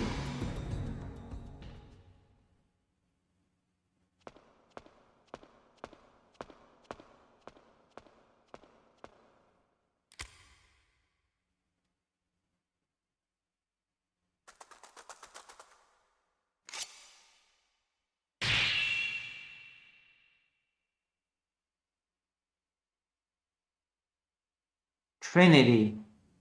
Ranger. You can't help her. Go and leave her with me. What? We need that girl. She's the only hope we have of saving this rotten world. I don't care what you want. I don't deal with criminals. Admirable for a ranger. Too bad you don't realize there's more to this world than what you can see with your eyes. Listen, there are some things you'd be happier not knowing. Forget you met me and forget that you met a girl with wings. Here, come with me, child.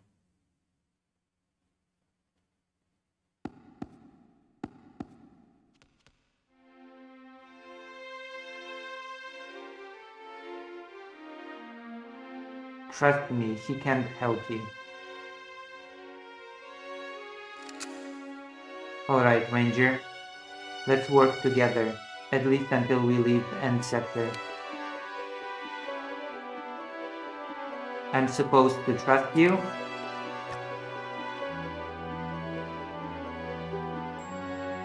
We both want to protect her, right? I'm Lynn.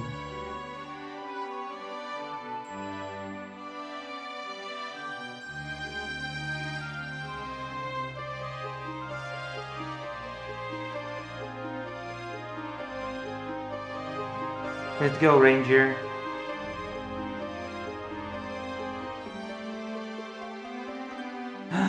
Oh, I have more items now. Oh gosh, thank God. I have a bigger inventory now. A Trinity attack? Ryu is missing? I see. What happened to the cargo? Look, he's shaking. Cargo? I barely made it out alive. That cargo was top secret. You should have secured it before coming back here. Falling from that height, it couldn't have survived. The brass don't like excuses, Bosch. Find the cargo and get rid of it. Permanently.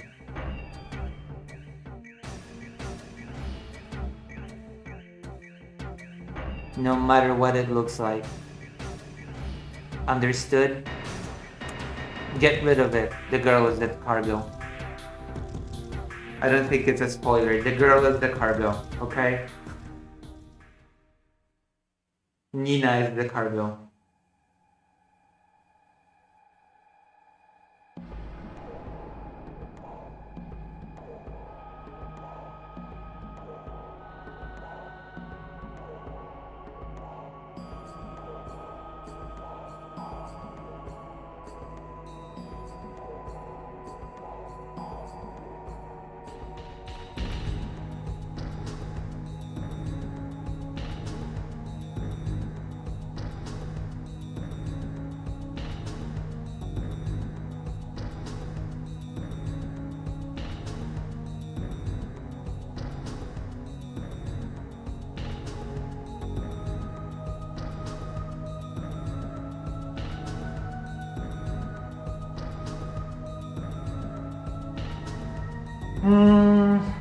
Are you Winnie Lucy? Yeah.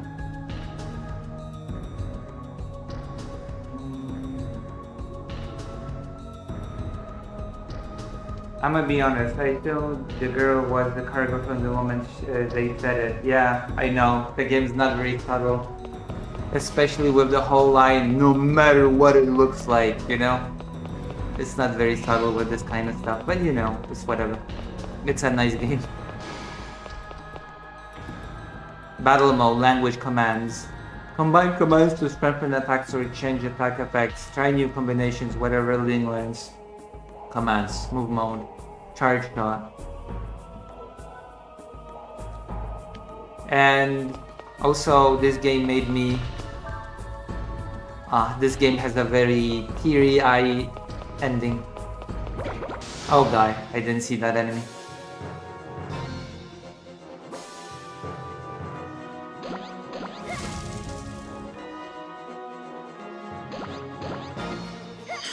That's my bad.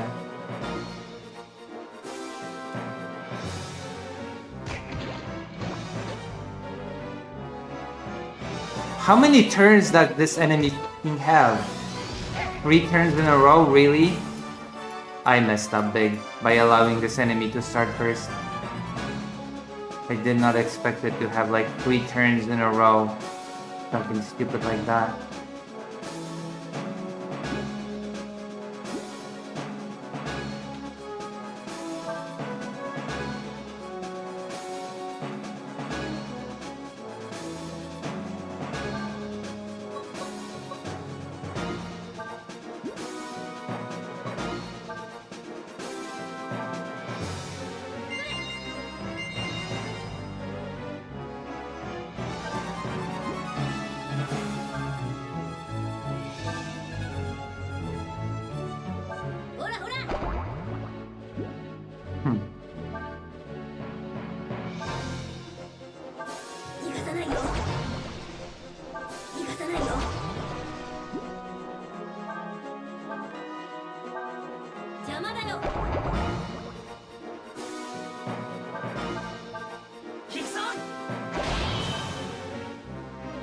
This enemy is actually pretty strong.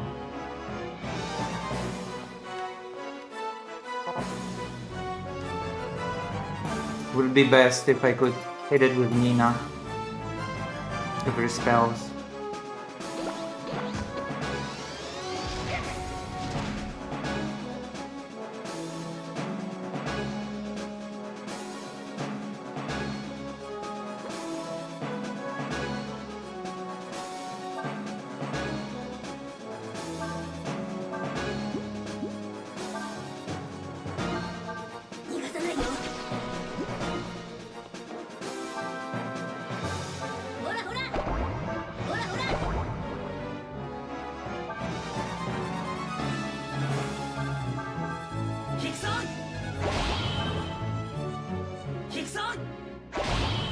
Okay, we'll be able to kill this monster next turn.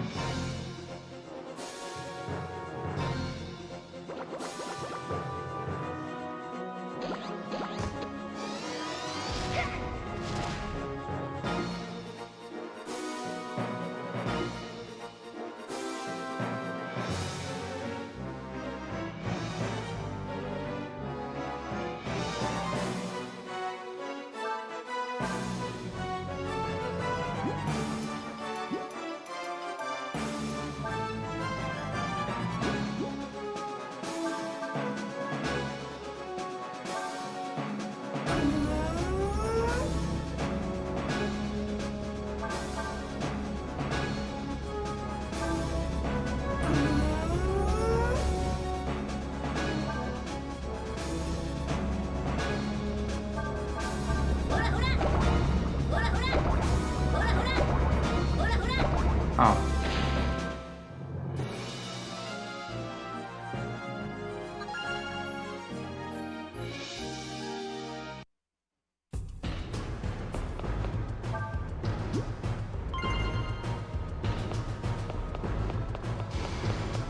Another piece of equipment that is a question. Mark. There we go. We retreat.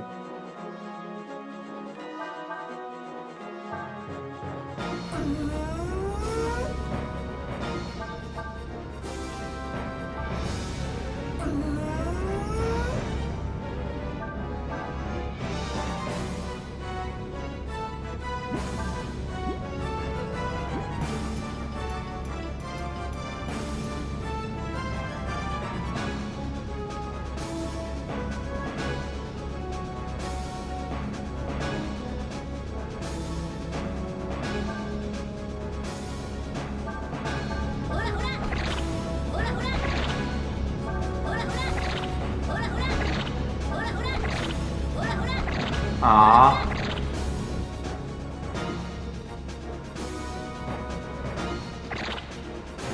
There you go.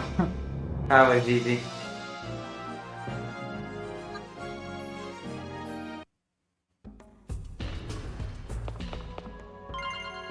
Whoa, new spell for Nina. Jolt.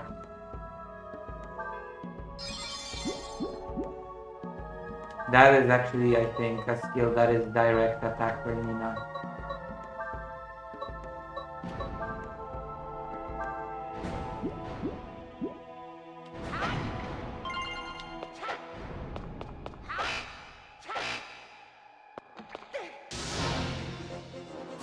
Uh-oh.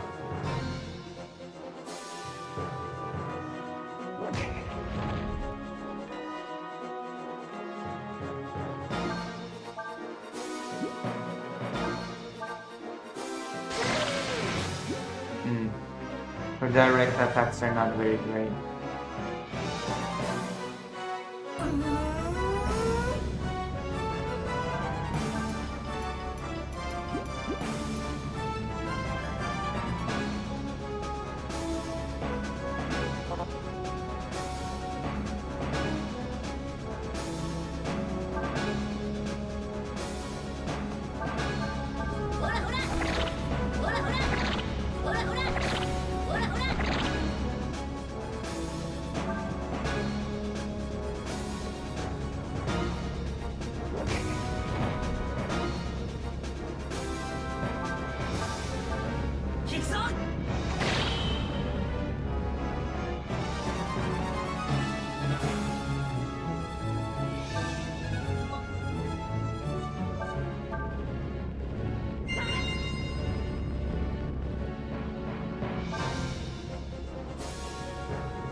Alright, we've done it.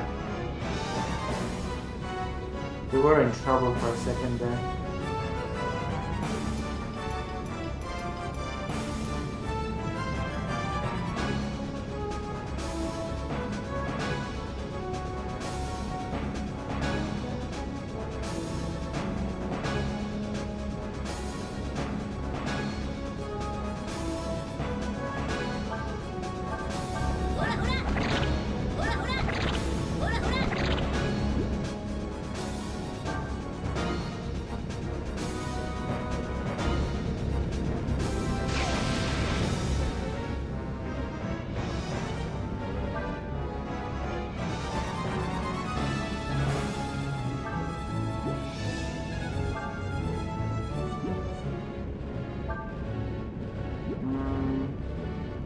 I think you can only have 3 fire traps once active.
There we go.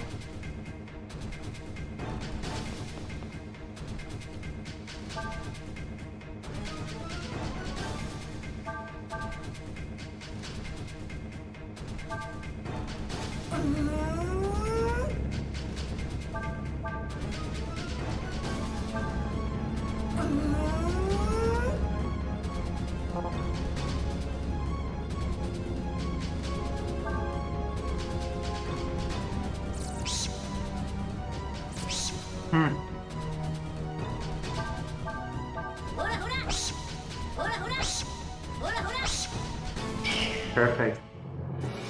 That's a good use.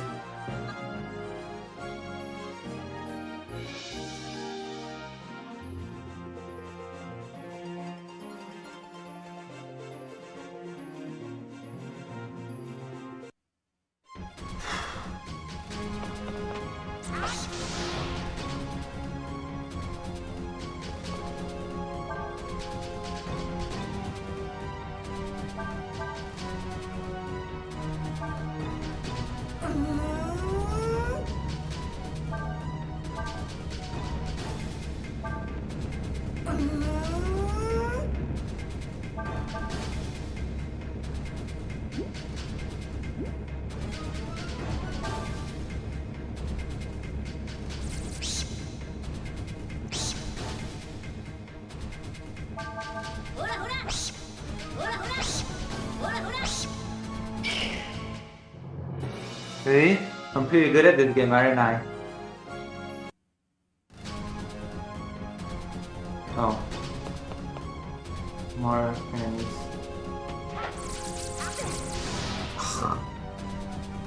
I'm not that good at this game, it seems. I overestimated my skill. The enemy made a big mistake by moving away like that, by the way.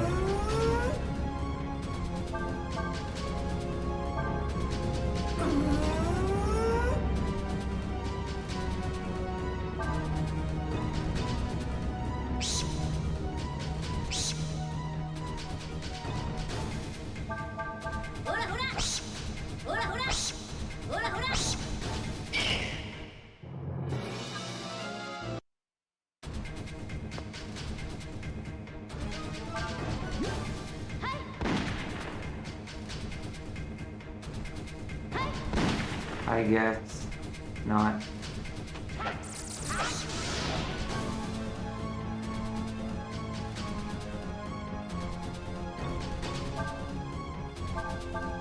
Kicks on!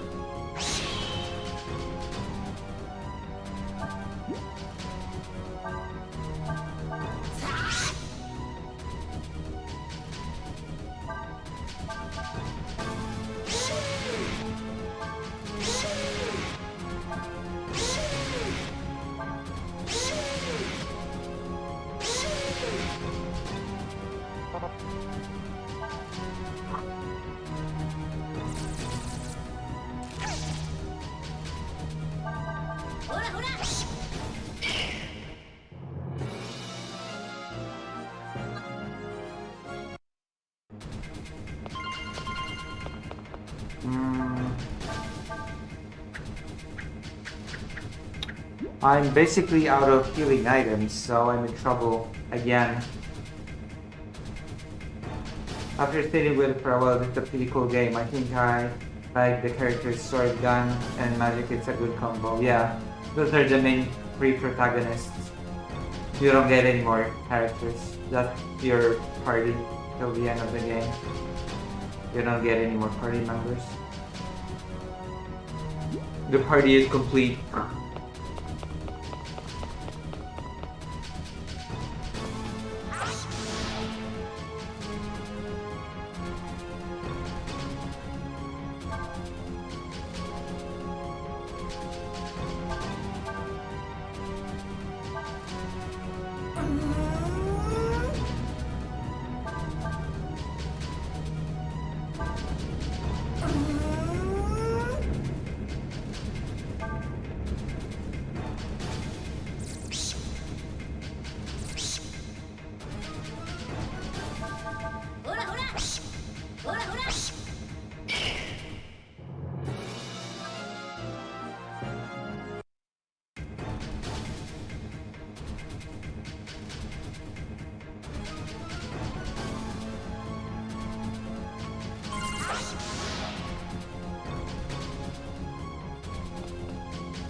But yeah, I like this game as well.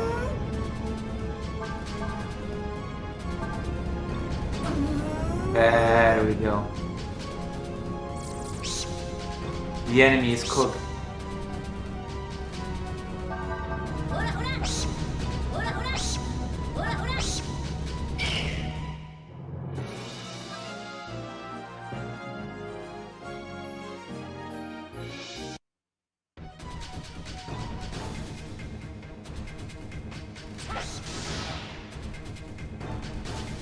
This is a lot of good free experience for me.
You can hear, I've asked this before, but you can hear the Final Fantasy Tactics composer in this, right?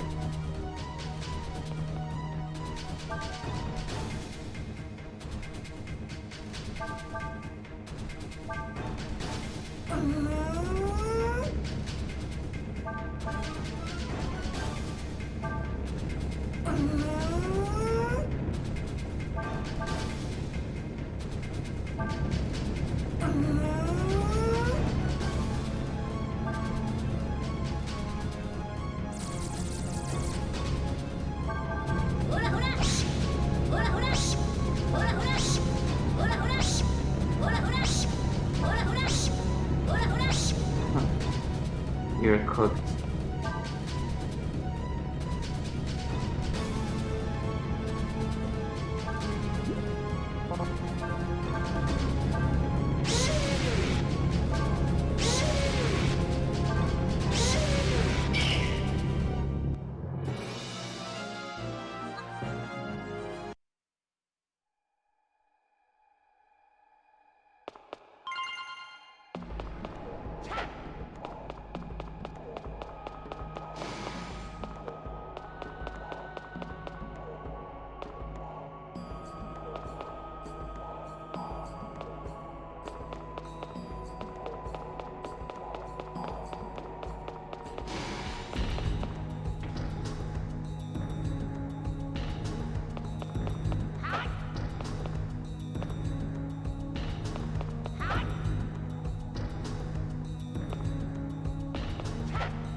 Okay.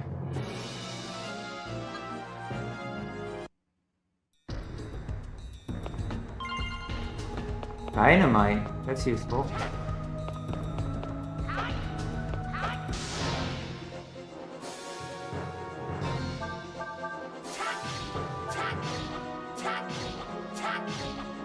All right.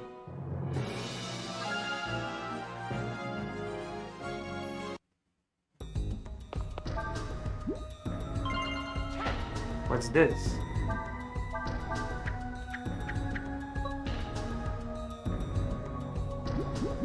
Oh. I feel like I will be able to get a lot of cool stuff once I get to the store. And by cool things, I mean healing items. Dynamite is useful.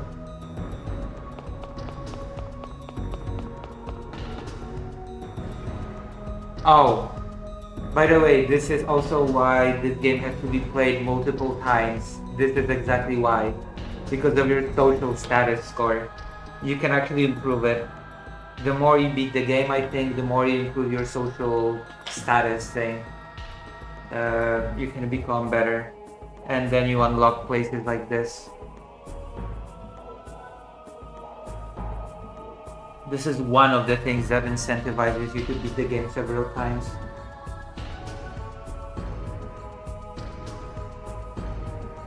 Or supposedly does. Is supposed to.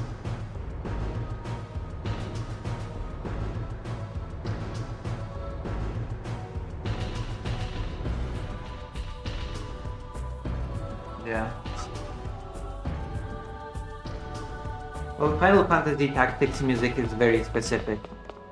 It's Final Fantasy Tactics does not have the same vibe as all other Final Fantasy musics. Vagrant Story also has the same composer as Final Fantasy Tactics.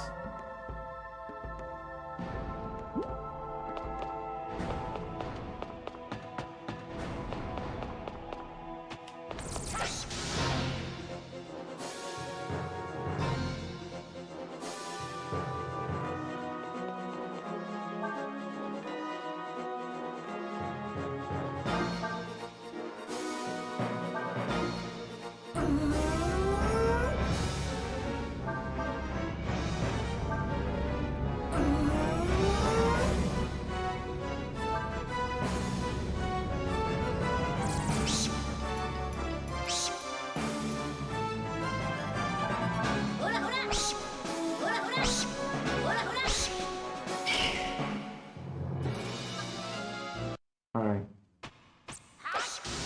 Oh, so many enemies.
Bam!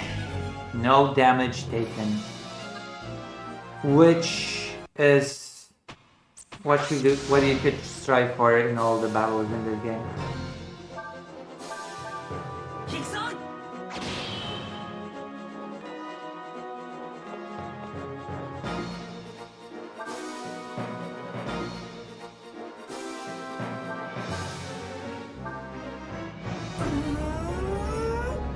Ideally, you're trying to have 0 damage from enemies. Very important.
feel like we can just...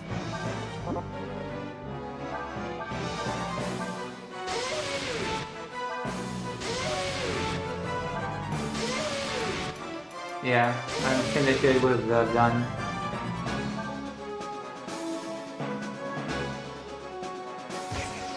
Well, that was a mistake on my end. I took damage. I should not have taken damage.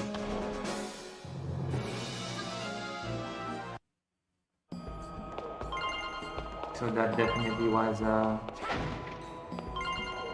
tactical error on my part.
I guess the enemy is not as stupid as I thought.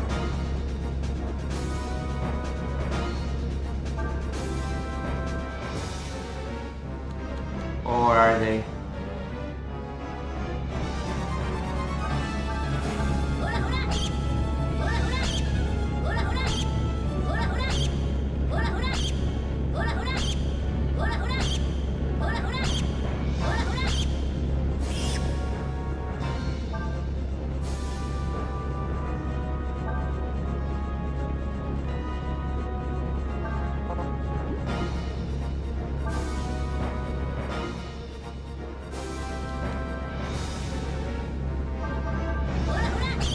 Bro.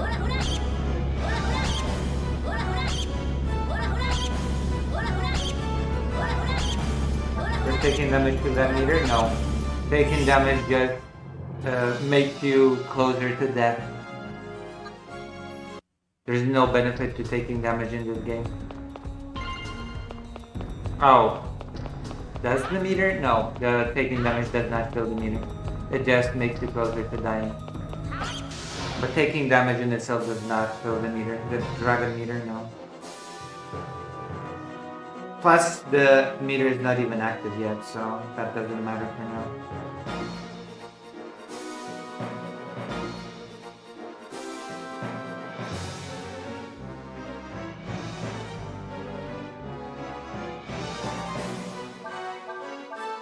Kicks on!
is replaced.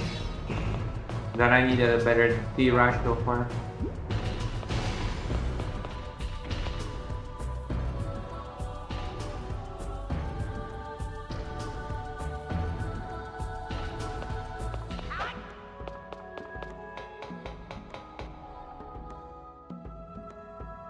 I think there will be a boss here. No limit break somehow, no 15% health damage boost. Like in Final Fantasy VIII, you mean?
It's a very tough enemy, but we've locked him out, so not so tough anymore.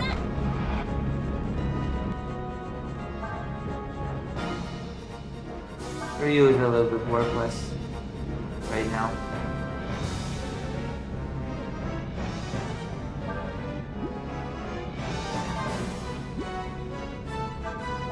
If the enemy's not gonna do anything, then I'll just kill him, you know?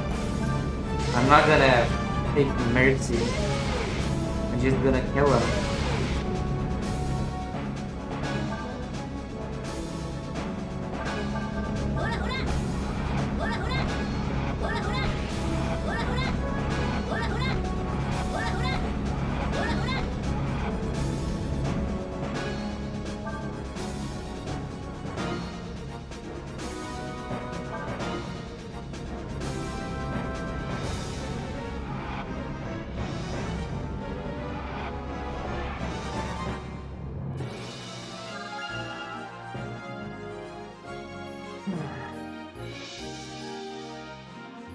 What the hell is that noise?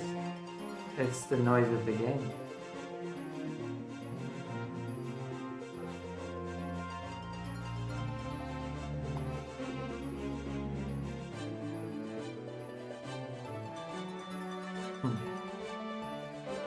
Yeah.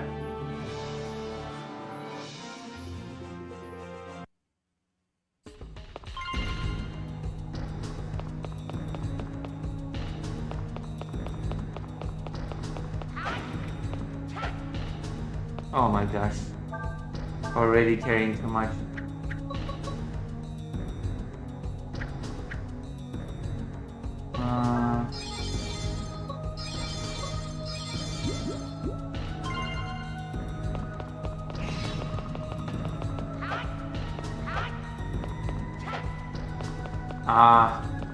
Barrels are in my way, of course I cannot enter.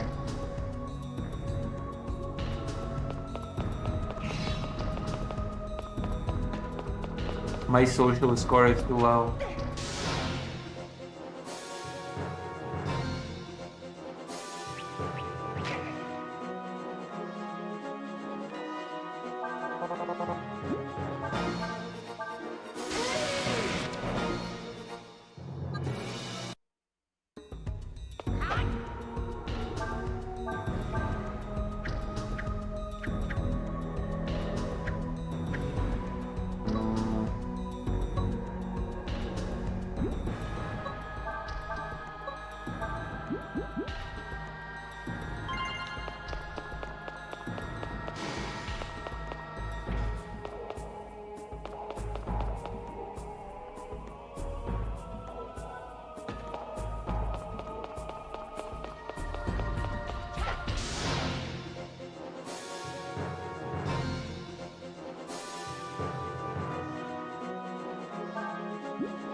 Mega 8 kit is really useful.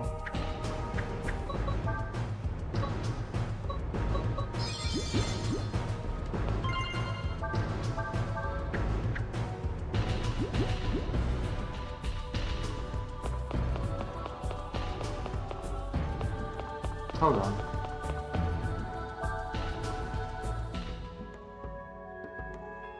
Ah, never mind, I cannot get there.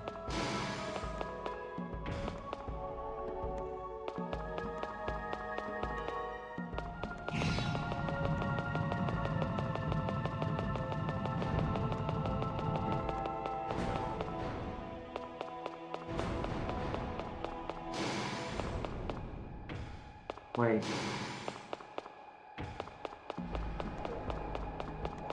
Can't I get in here somehow?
No. No.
I did try to imitate it, but I won't.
This should open it.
So go.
It shows the wrong place.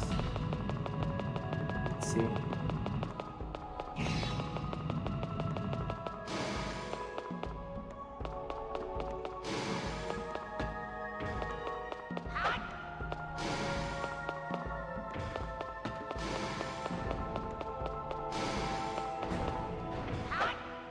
Oh, I thought there would be an item here. Well, never mind. I wasted time once again.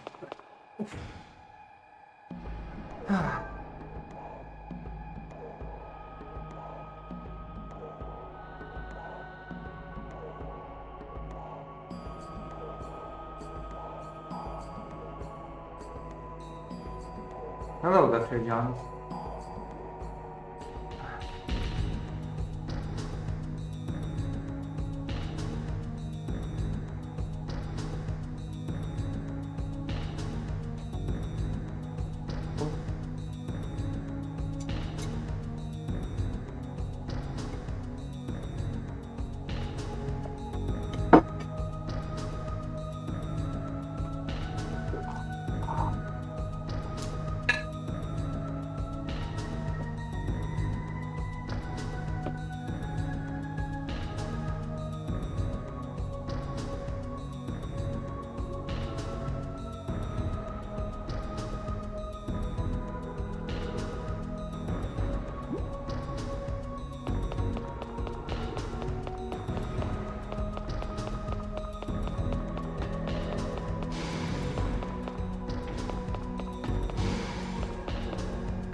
Oh, they avoid my strike.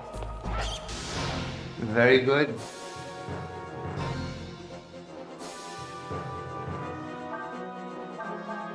Kicks on. Uh-huh.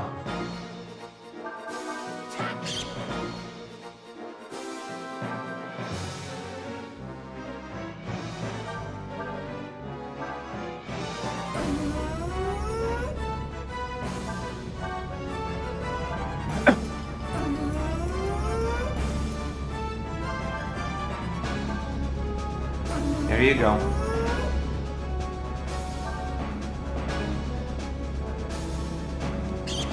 Whoa.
Kicks on.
Listen, she cannot speak.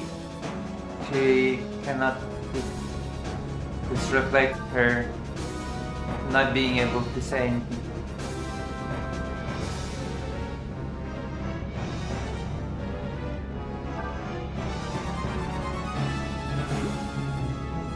the noise she makes when she casts that spell.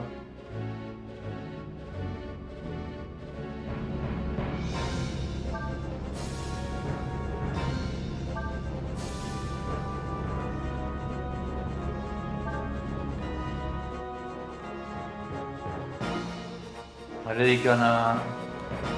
There you go, approach. Very good, approach.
There should be some enemies left here that I can unlock the floor. Oh, big enemy.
This is a strong enemy. A very strong one.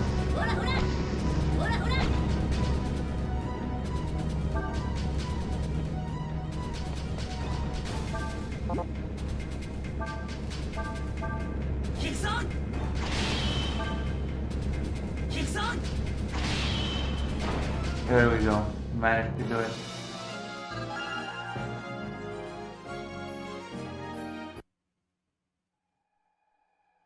It's probably supposed to be one of those wall enemies. One of those give up enemies. I assume.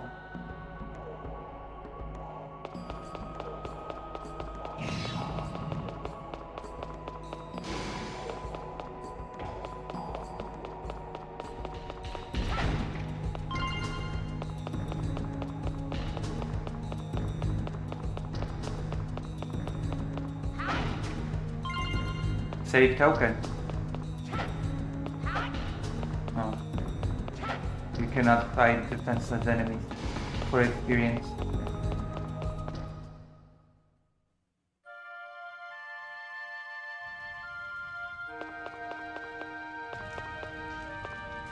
Welcome to Junk City, home to Scrap Valdez. Hello. We're gonna save the game and finish for tonight.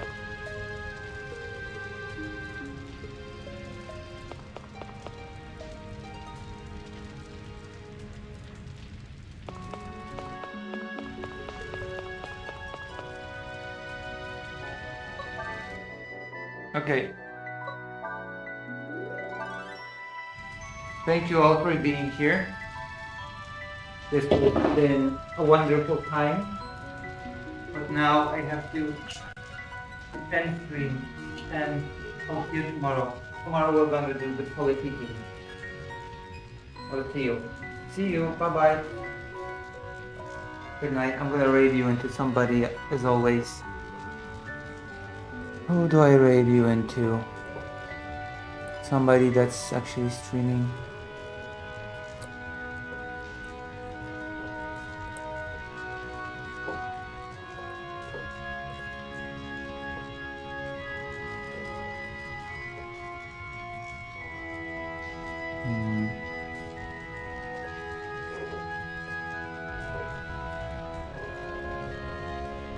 Okay, bye bye.